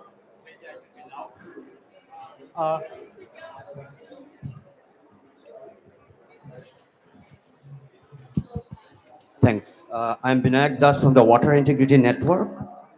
And one of the issues which we are trying to pick up is because of the climate crisis, there's going to be a lot of migration. People are already moving, displaced people coming to cities. And where will they come? Women, girls. They will come mostly to the informal settlements and slums. How is this being tackled? That's also important to consider in the agenda. And second, just since I have the mic, we have some explanatory document on sextortion there. If anyone is interested, please take. Thanks. No, thank you. Thank you very much for the question, and we love to interact with the audience, of course. I would invite if Dina or Kitty, if you have any reflections. Yeah, I'm reminded of a recent example from Ethiopia, which is facing an acute historic drought where people of a certain ethnic group have moved into the Somali region of Ethiopia. And there's a food security program ongoing in there that has established peace committees and dialogues between communities and governments that have sort of seamlessly pivoted to now address this migration issue. So having structures at a community level that are actually surfacing and engaging communities in how to deal with tensions without violence becomes more and more important. I'd love to say that there's never going to be migration because of climate, but we all know that that's not true. So those kinds of structures around community dialogues and peace building are going to become more important. I also think that if you do have more solution sets at those locations where people are coming from, that you can reduce some of this really negative out-migration where people end up displaced for decades, if not, more. That we really need to think about solution sets that keep people grounded in their homes. That's where they want to be. They don't want to move. So what is it that we can do that supports them?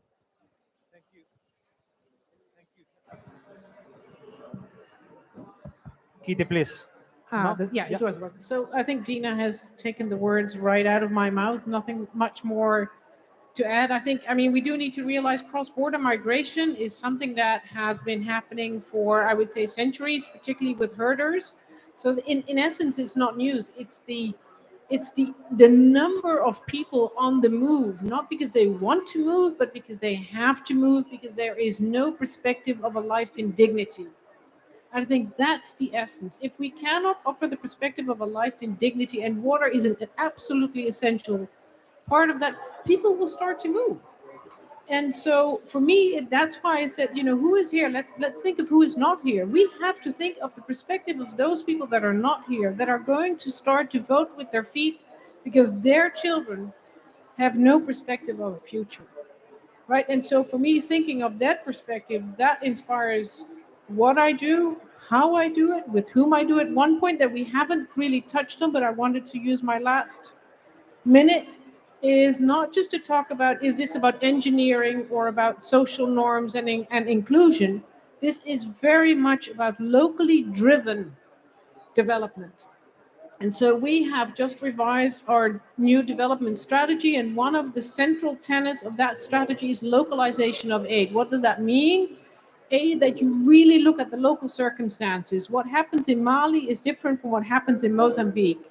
So really taking the context, political, geophysical, socially, economically, then making sure that whatever our solution is based on a locally led analysis and a locally led solution. I can think of many solutions, but they might not be culturally appropriate, or they might not be financially sustainable. So have that done at a local process. And that's my responsibility, that's our responsibility, not just making sure there is enough and predictable patient funding, but that local organizations have access to that funding. And that's where we all go wrong all the time. We have massive amounts of money, but they don't end up where they need to go. Just 10% of the overall development finance ends up with local organizations. That's what we need to change. I know USAID is also a strong proponent of localization of aid, because that's empowerment. That is shifting the power of how we do what we need to do, and that's bringing the perspective of a life in dignity. Thank you. Thank you very much, Kitty. We have come to the end of this 45-minute session. I would like to really thank our three amazing panelists, Katerina, Kitty, Dina. Thank you very much. Please, a big applause for them. And let me just close this session by reminding ourselves this is the Water Pavilion, but this is not a water conference. We are the Water Pavilion in a climate conference. Hopefully, the discussion today has planted some seeds that we are going to all advocate for outside of this pavilion. We have agreed that the negotiations are happening around the corner on the making of the global goal on adaptation, a transparency framework. Let's become now all advocates of what we have discussed here on how to tackle inequalities, and let's spread the word, okay? Thank you very much. Thank you.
Okay, can you all hear me?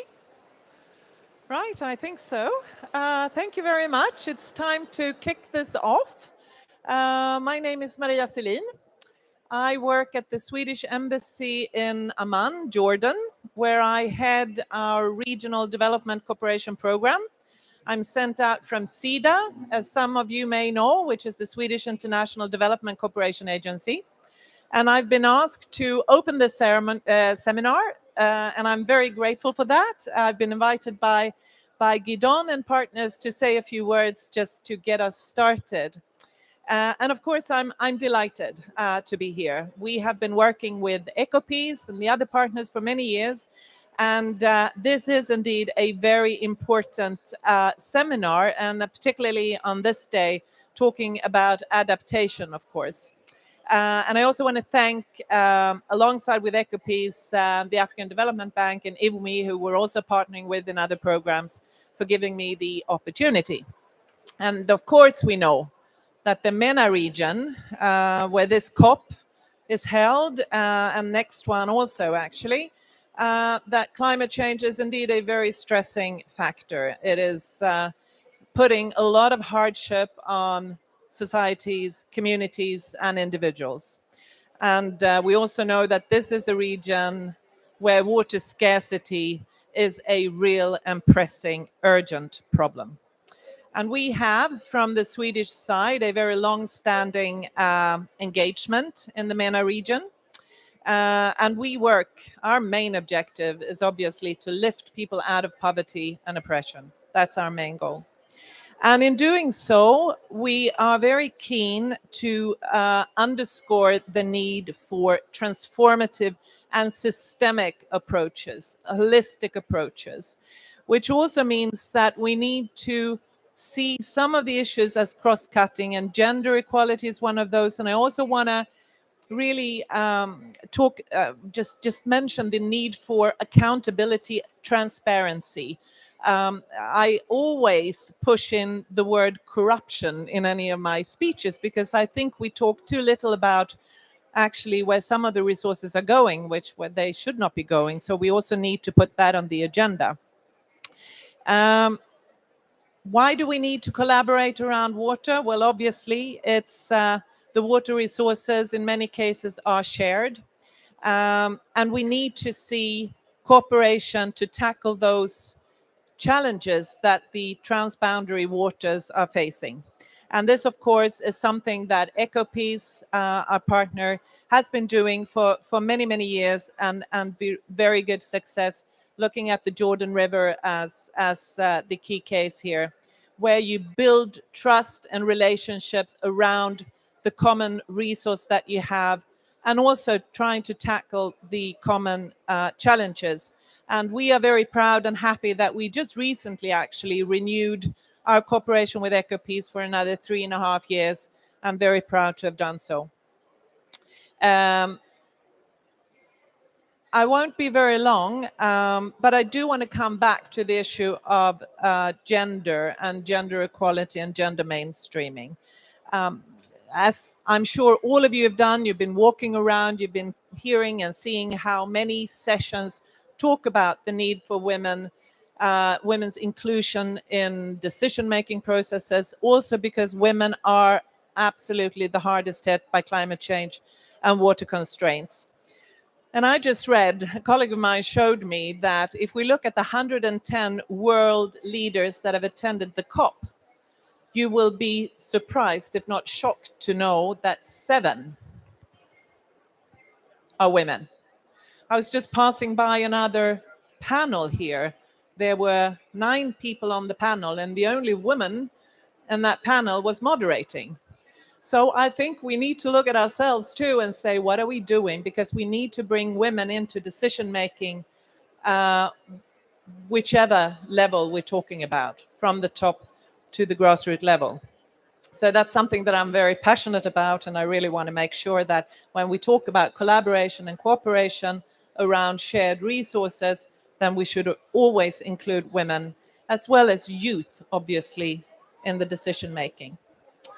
So this seminar is to talk about how can you advance regional cooperation and what is there to learn from the successes of the partners here. And I think that's very, very pertinent because we need more cooperation, not less, if we're going to tackle this planet's challenges.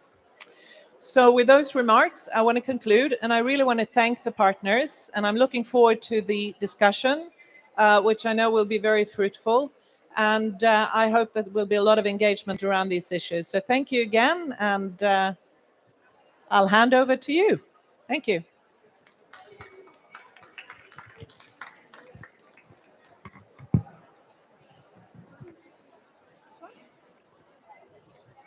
It's okay. I'm having this one. Okay. Thank you very much, Maria, for this very inspiring opening words.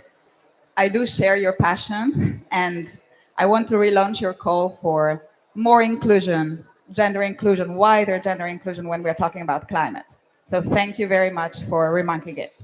So it is a pleasure to be here. Good afternoon. Thank you for being here to all the panelists and the public here. And also, I think the event is streamed online. So want to thank you also those who are following us from home. Okay, my name is Giulia Giordano, and I'm the head of the international programs at an Italian think tank, the first Italian think tank dedicated to climate change, named ECHO. And it's particularly important for me to be here because we are discussing today issues that are very close to my heart, and with very lovely speakers with different backgrounds that can really contribute with this different perspectives on this important discussion on transboundary cooperation to help achieve climate adaptation and resilience. So I want to introduce, we have Mr. Ijoma Emenamjo, Chief of Water Resources Management, African Development Bank Group. Thank you so much for being with us. Gideon Bromberg, Israeli co-director of EcoPeace Middle East, which had the pleasure to meet earlier in my previous life as I was working for EcoPeace for 5 years. And finally, Ms. Karina Bachhofen, Associate Director of Head of Policy, Red Cross, Red Crescent Climate Center. So thank you all for being here. And let's start immediately with the discussion as we don't have much time today. Okay, so I want to start the conversation by asking the panelists one question, and maybe you can give us your perspective on this. So before coming to COP27, what were your priorities, your issues that were like top of mind when talking about water, climate change, and conflict? So maybe you want to start first?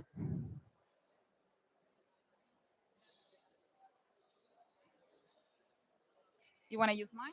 I think this is working. Thank you very much. I'm really happy to be here and really happy to see the room. For me, and for us at the African Development Bank, I think the two things, especially when we're talking about transboundary waters, that are key for us. I think the first for us is really around data. We really have a data gap, a data issue on the continent. And that has really sort of been a real sort of focus for us over the last couple of years, is looking at how we can sort of deal with data issues. And we have several programs and sort of projects that we are kicking off. We've been kicking off over the last year and a half, 2 years, and we'll continue for the next couple of years, that will really look at data and how to sort of get better data in different sort of scenarios. The second thing for us is really around the enabling environment around sort of policy, right? And how countries work together and the sort of agreements and arrangements and how countries work together to deliver on transboundary issues. Just to say that in Africa, when we talk about transboundary waters, it's really sort of at the top for us because 90% of surface waters in Africa are transboundary and 40% of aquifers, so groundwater, sort of at transboundary level. So for us, really looking at these two issues of data and looking at issues around sort of agreements and policies is really key for us.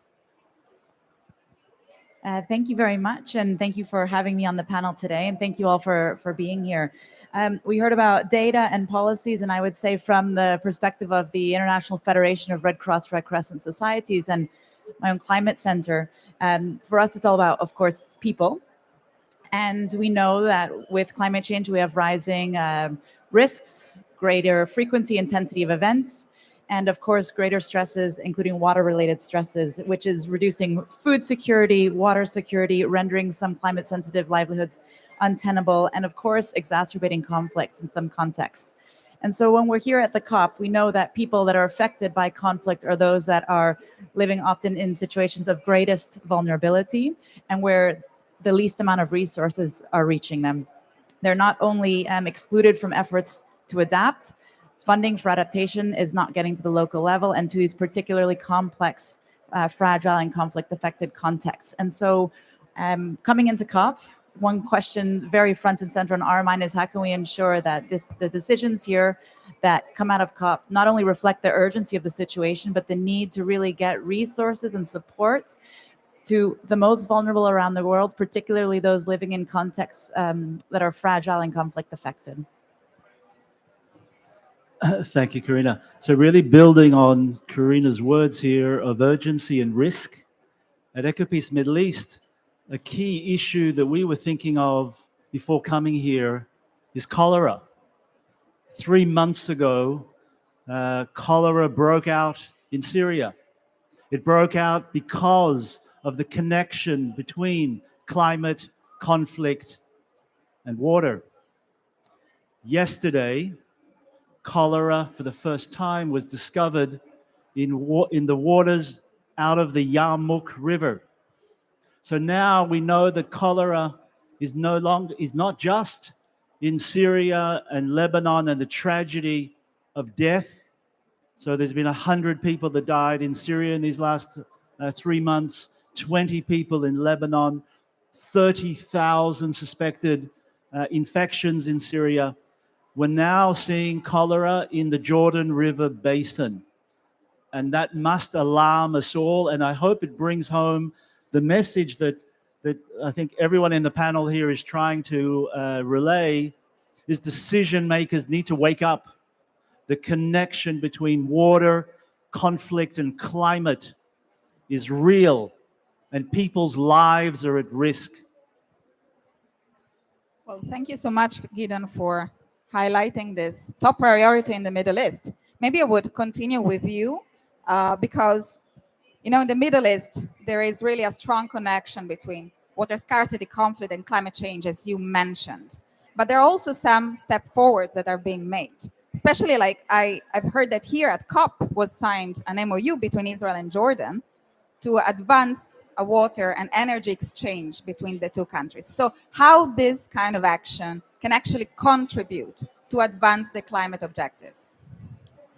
So when people think of the Middle East, they immediately think of conflict, Arab-Israeli conflict, all of the conflicts internally throughout the Middle East and North Africa. One of the issues that EcoPeace has been leading and have a roll-up here calling for a green-blue deal. It's actually learning from the experience of Europe, of the European Green Deal, that we must approach the climate crisis from a regional perspective in addition to a national and global, because our transboundary waters and environment are all shared.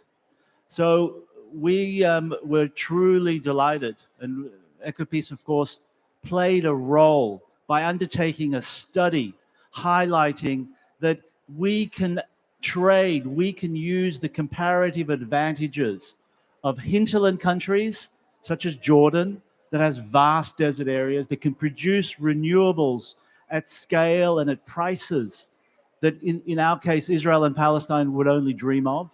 And on the other hand, on the Mediterranean, there is leadership already in desalination.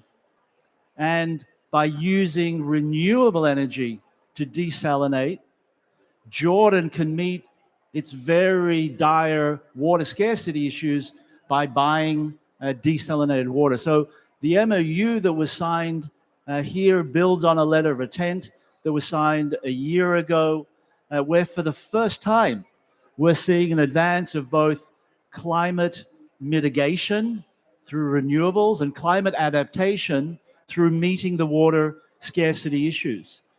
In addition to that, of course, this creates healthy interdependencies. It really reflects what nature is about.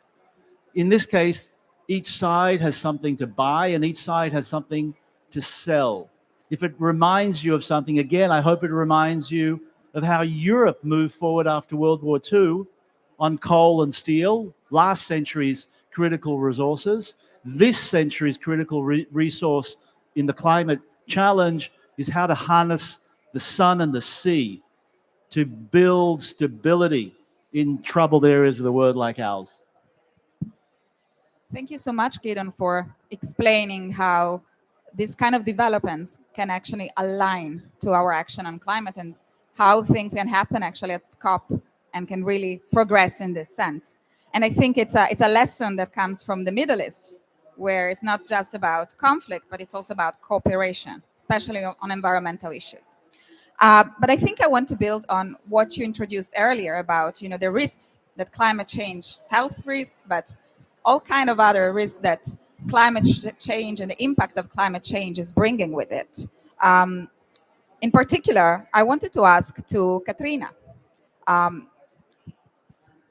events like droughts, floods, and extreme weather events in general are becoming more and more severe around the world. We have seen also Europe being this year hit by these kind of events.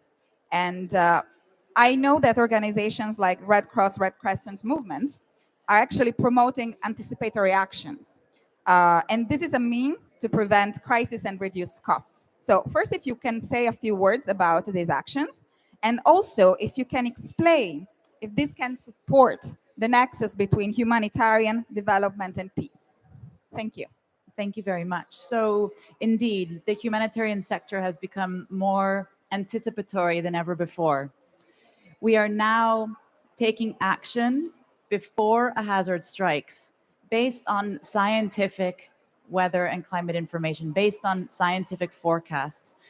This means that there's preparedness, there's actions that are identified that can be taken when a forecast says this much, for example, rain will fall for this duration of this intensity. Actions are triggered. Funding will often flow to enable those early actions to take place. And we're acting in advance. So then the hazard strikes and we'll face fewer losses and damages afterwards. So it's a real way to minimize the impacts that can be felt rather than waiting too late and acting ex post disaster. The humanitarian development peace nexus is, of course, crucial in all of this. The Anticipation Hub, which is an initiative between the German Red Cross, the Red Cross Red Crescent Climate Center, and the International Federation of Red Cross Red Crescent Societies. This Anticipation Hub was developed to exchange knowledge and learning about what anticipatory action works, how it works, what can be improved, and there's more and more pilots and activities around the world that are testing out these approaches, and so this is a place where you can share the knowledge and exchange. The Anticipation Hub has a working group on anticipatory action in conflict settings. And so this is being recognized at the highest levels as an important area for further discussion, further investigation, and further action. And members of this working group are from the peace, development, and conflict sectors, humanitarian sectors, I should say. And enabling and promoting anticipatory action for each of these sectors is, of course, extremely important, particularly understanding how to do anticipatory action in places where there's already protracted crises or conflict taking place. And so this requires a conversation about what business as usual needs to shift. How can we design and implement with taking advantage of the different areas of expertise that these actors bring? So for example, peace actors understand the dynamics of the conflict. Humanitarian actors such as Red Cross, Red Crescent, national societies understand how to make interventions conflict sensitive. And of course, the development actors are the ones that can really invest in the long-term development and long-term risk reduction of these communities. And that can be, for example, in improving weather and climate data, early warning information, and building the capacities of the communities that are needing to take action, the anticipatory action when the time comes. I would say one thing that's interesting in areas of conflict, it's about bringing in maybe usual and unusual suspects and anticipatory action. One area for further investigation is, for example, the role of the army to take in order to ensure that anticipatory actions are effective. But there's still too little understanding right now of what sorts of cooperation modalities are best in these fragile, complex, conflict-affected contexts. And so that's what a lot of the discussion is about, what sorts of cooperation modalities are needed in these specific places. Thank you, Karina. And I think it really shows your point how cross-cutting the approach should be when addressing risks and climate threats. So, and it's really important that you mention how the NEXUS work and what is the way that cooperation can enable a holistic approach to facing the crisis. I want to continue with this topic of anticipatory actions and ask you, Gioma, if you can tell us a little bit more about why is it important that climate adaptation and resilience be tackled through anticipatory actions at the policy level when dealing with transboundary management of water. Thank you very much. So at our bank, sort of our core work is working at the national level, right? And in many cases, and it's not all of them, national policies for water management are quite clear, quite straightforward. But now we're tilting a lot towards doing transboundary work, and we're seeing massive gaps in many basins do not have agreements, which are sort of the basic guiding documents for cooperation, and where they exist. And we're seeing that because they were written 50, 60 years ago in many cases, or even longer, they do not factor at all climate change at all. So most of these agreements have, for example, minimum allocations where the upstream countries have to make sure that the downstream countries get a minimum allocation, but do not really sort of think about the fact that that minimum allocation may not be available in certain years. So we're really concerned that in the future, because we understand that in different parts of the continent, we'll see different massive changes in sort of precipitation and so on, that in the future we'll see issues around allocations to downstream countries. Many of these agreements also do not look at water quality, right? Water qualities are not written into these agreements. And then there's a concern that we know that climate change will affect water quality, that these issues have not been taken into account. So we're working really hard to really look at the policies and framing policies, working with the riparians to develop climate-proof policies is really what we're looking at right now.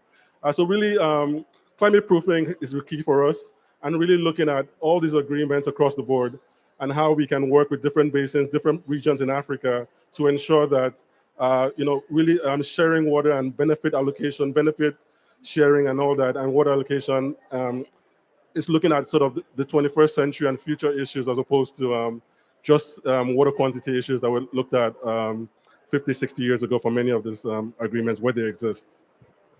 Thank you so much. And I think I want to continue with the topic of water, because you really introduced a very important element, access to water, but also water quality of water, which are very essential. And I want to ask Katrina, we talked about early warning, anticipatory actions. What is the connection here with cross-border cooperation over water issues specifically?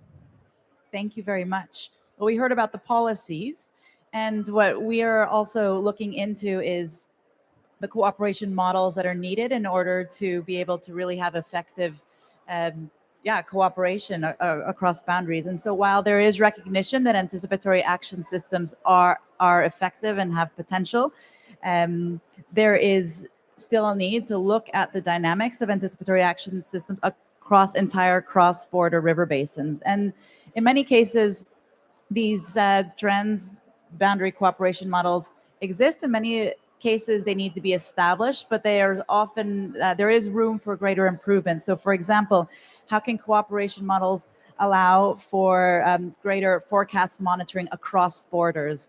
How can they help enhance communication across borders? How can we ensure that the dissemination of early warning messages isn't just confined to political borders, but really going to all potentially affected populations? So for example, with cyclones Kenneth and Idai recently, the rainfall happened in one place, the flooding happened somewhere else.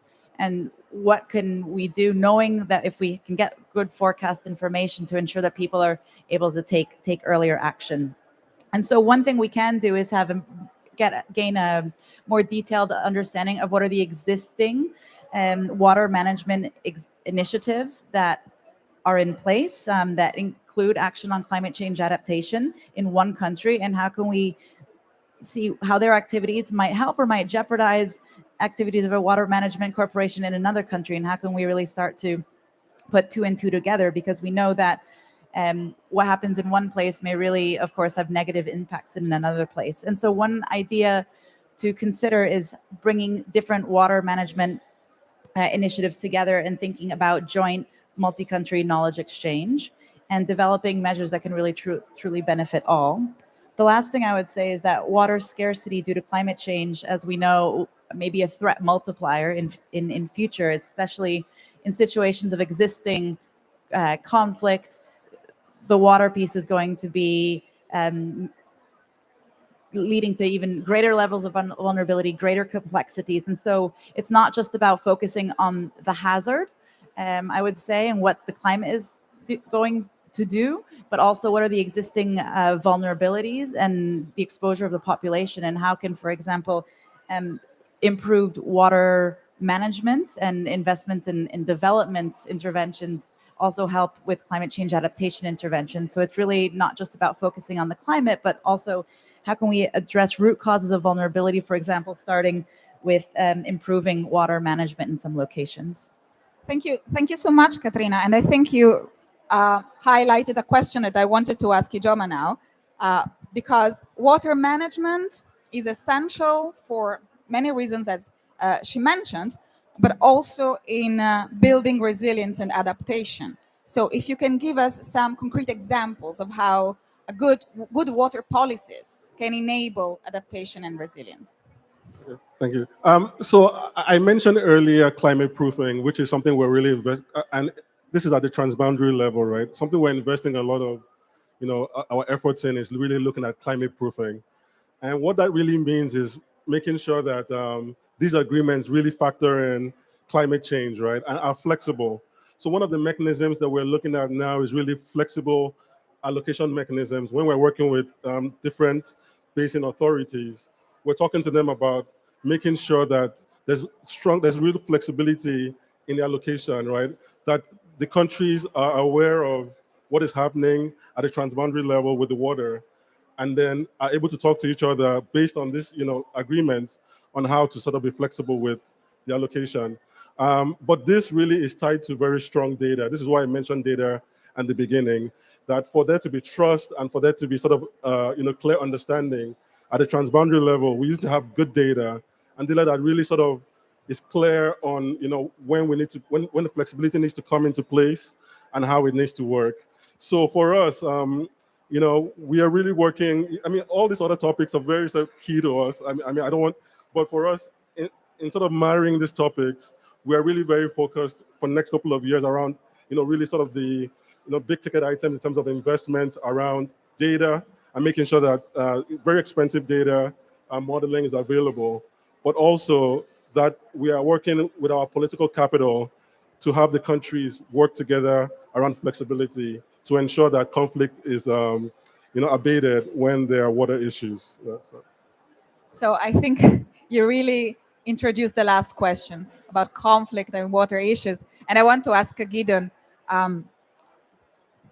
water conflict, the Israeli-Palestinian conflict, how can we build resilience in the Israeli-Palestinian context? And if you can also explain the nexus with the humanitarian sector and the development sector. So thank you, Julia.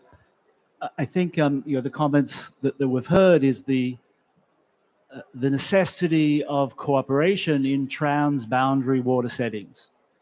And in so many of the conflict areas, there is no cooperation. Water issues are often held hostage to cooperation. And EcoPeace really in the Green-Blue deal highlights how the inability to advance cooperation on water risks national security issues of all of our countries. So let me give you an example. It's really specific to the Israeli-Palestinian conflict. When the peace process, the Oslo Accords were launched, there were 5 issues that were identified as hard to resolve. You're familiar with them: Jerusalem, settlements, final borders. Well, water was also seen as a difficult issue to resolve because back in 1994, water was a zero-sum game. There was only natural water. Any redistribution that's been talked about would have produced winners and losers. So here comes in the possibility of using technology. And in this case, Israel's leadership in desalination and treated wastewater reuse, which has tremendously increased the pie so that the rationale as to why water was a difficult issue to resolve is no longer relevant. And there is no reason why Palestinians shouldn't receive their fair and just allocation of natural water, with Israel no longer losing any maximum water, because that can now be replaced by relatively inexpensive desalinated water that must be produced, of course, with renewable energy. But the political process on both the Israeli and Palestinian sides and much of the international community remains: either we move forward on all final status issues, we reach an agreement on everything, and of course we want to see an agreement reached on everything too, but the impact of not moving forward risks our water security for all of our peoples under the climate crisis. There's less and less rainfall, so the actual natural allocation to Palestinians is on decline. The status quo is not staying still. Climate change changes that status quo to the detriment.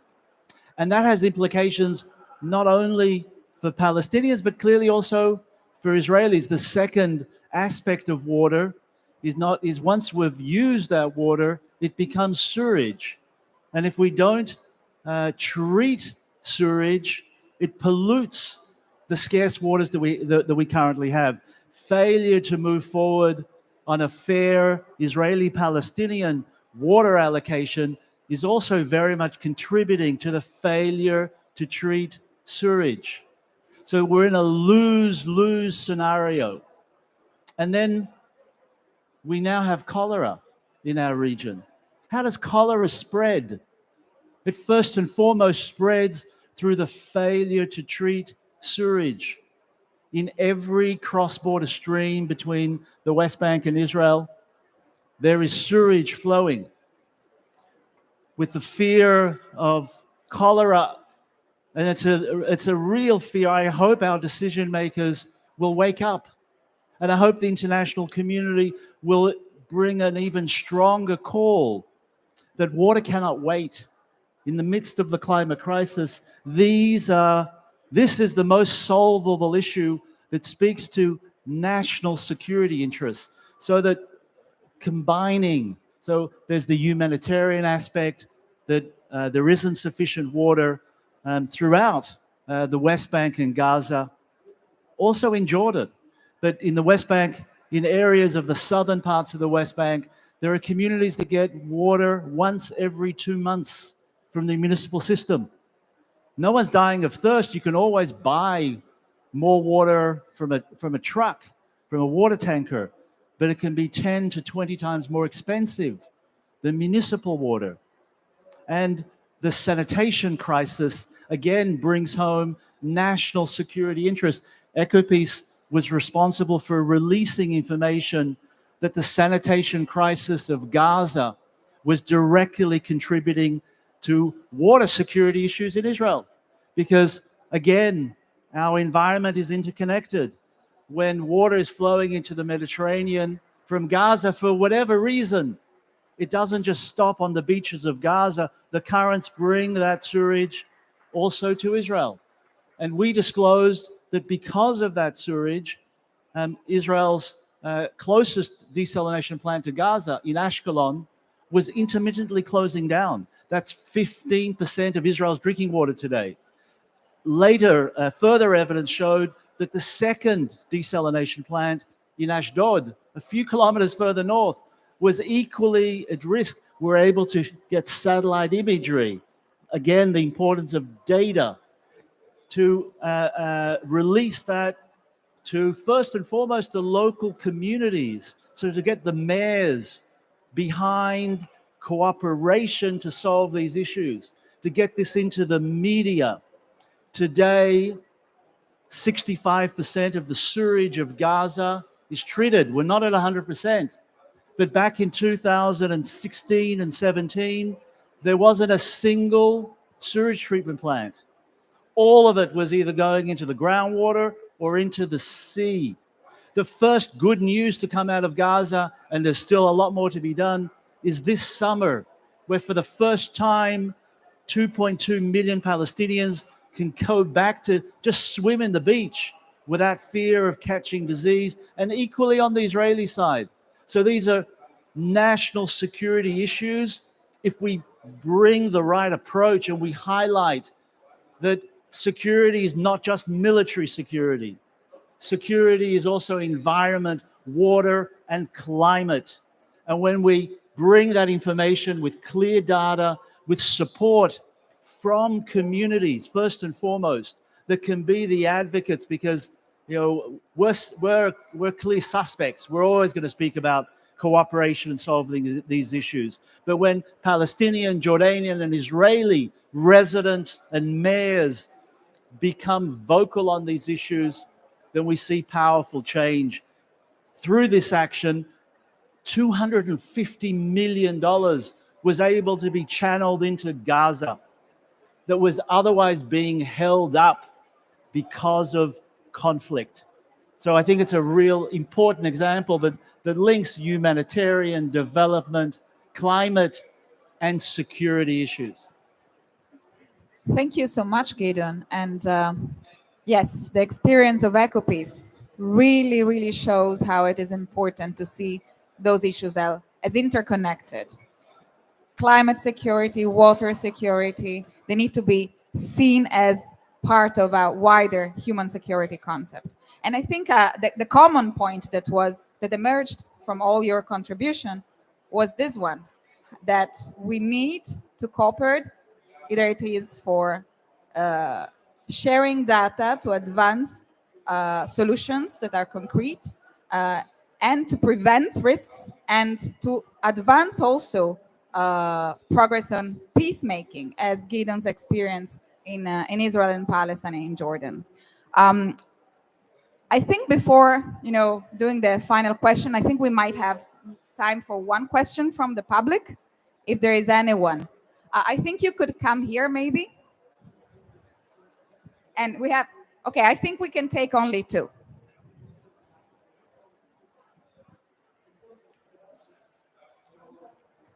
Thank you very much, moderator and panelists. I'm from Ethiopia. My name is Abarandasha, working for the Ministry of Water and Energy in Ethiopia. So I want to ask two questions. First and foremost, I would like to share my observations in this COP27 that we are not lucky enough to have enough discussions in the water and sanitation sector in the COP27. I had never, ever seen.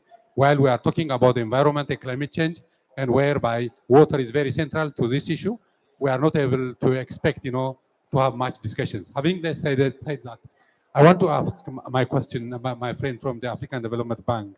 How do you think of the true regional integration and cooperation, more specifically in the transboundary rivers, like the case in the African case? We have IGAD, we have AMCAO in the AU, we have many regional platforms, including INTRO, the Eastern Nile Regional, Technical Coordination Offices. We have many platforms. But how can countries have a true regional cooperation and integration in that regard? while water is central for the achievement of the 17 SDG targets? Thank you so much for your question. So this is an extremely difficult question you're asking me here, because I always say that before I give a speech on the continent, that Africa is big and the problems are many, right? So the two things I always say. I think there's a lot of work that needs to be done in terms of integration. So at our bank, we have the high fives, and one of the key high fives is Integrate Africa. I think you're right. We have too many platforms doing the same thing in different parts of the continent. So that's my agreement. I think we need to sort of have a longer, too much of a long conversation on where we need to synergize efforts. But I want to use this opportunity to keep on talking about, to say one thing, that is going back to my data argument, right? That in Africa, we have basically two types of transboundary basins. One are the high trust basins, I won't name them, and we have the low trust basins, we know them, right?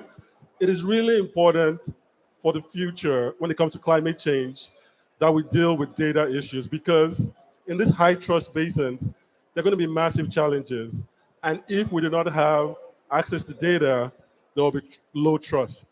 So for me, I spend a lot of time talking about data because wherever we work on the continent, we see this issue where everything's working well now, but we know that we are very clear about predictions and so on, that we'll see massive issues around trust that can only be sorted out by trustworthy data.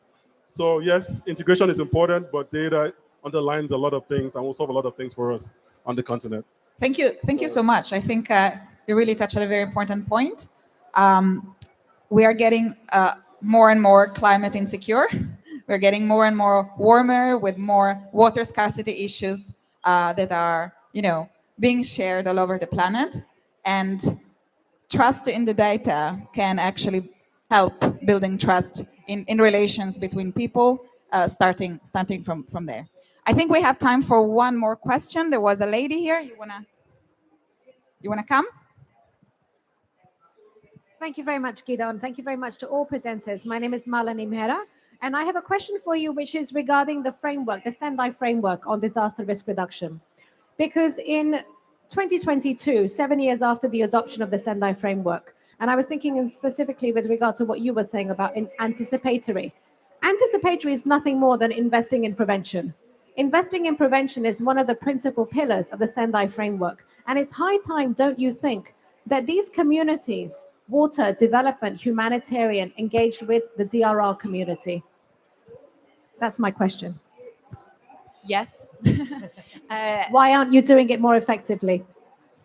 I mean, I would say it comes down, of course, to what we all know about silos, about funding flows, about the need to have the right incentives in place, about the need to have the right actors around the table to make the decisions. And that's not just at the national level, it's also having actors, representatives and those from the local level making those decisions as well and being part of them.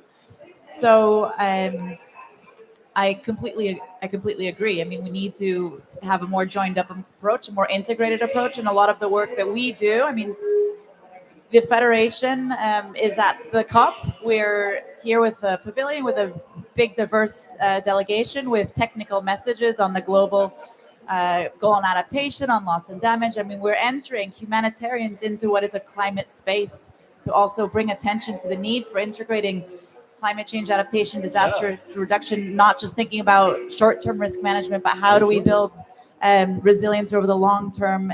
All of these issues need to come. And I think too often we're just in our own silo. This is the Sendai community focused on Sendai, the Paris Agreement focused on the next COP, and the development actors thinking long-term reconstruction in the aftermath of disasters and long-term development. This needs to be joined up, and that's absolutely integral to our messaging and part of why we're here. And I hope everybody also feels the same, and we have to speak loudly and then have actions follow. So it's not easy, I would say. Why is the Red Cross here? Don't you drive ambulances and do blood donations? I mean, there's a lot of awareness raising that needs to happen, but we absolutely have experience, evidence, expertise from the ground all the way up in terms of how this can be done. And we need to fix our own systems as well, I would say. So our experience from Ecopeace, as to your example of the Red Cross and its actions now, is that we've been in dialogue with the Red Cross for probably 10 years, mostly under sort of under record, not publicly known because of your discrete practices. But the climate crisis I've seen has brought a sense of urgency to link. It's late. It's extremely late. It's really only happened in these last 12 months, at least in our case of Israel, Palestine, Jordan, particularly Israel, Palestine, where the silo approach is part of the reason that where we are, because of the failure to really understand and integrate that basically, building a pipeline is not just building a pipeline, laying a pipeline. It creates the opportunity to bring communities, because the pipeline goes from one place to another place. It creates the opportunity in a conflict zone to promote an understanding of interdependence. And I think that's the missed opportunity that we still need to much more heavily invest in, that linkage between humanitarian development, peace building. They must, in a conflict zone, our perspective of Ecopeace, if you cannot find a peace dividend, then you haven't looked seriously enough. You haven't developed a program with enough strategic thought, because otherwise we're allowing the climate crisis to be a threat multiplier. But equally, the climate crisis can be an opportunity to build trust, to build resilience. But it's only if we look differently at these silos and the relationship between them all. Thank you, Gideon. So climate crisis is a opportunity multiplier instead of a threat multiplier. I think very quickly, the last question. It is for me? Okay, it is for thank you so much. And then we close with the questions. Thank you so much. Sorry, we're running out of time. Thank you. I think climate is an opportunity. I agree with that. And cooperation, I don't think is an option now. It is a necessity. So, and this is a very hot issue to be taken to the Water Action Decade 2023. And the issue is getting more complex because with climate change, and then we have COVID-19, and now we have the war, which causes problem on food and energy as well. So I think we have to move fast on considering cooperation as one of the adaptation measures in water and climate change resilience. So it is one of the adaptation measures. Thank you. Someone wants to give a feedback? Okay. So thank you so much. Okay, so we are about to end this conversation, but I want to conclude with a question to all the panelists. We are in the middle of COP right now. We're closing the first week. We still have a second week. But looking ahead towards COP28, what are the priorities? What are the issues that should be faced at next COP when we are dealing with transboundary water? So if you just give a very quick reaction before concluding. Thank you. Thank you. So, I mean, I'm not going to sound like a broken drum here. So let me do something different and say that improving enabling environment for transboundary water. And I'm sorry I talk about Africa, but this is where I work and this is sort of my focus. But really, enabling environment means for us strengthening institutions. It means for us looking at agreements and seeing where those agreements can be approved. And I think finally, what I'd like to see next year is really a discussion around supporting Africa when it comes to decision-making tools. I won't say data, I'll just say decision-making tools. This is really important. I think for us to be able to sort of have this type of cooperation you see in other parts of the world, we need to see that type of scientific background, evidence base available. So for us, these are the keys for us. Thank you. So I would say for this COP and looking ahead to the next COP, the transboundary lens is extremely valuable in the operationalization of the global goal on adaptation and for the global stocktake in 2023, because we understand that there are implications of transboundary risks. However, here there are countries that are negotiating, and we're talking about national adaptation plans, and we're talking about things very much at the national level. And so I would say if we can think about measurement of progress towards adaptation, thinking of a transboundary risk or transboundary related indicator to measure how effective adaptation is, that could be one very useful example to bring the transboundary lens into the COP discussions. And I would say that continuing through these mechanisms to say, okay, what's the progress on adaptation? How are we measuring adaptation? What are the lenses that we're using? Who is at the table? Who's informing these this progress? Is it from the local level actors, national level, to reporting about at the global level? I think this transboundary lens is something that can continue to be not on its own, but integrated into these negotiations. What are the indicators? What are the metrics that are being used? And how can we ensure that it's not just at the country level where we're measuring progress? Thank you. In a conflict setting, in a transboundary basin, working with the other is seen as working with the enemy. You're condemned. You're seen as a traitor. At the next COP, I hope that there'll be the courage of our water ministers, of our national leaders to speak publicly about the need for cooperation, that cooperating over water, despite conflict, is not an act of treachery. It's an act of national security. There were meetings here between parties in the midst of the conflict in the Middle East, but it was all under the radar. And that's not good enough. That's not good enough to meet the challenge that the climate crisis presents to us.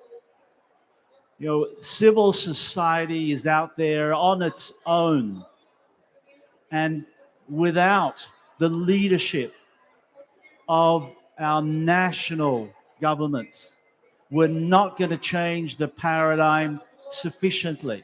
So that's my call for the next COP, is to see, so the MOU is a breakthrough, but I can say to you that people condemned ministers that signed that MOU. The ministers, our water managers, need to work with us to communicate that working together is not working for the other. It's advancing self-interest and mutual gain that's more urgent and more pertinent than ever if we're to survive the climate crisis in the Middle East or anywhere else. Thank you, Gideon, and I share your call for more courage in advancing these solutions. I want to thank each one of you for your contributions. I think you really managed to give, from different perspectives, a clear explanation on how transboundary cooperation on water can help building resilience, is a means to adaptation, and it also helps prevent conflict and, inshallah, make peace. So I really want to thank you again, and I want to also invite for final remarks Ms. Sibi Lawson-Marriott from the World Food Programme, Senior Regional Advisor for Climate Action, Resilience, and Gender in Eastern Africa. Thank you so much, Sibi. Thank you so much. And what a rich discussion to try to summarize. I'm going to do my best. So we know that aquifers and rivers, basins are shared by so many countries. And like so many food system, peace, and climate issues, this poses many challenges. And we heard examples here from the Middle East and from Africa, two of the most water-stressed regions in the world at the moment.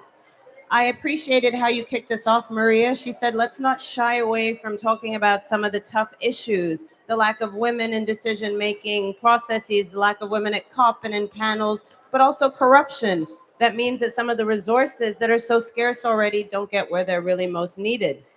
IFEOMA, 7 of the 8 countries with the most catastrophic level of ecological risk are in Africa. So very appropriate to have you at the panel.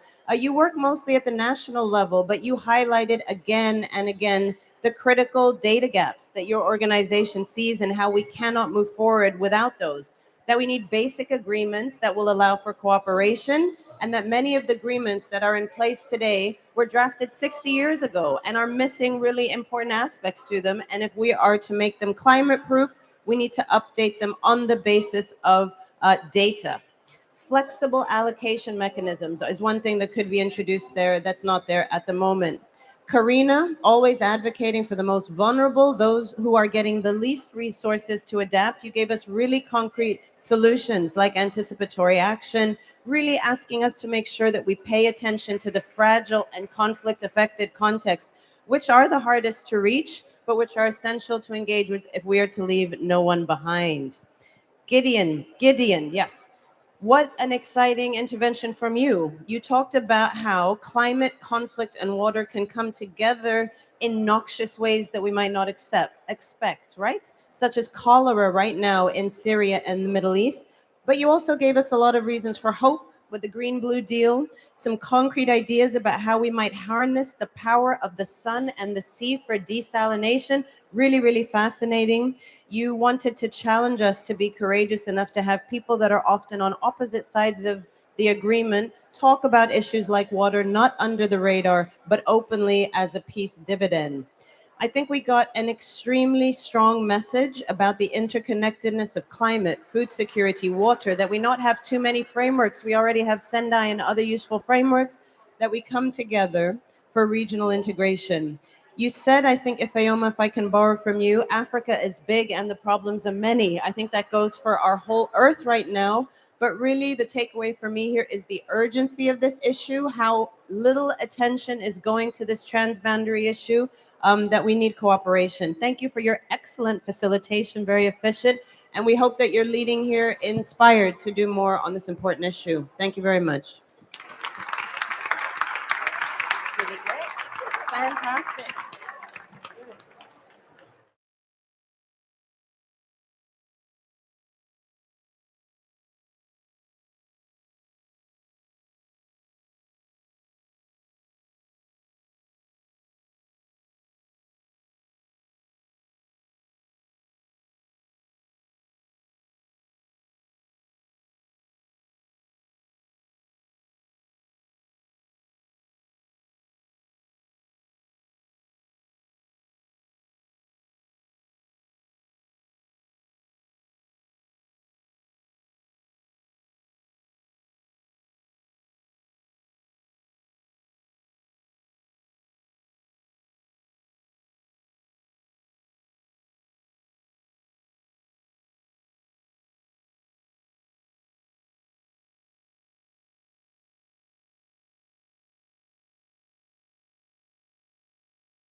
Good afternoon, everybody, and welcome to our session on water and climate.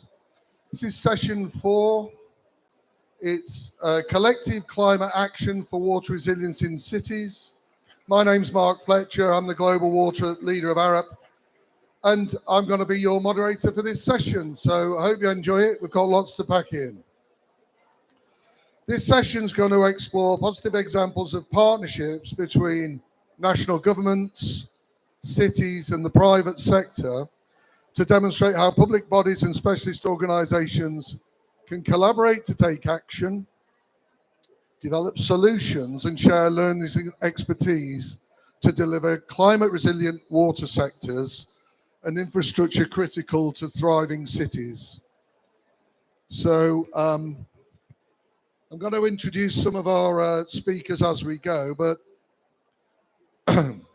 these are the organisations who are going to be involved today, so I hope you enjoy the effort they've put in and you take the attention to listen to what they're saying rather than just stare at your phones. Thanks very much, that would be greatly appreciated. So, first of all, I thought it might be useful just to touch on Cape Town. So whilst experiencing severe drought, we saw how partnerships emerged and they helped in the collective response to build water resilience as the city approached day zero. And I thought it also might be useful just to reflect on, this is Belfast, where we saw how partnerships can be built across communities to help establish greater resilience. This was our work on the Connswater, literally building and refurbishing actual bridges as part of our process to both restore the river and build resilience for the communities in Northern Ireland. So to start us off, we're going to have Anna Busman. She's the advisor for water policy for GIZ, and she's going to start us on water as a driver for urban transformation, and then she'll be followed by Stuart Sarkozy-Bonossi, the Global Director for Policy and Investments for Resilient Cities Network. So Anna, if you'd like to start us off.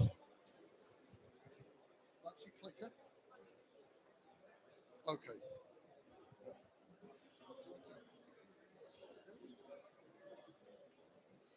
Thank you very much, Mark, and a warm welcome to everybody. I'm very glad to be speaking here today on behalf of GIZ and the German Development Corporation. And just to give you a short insight and some framing on German Development Corporation, Germany is one of the biggest donors in international cooperation in the water sector. And the German Development Corporation in this sector comprises 3 different organizations. So there's GIZ, there's the KfW Development Bank, and BGR. And we all work on behalf of the German government as long-term partners to countries around the globe.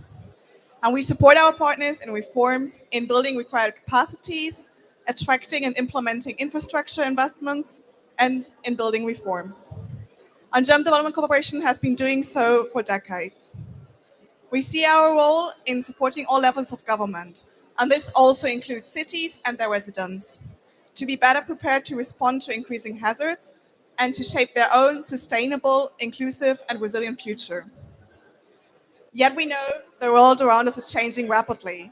So we also need to think about adjusting our own approaches and modus operandi to actually focus on new challenges. And one important aspect of this is also to seek new partnerships. It has been said that cities are sometimes thinking in silos, but it's not only silos in cities that we need to break down. Those silos sometimes even exist within our own organizations. And we ourselves need to find a better way to work across sectors and to combine our expertise within water and urban planning. We think that the first step to do so is to broaden our understanding of what is so-called the urban water sector to actually reflect this increased complexity that we can find here. As German Development Corporation, we've been therefore developing a new approach, which is called Blue Transition. And here we think urban transformation from a water perspective. So this is enabling us to cross the divide between technical and financial cooperation. This approach responds to the need for more integrated approaches. It addresses concepts like sponge cities and addresses the need for water experts and urban planners to work hand in hand. But integrated also means that we have to think simultaneously of improving governance, frameworks, digitalization, data management, and infrastructure financing, always according to the needs and priorities of our partners at city level. This might mean that we need more time and resources to actually systematically analyze the risk and vulnerabilities of our partner cities and to tailor long-term support accordingly. We are now aiming at streamlining this thinking into our existing and future project portfolio. For now, some of our projects in Africa and Latin America are quite advanced, but there's still room to systematically further incorporate aspects of blue transition into the procedures for planning and design. And while we are all doing so, we are aware that this huge task at hand requires all of us to collaborate. So as Gem Development Corporation, we can bring implementation structures, experiences and capacity development and financial assistance to the table. But we definitely need partners who support us in developing new digital solutions and networks that connect cities and facilitate learning and exchange among cities globally. So thank you, back to you. Back to you. Thank you. So good afternoon, everyone. Thanks, Mark. Thanks to the organizers and for bringing Resilient Cities Network and this subject to the fore and having us and our chief resilience officers and cities in this conversation. And it's one that's near and dear to my heart, water, resilience, and cities. Resilient Cities Network, for those of you who don't know, is the leading urban resilience network focused specifically on urban resilience and with chief resilience officers around the globe. We're founded on a vision of systemic change that supports and builds resilience. Oh, no worries. Led by cities and chief resilience officers, but working with many of the partners that are on stage and off and around these pavilions. And that means for research, for policy, for programs, and I think more importantly, in the implementation and financing. And Resilient Cities Network, when we say resilience, we mean holistic, equitable resilience that is not just about surviving, it is not just about adapting, it's about thriving. And we know that thriving means in the face of colliding shocks and stresses. And that question then is why water and why collective action, like we're talking about today? Water in the big picture should not be one of those shocks and stresses, but it is. It was and is a lifeline. It was a network, if you will, before we built networks that humans created between our cities, between our nations, in fact, inside our bodies, right? And so it's not an option for a resilient city. If you aren't dealing with the water in all forms, you're not being resilient. And that means the planet is not moving towards resilience. And we have time to make up for. And at a time when we're recovering from COVID as we face global energy, food systems issues, in combination with other shocks and stresses, the billions of people that will be added to cities over the next 20 years, even as climate change brings us more of those shocks and stresses. And so we know, and we have to ask the question, how do we use and become part of this water collective and use us to make it more resilient? That means the stakes couldn't be any higher, and it's a collective question, one that our network of networks and us together are the collective action that we hope. We have tamed water, or we assumed so, and we've used it to grow and prosper, although we have grown unevenly. And yet we see what happens when it is not respected, it is not dealt with in the proper manner. And we have to look at those new and renewed parameters. And the majority of our network cities are coastal, riverine, and lacustrine. And in that means they come from the water and they need it, but we're in this position that we are now. More than 80% of our members indicate that flooding is a top priority, 50% water insecurity, and 25% struggling with inadequate sanitation. So the message is clear. Urban resilience cannot be achieved and sustained without water resilience. And this has been exacerbated by climate change, but we have to be honest with ourselves. We've also done it to ourselves, not just because of climate change. My home waters are the Great Lakes in the United States, 20% of the above ground fresh water, 20%, right? Cherished inland sweet seas. But the stories of sewage release, plastics, microplastics, microfibers, PFAS, etc., are to be reckoned with. And these are stories we hear the world over. So what do? We're working on tools and programs and projects and partnerships and financing, but we have to do it together. That's why we're having this conversation. We're working on impact funds, but we're just a small part of the relatively small network compared to our friends at Arup and others. So this requires taking a holistic, systemic, pre-covery mindset, focused way of looking at the collective. And we're determined, and we're working with all of you. We're networked here for the original network, nature, and the water that flows through it, and our collaboration is vital. So we look forward to and are planning for work together in March at the UN Water Conference and the rest of the week here, and I look forward to the rest of the discussion today. So thank you very much. Thanks very much, Stuart. And so it's great we've got a GIZ perspective and very much a city's perspective. I think we got the opportunity now to look at a sort of country scale, thinking about how we might enable action in a government to government type approach. And David Wilkes, who's he's the global flood resilience leader at Arup. So he's going to tell us a little bit about what he's been doing in a government to government initiative in Peru. So David. Thank you, Mark. And can I have the slide changer as well, please? So yes, as Mark said, I'm going to do a quick trip to Peru, which has occupied me quite a lot of the time the last 12 months, or 2 years rather. The Peruvian government has got this massive program where they want to reconstruct the country, but they want to see changes for the better that are more sustainable. So this first slide is there to remind me that there's always a challenge, that you come in from another continent, another part of the world, and you have to be so sensitive to local needs, local populations. Peru is a most wonderful country, rich in agriculture, and agriculture provides a significant amount of importance. So you can see that the infrastructure here is fragile, with the bridges, with the animals, and very big farming. So this particular story began with the horrendous El Nino back in March 2017.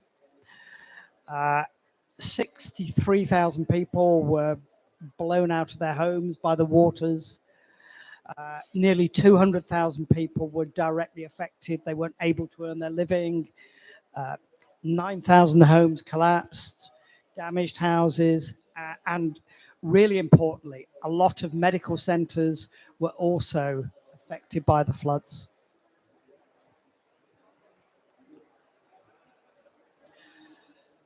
So there was a call came out that the program needed to advance at speed and with a significant horsepower. And so the Peruvian government and the UK government formed an umbrella agreement. We're there part of Arup with our partners MACE and GLEADS, working directly with colleagues from Peru who were working for the authority for reconstruction. So within the program, we have rebuilt 74 schools, 9 hospitals, 6 health centers, and my part of the program is 16 river defense schemes, 6 major centers of population, strengthening their urban drainage, or quite often introducing urban drainage for the first time in their city's history. And what they call gullies, these are some of the smaller watercourses in Peru. This is an example of one catchment that we've looked at. You can see the river here on a calm day, providing water for irrigation for the very rich agricultural lands. But we needed to have an integrated approach, delivering a master plan from the high part of the catchment through the city areas and onto the coastal plain. And then this final phrase, working with the diverse stakeholders and not coming up with something that we surprise onto them, which doesn't have that local support. So some of the thinking that we're bringing in is nature-based solutions. In some of the towns and cities, there is just too much water coming down the river in flood. So there are plans to have multi-purpose reservoirs built, which will not only store floodwater, but if they're operated properly, will also keep water for irrigation and enhance the agricultural practices. There is the fairly bread and butter stuff of walls, embankments to keep places dry. And then this final component, looking at the urban drainage, dealing with the intense locally heavy rainstorm, which also causes so much disruption. So I think that's about my time slot. Thanks very much, David. So we're going to go from a sort of government to government national scale. And in Peru, I think that was 17 river basins and 7 cities. We're now going to move further up the Pacific to the Pacific Institute. We're now going to, Jason Morrison, he's also from Pacific Institute, CEO Water Mandate. He's going to talk about corporate collective action towards positive water impact. So, Jason, over to you. Thank you. I have a deck. So.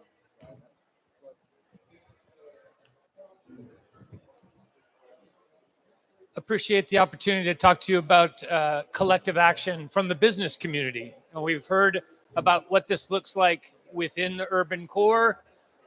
When companies want to come together to have impact on water, some of that is going to take place within urban environments, but also some of it will be more oriented around catchment scale approaches. And most of what I'm going to talk about is a very unique collaboration of companies that are trying to work together to have impact at scale in water-stressed basins. But I just want to mention that there are also actions that companies do in urban areas like on-site reuse and circular water management through partnerships with wastewater treatment utilities. I'm not going to talk about that today because that's really more unilateral, bilateral partnerships. And I'm going to focus here today on collective action. So in the late teens, 2018, 2019, a number of the companies within our corporate water stewardship initiative started realizing that we are just not on pace to achieve our global ambition on water. In fact, if you look at the UN report on the SDG 6, the Midway Progress Report, it's noted that we need to quadruple our pace in order to achieve our target, some of the targets in SDG 6. And so these companies came together in 2007 companies. We're now 30 companies with 3.5 trillion in market capitalization with a shared goal to accelerate progress on the global water crisis. One of the things that keeps the members together and our partners together is this idea that we need to up our investments in water and do so in a way that simultaneously has carbon positive benefits, but also climate resilient benefits along the way. And that the only way to do this is through collective action in these geographies of shared interest. One thing that unifies the members of this coalition, the Water Resilience Coalition, is a shared enterprise ambition. And I'm going to come back to talk about this on subsequent slides, but this idea of net positive water impact, because if you have a shared enterprise ambition, then it opens a door for working together where you have geographies of shared interest, because you have the same long-term goals. These are some of the companies that are in the coalition now. You just see it's a range of industry sectors, as well as partners from UN agencies and civil society groups that focus either on the social, water access, sanitation, and hygiene side of the equation, or on conservation. So the way that I think many of you won't be familiar with the way a corporate would think about water, but just to really try to boil this down in its simplest form, it doesn't matter if you're the most efficient factory on water use in your peer class, right? You could be ultimately super efficient because it doesn't really mitigate water-related risk if the basin is facing shocks and stresses around water. So you really can only de-risk your operations in the area if you start thinking about how the basin or the water system becomes more resilient. And even the largest water users in a particular basin can't move the needle on changing basin outcomes unless they're working together, right? So this becomes the collective action imperative. This is the only way that companies that want to try to ensure that their operations in a particular water-stressed area are going to be secure for the long term. The other thing that's unique about the Water Resilience Coalition is we've established a collective ambition. So by 2030, we want to have positive water impact in 100 water-stressed basins, and also specifically to enable climate-resilient water access, sanitation, and hygiene for 300 million people. So we now have an 8-year goal that we're going to work together to try to achieve around the world. So I talked about this concept of net positive water impact. And really, the way to think about this is it's an ambition that lands in water-stressed areas. And it's basically the idea that companies are going to try to do more to improve the conditions in a basin across 3 important areas of water stress. The water quantity piece, both surface water and water, groundwater, the water quality piece, and then access to water for vulnerable communities. So those are the 3 areas looking to have collective positive impact in the bases that we're working together. And one of the things that we like about this concept is these are 3 dimensions of water that can be quantified. You can measure whether or not you're having positive impact on these 3 areas of water stress. And in fact, they directly align with 4 out of the 6 targets of SDG 6. The 2 on WASH, the 1 on water quality, and then the 1 on water volumes. So the idea of the way that companies are approaching this concept is that by working together in basins to try to have collective positive water impact, they're playing a role in helping to accelerate our progress toward achieving SDG 6. Currently working in 6 countries, and I won't go into the details here, but I just want to give you an example of what this collective action can look like. And it's a project that is being led by the Nature Conservancy. It's a water fund that was created about 8 years ago now. It started with corporate funding. Probably the first $3 or $4 million was corporate funding. Today, it's about a 7-to-1 public to private spend in the water fund, because what happened is the municipalities in the region added a surcharge to the water utility bill to pay for these nature-based solutions upstream, with the logic that if you are helping to reforest and recreate riparian ways along the upper watershed, you are ultimately improving water security for the downstream communities, including the general Sao Paulo area. So it's an exciting concept. The WRC membership has been joining this initiative and helping to bring more financing to it. But we're also partnering with the local network of the Global Compact to bring their member companies, and there's 800 businesses in the local network of the Global Compact in Brazil, to try to co-finance this project, even if they don't join this coalition together, because they have an interest in improving water resilience and water security in the basin as well. So this is just one example of how these collective action initiatives are working in one country, but we're replicating this model in a range of countries, and we hope to get to 100 basins by 2030. So I think that was my last slide. Back over to you. Thanks very much. And I think now we've got Hayati Yarkadis. He's the Senior Vice President for Europe and Water Infrastructure at Xylem. And I think he's going to talk to us about technology and city partnerships towards water sector decarbonisation. And Hayati, over to you. Thank you. And good day, everyone. Very happy to be with you. Briefly, I'm Hayati Arkadash. I lead the water infrastructure business at Xylem. A couple of words on my company. Xylem is a leading water technology company with a very clear purpose of solving critical water challenges and driving sustainability through collaboration, innovation, and expertise. The solutions that we offer address and focus on three key challenges that were mentioned earlier that our communities are facing all around the world. It's water scarcity, affordability of water, and infrastructure resiliency.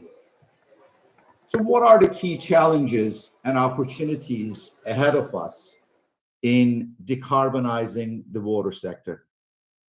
As we know, cities and water utilities are on the front lines of addressing climate challenge.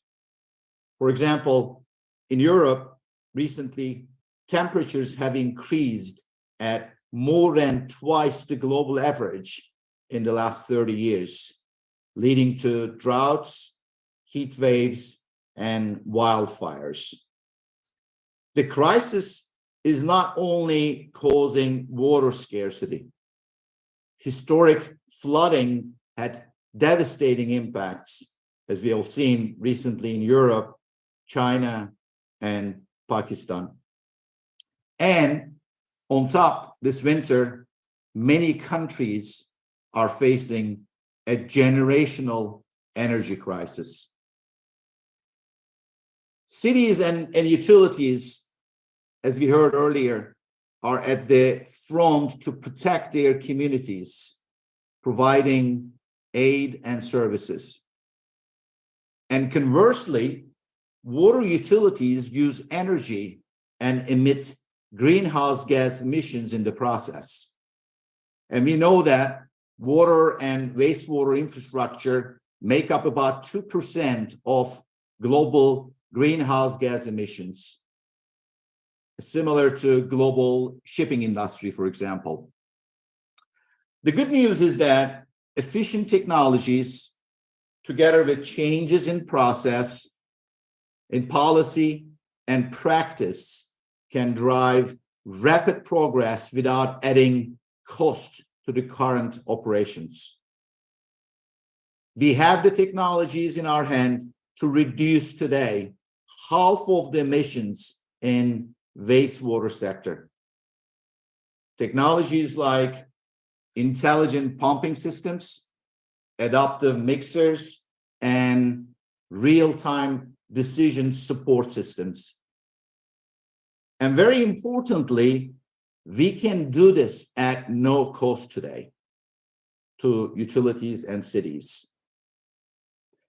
The path forward in decarbonizing the water sector. More than 80 utilities across the globe have committed to net zero goals, and many more are working on their targets.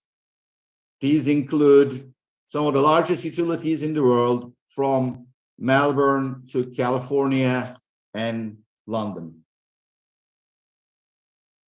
At Xylem, we recently released a very comprehensive paper detailing the technologies in action for decarbonizing the water sector. And we called it Net Zero, the race we all win. A great example is UK water sector, the first in the world to put together a detailed plan to achieve carbon neutrality on an industry-wide basis. It has almost halved operational emissions since 2011. And hats off to British Water and Dr. Mark Fletcher for your efforts here. There are many wastewater utilities and plants generating more energy today than they consume. An example, like the city of Gresham in northwest of the US. Another example I touched earlier, intelligent wastewater pumping systems that can cut energy use by up to 70%. And leak detection technologies that can eliminate real water losses, saving significant energy consumed in producing water. So where do we go from here in wrapping up? I think we have the opportunity of lifetime in water sector today to show the way to net zero. To do that, we need to bring the broader ecosystem of stakeholders like politicians, regulators, finance partners, and technology companies. It is our time to go and make a big impact. And now, thank you, and look forward to the panel conversations. Over to you, Mark.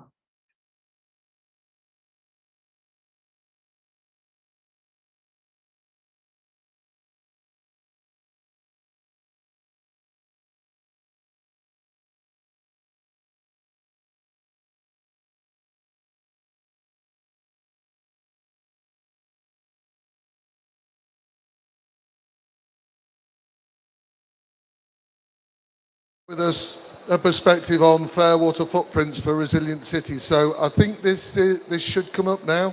Over to you, Lexi.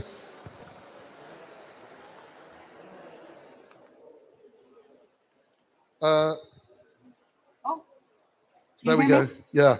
Over to you, Lexi. Great to see you. Thanks for joining us. Thank you. Thank you all. I'm absolutely delighted to be part of this session. I'm sorry not to be with all of you in person today. I hope you'll bear with me though, as I do that usual Zoom thing of sharing my screen and checking you can all see it. So please bear with me.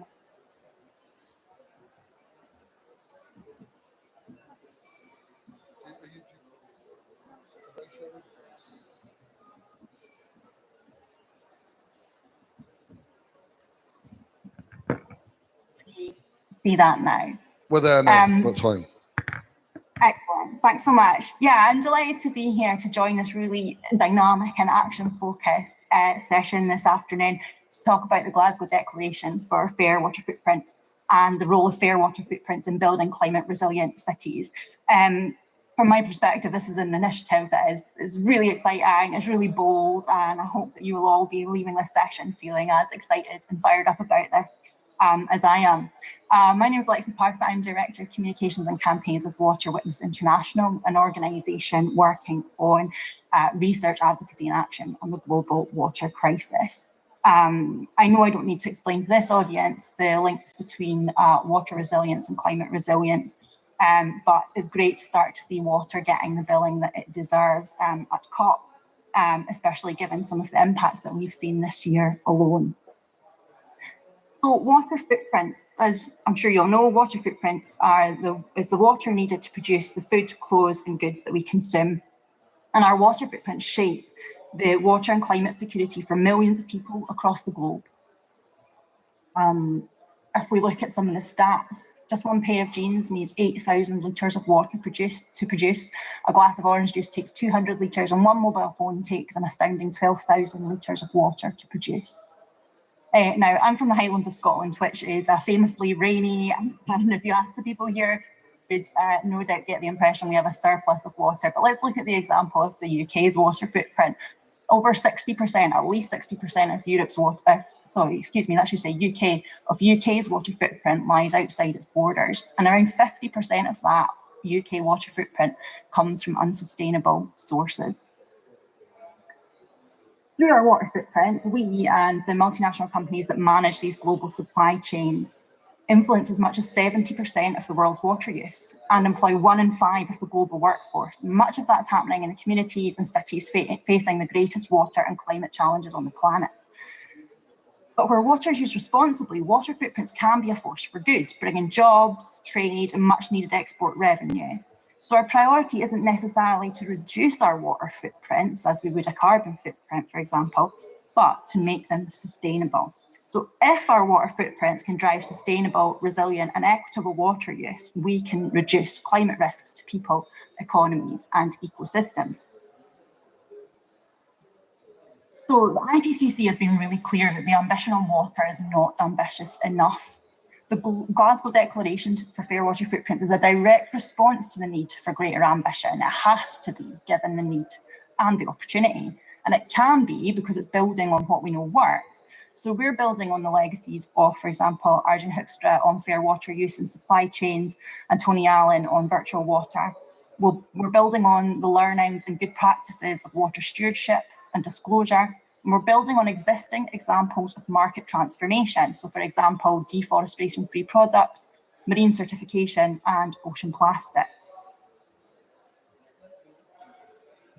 The Glasgow Declaration for Fair Water Footprints was launched last year at COP26, and it is a collective commitment from both northern consumer governments, such as the UK or Finland or Austria, and southern producer nations, including some of the most climate vulnerable nations, such as Madagascar, Malawi, Peru.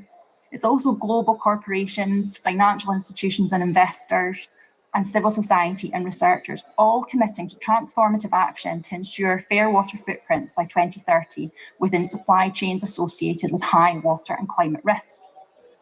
The signatories to date represent 185 million people worldwide and a nominal GDP of $5 trillion. But what is a fair water footprint? What have these signatories actually committed to? So you'll see on the slide, their commitments are zero water pollution, sustainable and equitable water withdrawal, the protection and promotion of nature, universal wash for workers, and climate and conflict resilience. So what have we been doing since COP26? What progress? The governance, the guidance and the learnings in place. Signatories' delivery plans are being submitted and resources are being mobilised. So highlights, you can see some of them there. The Fair Water Footprints Global Facility to channel legal, technical and financial support to civil society to tackle abuses and hold corporations and governments to account. Some revision of standards, metrics, reporting, disclosure and trade agreements. Working with some 60 retailers and supermarkets for collective action in global sourcing hotspots, and resource mobilisation to the tune of $34 million to support fair water footprint delivery. So it's moving fast and it's moving at transformational scale. And it's crucial now that we make sure cities come on board. So why is this relevant at city scale? Well, cities are obviously hotspots for commodity consumption. They're hubs for global economic forces. And they're home, of course, to more than half the world's population. That's expected, as we've heard already, expected to rise to around two-thirds by 2050. So cities absolutely hold the key to achieving sustainability and climate targets, because of their potential to impact and to be impacted by the climate, the biodiversity and water challenges that we're facing. Virtual and real water flows affect and are affected by everything from water supply investments to urban planning to industrial development. But if you use the lens of fair water footprints at a city scale, it builds our own resilience and it helps build the resilience of producers overseas. So we're helping ourselves and we're doing no harm and driving all those good things that we want to see delivered under SDG 6. So let's take some examples of city water footprints worldwide. Berlin, for example, the citizens there use about 14 billion bathtubs of water per year, and 60% of that is sourced overseas from climate vulnerable countries. In Beijing, 51% of virtual water needs are from highly water stressed regions. In Lima, you've got municipal water sources supplying 10 million people vulnerable to mining pollution and catchment degradation. And in Dar es Salaam, floods cost affected households 23% of their income, and water-related power outages cost 15% of sales. So ensuring fair water footprints at city scale is win-win-win. Ensuring sustainable and resilient water use in supply chains of cities will have benefits for all stakeholders, reducing vulnerability to climate shocks, and disruption in key supply chains, such as food or energy provision. Fair water footprints can help communities and ecosystems, but will also ensure that cities are doing all they can in accelerating SDG 6 delivery within the race to resilience. So we need to move fast, and we need to pull all the levers of change for a fairer water and climate future, and getting cities on board is going to be absolutely key. Thank you so much.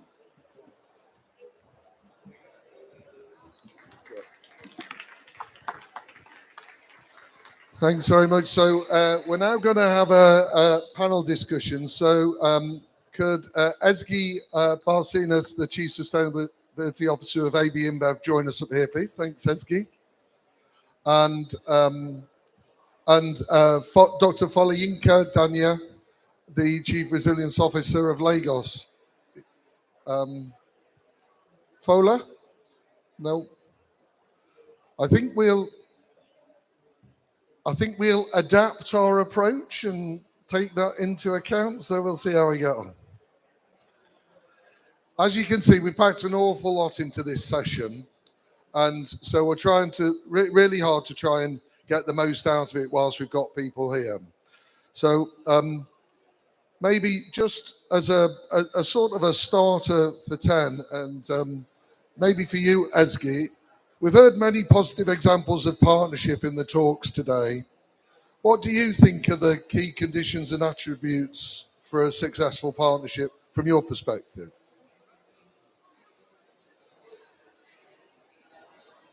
A working microphone is one of them. Yes. Thank you very much, and thanks for having me here today. And it's great to see water on the agenda and with such great presence and robust program throughout the week. So really appreciate being here today. So AB InBev, for those of you that may not be familiar with us, we are the leading global brewer with operations in nearly 50 countries around the world. We source a lot of our crops and ingredients locally. So we see the far-reaching impacts of climate change in our operations, but also in sourcing regions as well. And, you know, being in food and beverage industry, water is something that we've invested in for years. And, you know, Jason nicely laid out our kind of path of the evolution of our water stewardship efforts and how we think about water as businesses. You know, what started within our operations around efficiency and water management, spread it outside our four walls, and we started thinking through, you know, watershed protection, conservation, and now we're going into measurable impact and improvement. So, you know, when you think about what does it take, what does a successful partnership look like, I would say it would have to be something that is inclusive, that is tailored, keeping in mind the local context, because water security is so complex and it's highly local.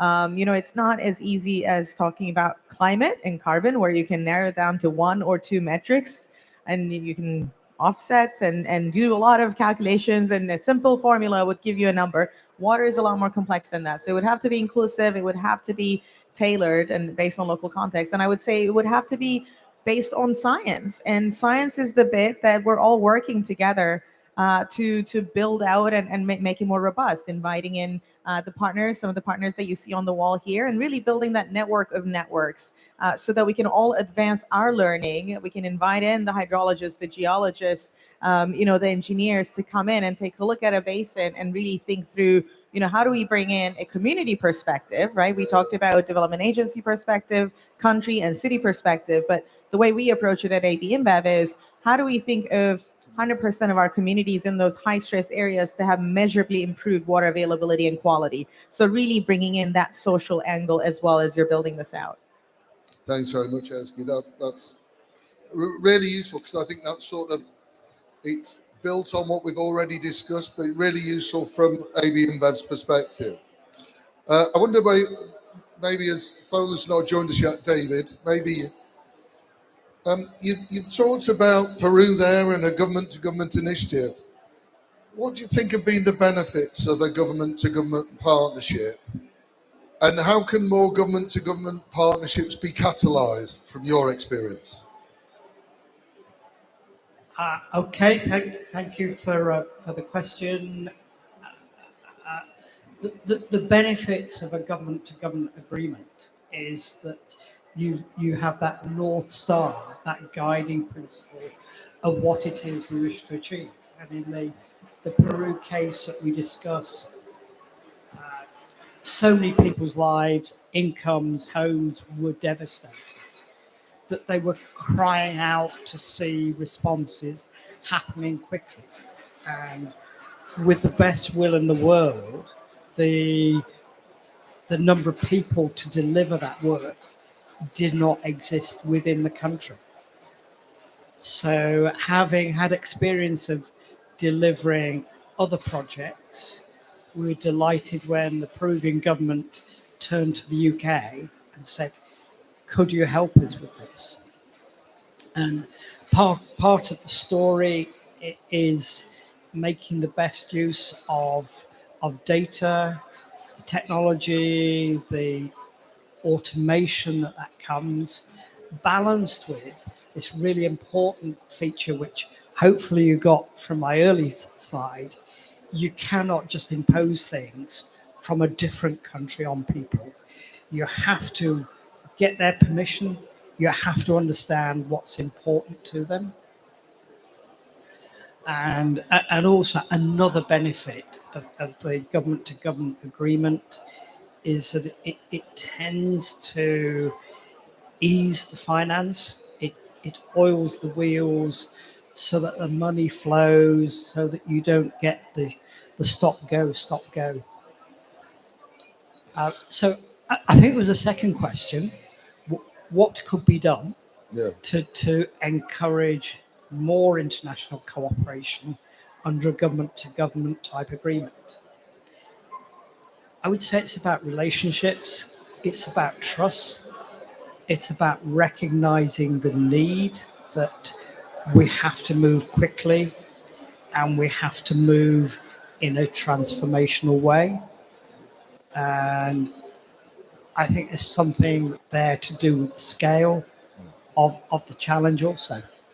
I think the other important thing to recognise is that was all done under COVID. So we had additional challenges from an international perspective. So I'll move to Ezgi next with our next question, if that's all right. AB InBev, could you give some examples where you've sort of demonstrated a positive business case from the efforts you've had on water stewardship, maybe collective action? Yeah, thank you.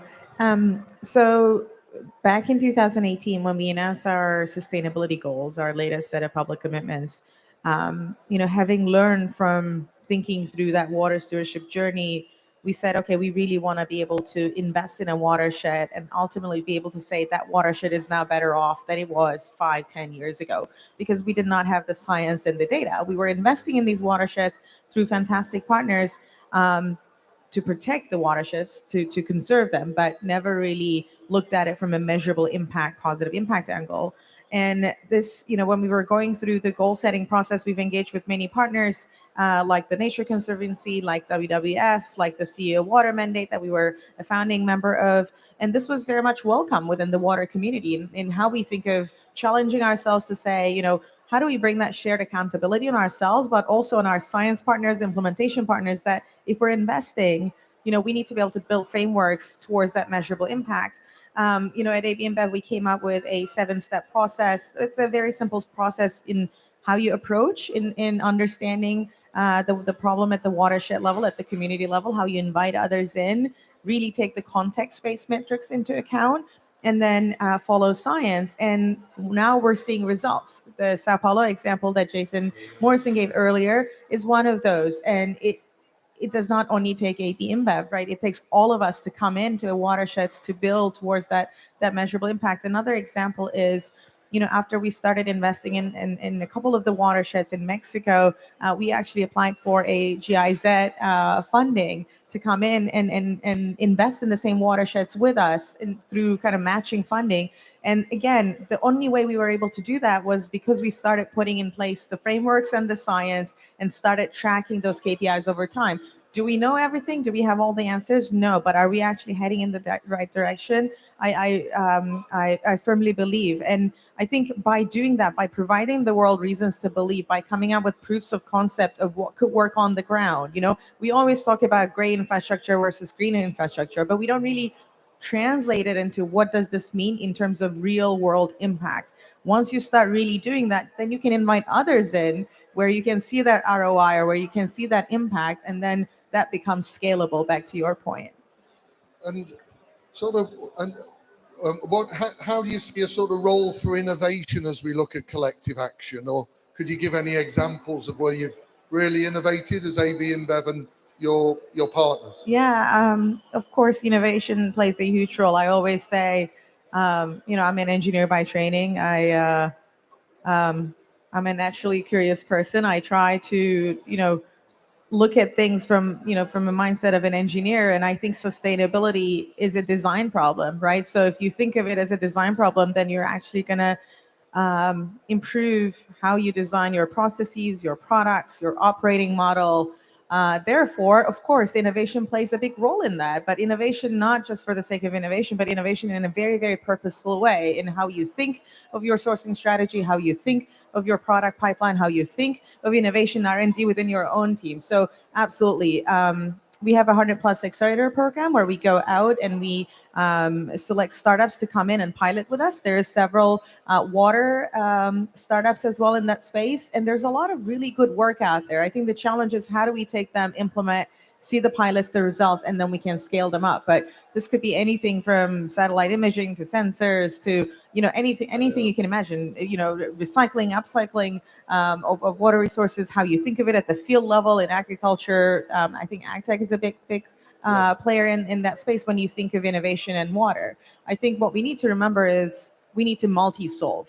We can no longer just solve for, I'm gonna sell carbon credits and therefore I'm going to switch my crop, and now here's what's going to happen in this agricultural region. Like, you have to be thinking of decarbonizing supply chains, maintaining the markets or increasing market access to those farmers. You have to be thinking of the growing impacts of climate change and building resilience at the local level. So you have to really multi-solve when you do these things. And I think innovation, if it can be applied at scale, trying to multi-solve, we can really accelerate that transition. I think the challenge is we still tend to operate very much in silos in how we think of innovation. I agree, and it's a shout out here for the World Economic Forum and then the Aquapreneurs program, which is really trying to look across that sort of food, water, energy nexus and trying to encourage entrepreneurs, which is really important. We need them. I wonder if we now maybe take a Xylem perspective, a really innovative organization. And maybe Hayati, how's a culture of innovation being nurtured within your partnership? And what are the sort of economic and policy levers we've got to pull in planning to get more innovative partnerships? What do you think, Hayati? Look, Ezgi used, a great words there, and as I mentioned earlier, we know that technologies that we need to address some of the major issues we face with water exist, but all of us, as you mentioned, have to be bold with innovative approach in implementing these new technologies. And we can't solve these problems with old approaches and focusing on the gray infrastructure. As I mentioned at the beginning, like wastewater sector as an example, we can abate 50% of all the emissions in wastewater sector with existing technologies, such as, and some of these technologies are fairly straightforward, like adaptive mixers in wastewater treatment plants, smart pumping stations, and more digital technologies like real-time decision support systems. It will take us, cities tend to be a bit slow in implementing these technologies and a bit risk averse. and not necessarily very digital savvy.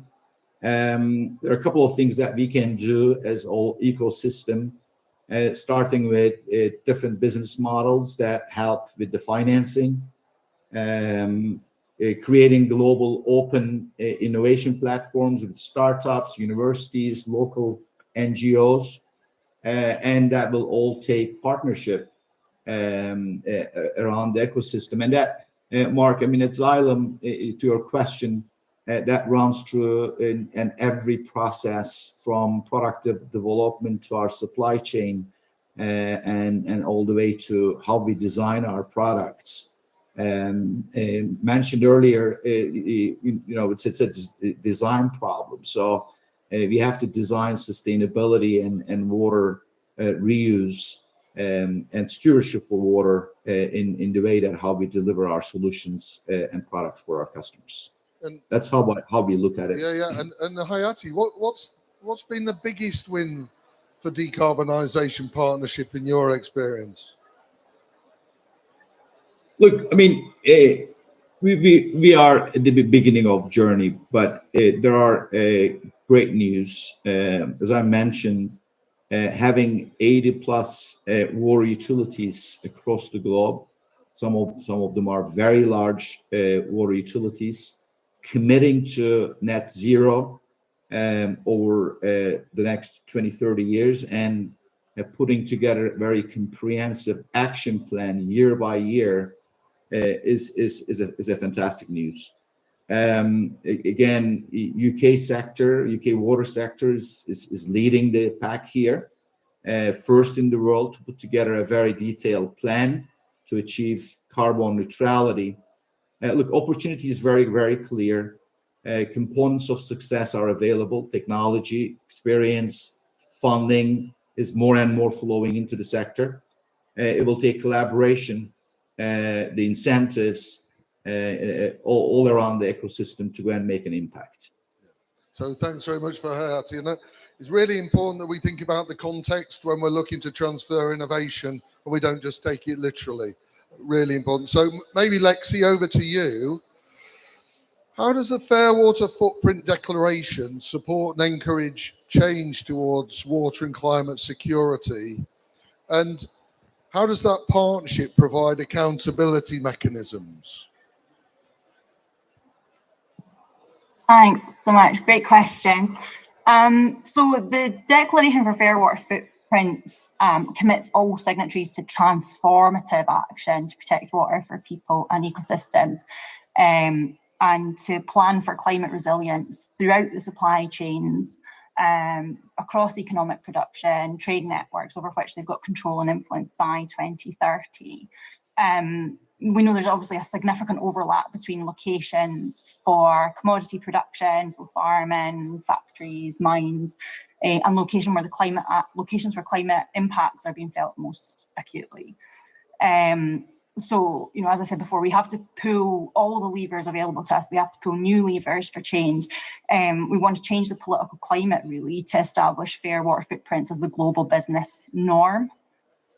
So that's where we're really kind of pushing that transformative level change with a deadline of 2030 from all the signatories. And on your question on accountability, well, again, we've built accountability into the declaration. Transparent governance and effective accountability monitoring are built in. And we're also exploring kind of how best to align most effectively with and strengthen existing accountability mechanisms. So, for example, sanitation and water for all's mutual accountability mechanism.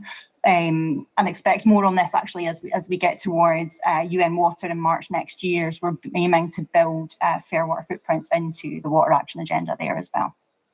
Thanks. And I just wonder, it's sort of been a year since the launch of the declaration at the COP. What learnings from a sort of advocacy and collective action are key for considerations as we look to year 2 and beyond? Yeah, great question. I think probably 2 things. The first is be bold. the potential and the appetite for sort of systems level change is really significant. So across all the work that's happening through the declaration from Madagascar to Peru, in banking systems, businesses, all our partners and signatories are finding kind of new ways to address old water problems.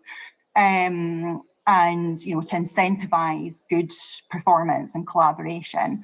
So for example, the idea of using fair water footprint for performance to guide investment or divestment decisions or international trade agreements or government procurement, that would have seemed over ambitious even a year ago, but now it's becoming a reality. So we're seeing that kind of boldness, that bold-facedness is paying off a bit. And the second really is about we need people power. We need to strengthen that political commitment and that leadership. And if we want to do that, we're going to need to kind of sustain public demand. So to that end, Water Witness is going to be launching a kind of global public engagement campaign in 2023 to help build that kind of public demand for fair water footprints and to keep building on what we're doing. So I suppose those are the two kind of key things that I would draw out from year one. Thanks very much, Lexi. I'd just like to open up if anyone's got any questions. We've had quite a lot of hard work and presentation and discussion, and you've heard some of those initial questions. Has that sparked any questions for any of you? Anything that you'd like to sort of put out there? I know I'm thinking about, is there more about governance we should hear about? Does that need clarifying so everyone's roles and responsibilities? But what about our audience? Any hands up? Roving mic? Has that put you on the spot? Does that mean that you're all going to stop looking at your phones and start joining in the conversation? Any thoughts from a city's perspective about resilience, about what we've been talking about? Yes. David's going to be the roving mic carrier. Thank you. Could you please tell us who you are and your organization before your question, please? Okay, Thank wonderful. My name is Dedo Matekojo, and I work with WaterAid. My question actually goes to David, yes, about the government-to-government partnership, because I understand what happened in Peru was after the disaster. What can we do in our cities to prevent? And what kind of systems or processes do we need our governments to think about in order to prevent, what happened in Peru, if that's feasible? It's a great question. Having spent a career working in the water space, we seem to need a disaster before the checkbook comes out. So, David, any wise words? Well, thank you for that build-up. How can we predict? Well, we have so much information now. We've got geospatial data. We know where the centers of people are, and the more people you have, the more water demand, the more demand for other resources you have. My own subject area, flooding from the sea, flooding due to heavy rainfall. We have the global models, we have the knowledge. So it's possible, if you ask the right questions, to find those hotspots, those places where there are likely to be trouble. And we've done some work over the last couple of years looking at shocks to systems. When something out of the ordinary happens and it disrupts normality. You'd probably not be surprised to know that if you haven't thought about that shock and it just happens and you have to make up your response as you go along, the disruption is deep and the journey to recovery takes a long time. A smarter way, a better way, is to study the data. And then I'm a great advocate in bringing clever people together and putting them in a room, if you can, or linking them through technology and walking through those knockout disasters which could cost life. And then if you then have a structured way asking, what could we do about that particular threat? What measures do we need to have in place? Do we need to build something? Do we need communication systems, networks of people that you can draw upon? And I think we have 11 different points of the compass from which to take a standpoint and look at that particular threat. And what our work has shown is that by properly anticipating those sorts of things that might go wrong in an intelligent way, where those threats are the greatest, then the dividend is that the depth of the damage impact should be much less. And if you've thought about it, then your journey back towards normality, whatever that may mean, is much shorter in time. But excellent question. Hope we all sleep at night. Yeah, so interestingly, on this stage a couple of days ago, we were looking at disaster risk reduction and putting in early warning systems on some of these shocks. An early warning system reduces mortality by 8 times if you've got a system in place. And if you give an early warning 24 hours in advance, it reduces the damage by 30%. Those are 2 things I've taken from just coming to this pavilion. And I think the more that we can learn from each other around these things, and those aren't things that cost a fortune to put in place early warning systems. So it's a great question, and thanks very much for stimulating that. So our next question. Mark, we have a question from our followers online. So this is, and it's a big one, what are the key elements regarding A, regenerative water services, B, water sensitive urban design, C, basin connected cities, and D, water wise communities? And sorry, and what was the thrust of the question? I mean, it's a great description of the... It's just they want the key elements for all of these things. Okay, so who would like to tackle those? I'd love to say the really great thing is system of systems thinking at a catchment scale and cities, but Stuart maybe. So I think, and this goes to the question prior as well, it's systemic thinking, but I think it's also the idea that we're on a recovery treadmill, and some of this is hundreds of years of improper design, right? So you're on a recovery treadmill and you have to fix that. And thinking of it with more of a pre-recovery mindset and doing the pre-recovery work, the resilience building means that you've got to do everything that was described plus, and this is where these questions come in, how do you design for something that hasn't happened yet, in addition to what your predictive data is telling you? And things like, some of you may have been certified in what's called the Waterfront Edge Design Guidelines.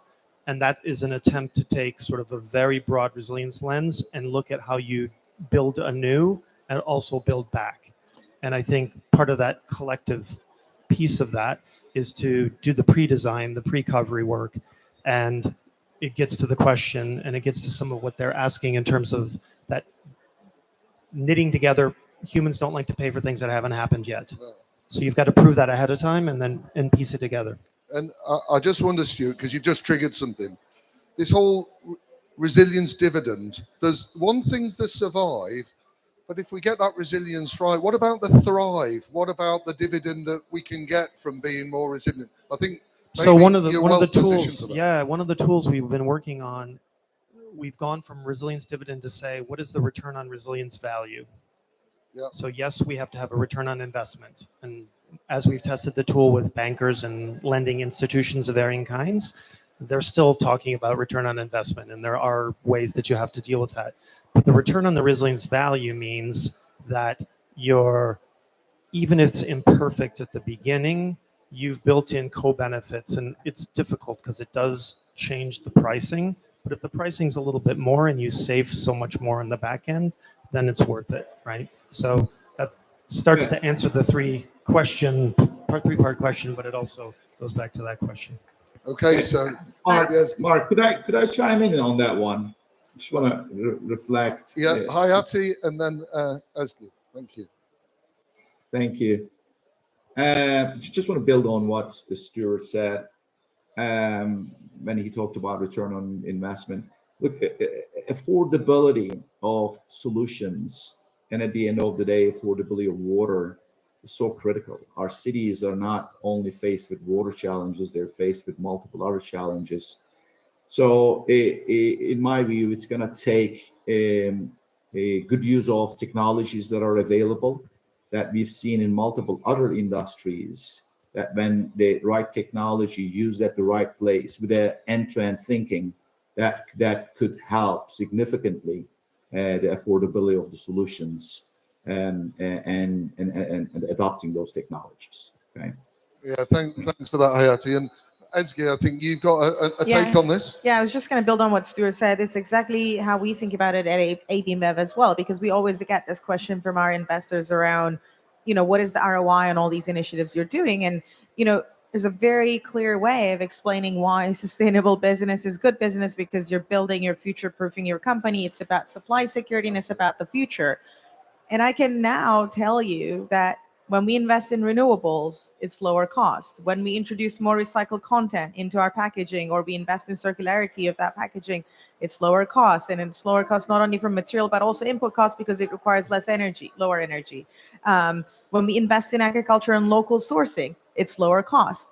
But when you talk about water, because we don't have the science and the context that we've built over the years, we don't have that catalog of examples to say, we've invested X million dollars and here's the return. I mean, we have basic statistics around, the economic benefit of $1 is equal to about $4, right? Yeah. So you have some basic statistics, but it's not easy to really quantify these things. This is what we're working on. And this is what the Water Positive Future that we're all setting as part of the Water Resilience Coalition also is looking at, because we want to be able to articulate the cost or the value of that resilience. Ultimately, this comes down to resilience. And when you're thinking of it as a material issue to your business, you will invest in it, right? So there is no, and everyone is very satisfied with that answer. We're still not satisfied with it, because we think that we can continue to invest in research and science to be able to get to that value of resilience. But it is about building anew, and it is about building back at the same time. So I'd agree. And if we all have a universal total value model or 6 capitals model or whatever we've got that we all agree to,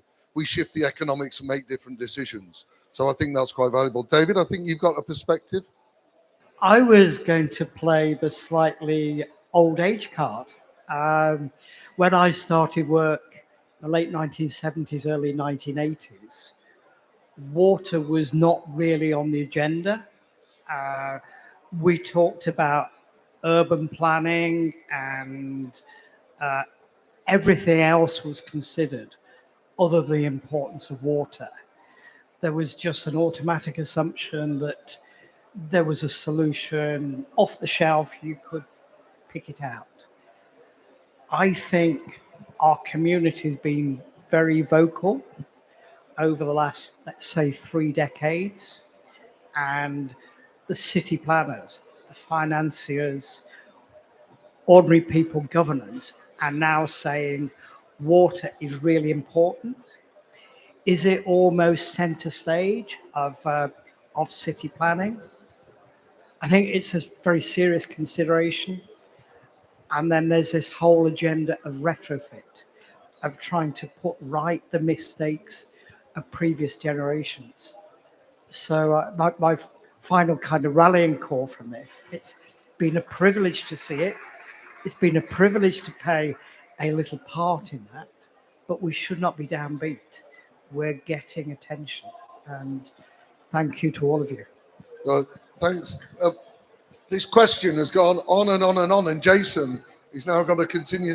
It's great when you only need one question and it just goes all the way around the room, and all the rest of you can get back to your computers and doing what you do, whilst we put all the effort in preparing for these things and traveling half the way around the world just to present to you. So Jason, over to you. Yeah, well, congratulations on the question, because most sessions are wishing for one that creates a generative dialogue, and most don't get that. So I want to tie a couple of threads together. As Guy was talking about multi-solving, and we're also talking about trying to demonstrate the business case for investment in water. And I think that the investment, the evidence base is growing right now. And I think a great example of this is around nature-based solutions, where many of the corporates that have been investing in basin health initiatives for a while maybe started through a replenish goal where they were trying to get the volumetric water benefit. But the real unlock here is when you start looking at the co-benefits, and you can start to monetize the co-benefits associated with these NBS investments, including, you know, the value at risk that happens when there are the flood events, right? And how wetlands can help preempt those flooding events that ultimately do cost down the road. And when you look at I want to use a Braskem example. When they looked at water security in the Sao Paulo area, they were rationed twice because of drought, but then also the main energy source is hydroelectric. That ended up leading to both energy and water rationing. Based on their modeling of climate change, they were able to demonstrate that they were going to get enough of these shutdowns that an investment in water reuse facility and a partnership with a wastewater utility was going to be a cheaper option for them than the next, you know, basically close of operations. And they were able to sell it to their COO. And that's not someone who has a sustainability objective per se at all companies, but somebody who needs a bottom line business case for why to make the investment. So I think these multiple benefits calculations are going to really help us get beyond the sustainability professional to the rest of these investors that need a better, stronger case to take the action that we want them to take to go to scale. Absolutely. And Stuart's going to add a comment, but I want you to think, because I'd like another question. If you could think about a burning question, we'd like to get another question, maybe two in the time we've got left. So Jason just triggered something I was going to put in my opening comments, and that is, from a very different perspective, water is also something that, in the case of nature-based solutions, starts to create the kind of co-benefits that are social and cultural. Access to water. If any of you have read the book Blue Mind and the science that's behind human access to water, we're kind of talking about the use and structures that come around water, whether it's production or infrastructure that's necessary for flood prevention or urban development. But if you think about humans and their access to it, the cleaner we make the water, no matter how we're doing it, and the better access that we have to it, makes our cities better, right? We talk about green space a lot. For me, it's blue space, and it's having that connection to it.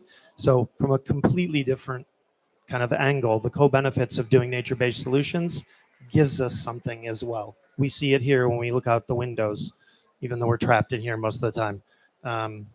That's something special, and humans need that. So that's also why we have to do the work together. I think the collective part. There's a lot of nodding around the room on that, so I think we're with you on that, Stuart.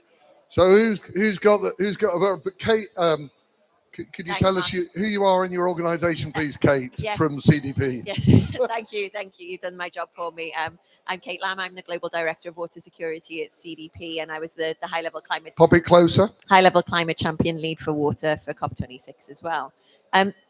What strikes me is that we're at a session about cities, but there are no cities participating in the event. Our research at CDP finds that whilst about 90% of the cities that disclose to CDP, and there's about 1,000 of them, all identify water-related risk as a priority issue, less than 45% have actually got water management plans in place. So it's fabulous to be able to talk about all these huge benefits, and clearly they are, and we need them to be doing more. What more can we do to bring more cities to our water table? I think it's a fair comment, and we tried with Dr. Folayinka Danya. She's the Chief Resilience Officer for Lagos, but maybe the logistics somewhere have fallen down. And Stuart's here representing the resilient cities. But I think it's a really fair comment. Well, especially with the financial crisis that's happening, when cities are likely to start prioritizing other issues, how do we maintain water on their agenda? And I think we can engage with organizations like Resilient Cities or like the C40 cities. What we really want is a collective view forward, a sort of common purpose around what we're all trying to achieve. And cities have got to be a key part of that.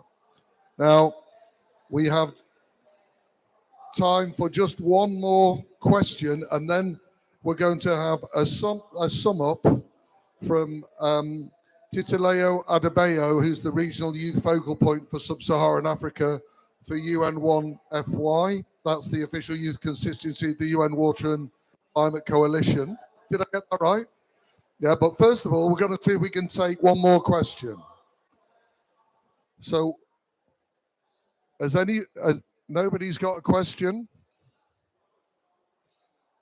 So, Ezgi, maybe you've got... I don't have a question, but I just want to say that because it's been really fascinating this week to have a lot of conversations. You know, last year at COP26, we said we want food on the agenda, and we have an Adaptation Agriculture Day that we are all sitting in today. We want water on the agenda. I think it's slowly getting there, but I think we still think of these as competing agendas. They are not competing agendas. So we should stop fighting for attention of water versus food or urban versus rural. So I think, again, if we're trying to multi-solve and really have sustainable development in mind, we will ultimately get there. But I think it requires a mindset shift around competing agendas, because these are not competing agendas. I just wanted to make that comment. I couldn't agree more. And I think where people talk conceptually about the sort of food, water, energy nexus, it's with us.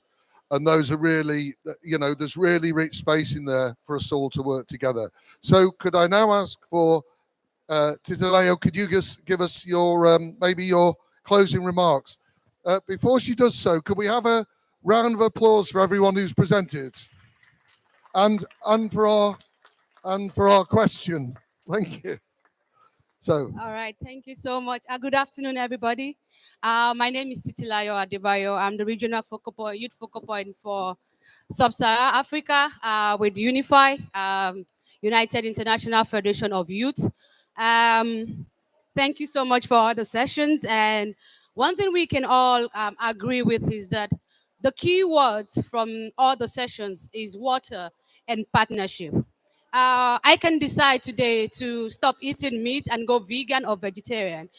You can decide to stop riding the bus and ride the bicycle. But nobody on this planet can decide never to use water.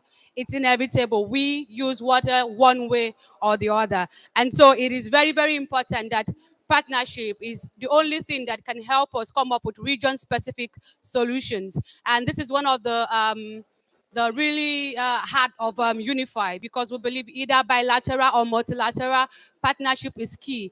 If COVID-19 taught us anything, it is that together we can summon any mountain easily and faster if we work together, when we work together, when we want to achieve one goal. And like everything here, we can see that the clock in the other pavilion, it's counting down because there is no longer time. And I want to say thank you to all the pavilions I've been to. I've realized that youth have been included, and this is actually giving us hope that there is better hope, because we are being equipped with the knowledge we need. We are being equipped with the training to do better and take the baton from our leaders. But in the time we are waiting to take this baton, we have to know that partnership is key, from the government, like the government to the government, and from the youth to the government, for all parastatals and stakeholders. This is not a fight for water and climate alone. This is a fight for every one of us, because we all use water. And this is my message to you from Unify, and I hope we continue with this partnership. And before I close, as a youth focal point, I like to do something very, very youthful.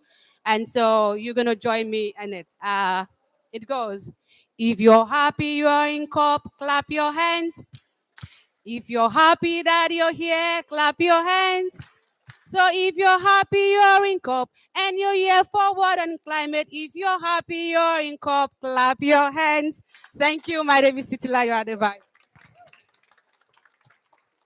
That's fantastic. What wise words to finish on. So thank you very much. Thanks everyone for taking part, and enjoy the rest of the COP. Thank you very much.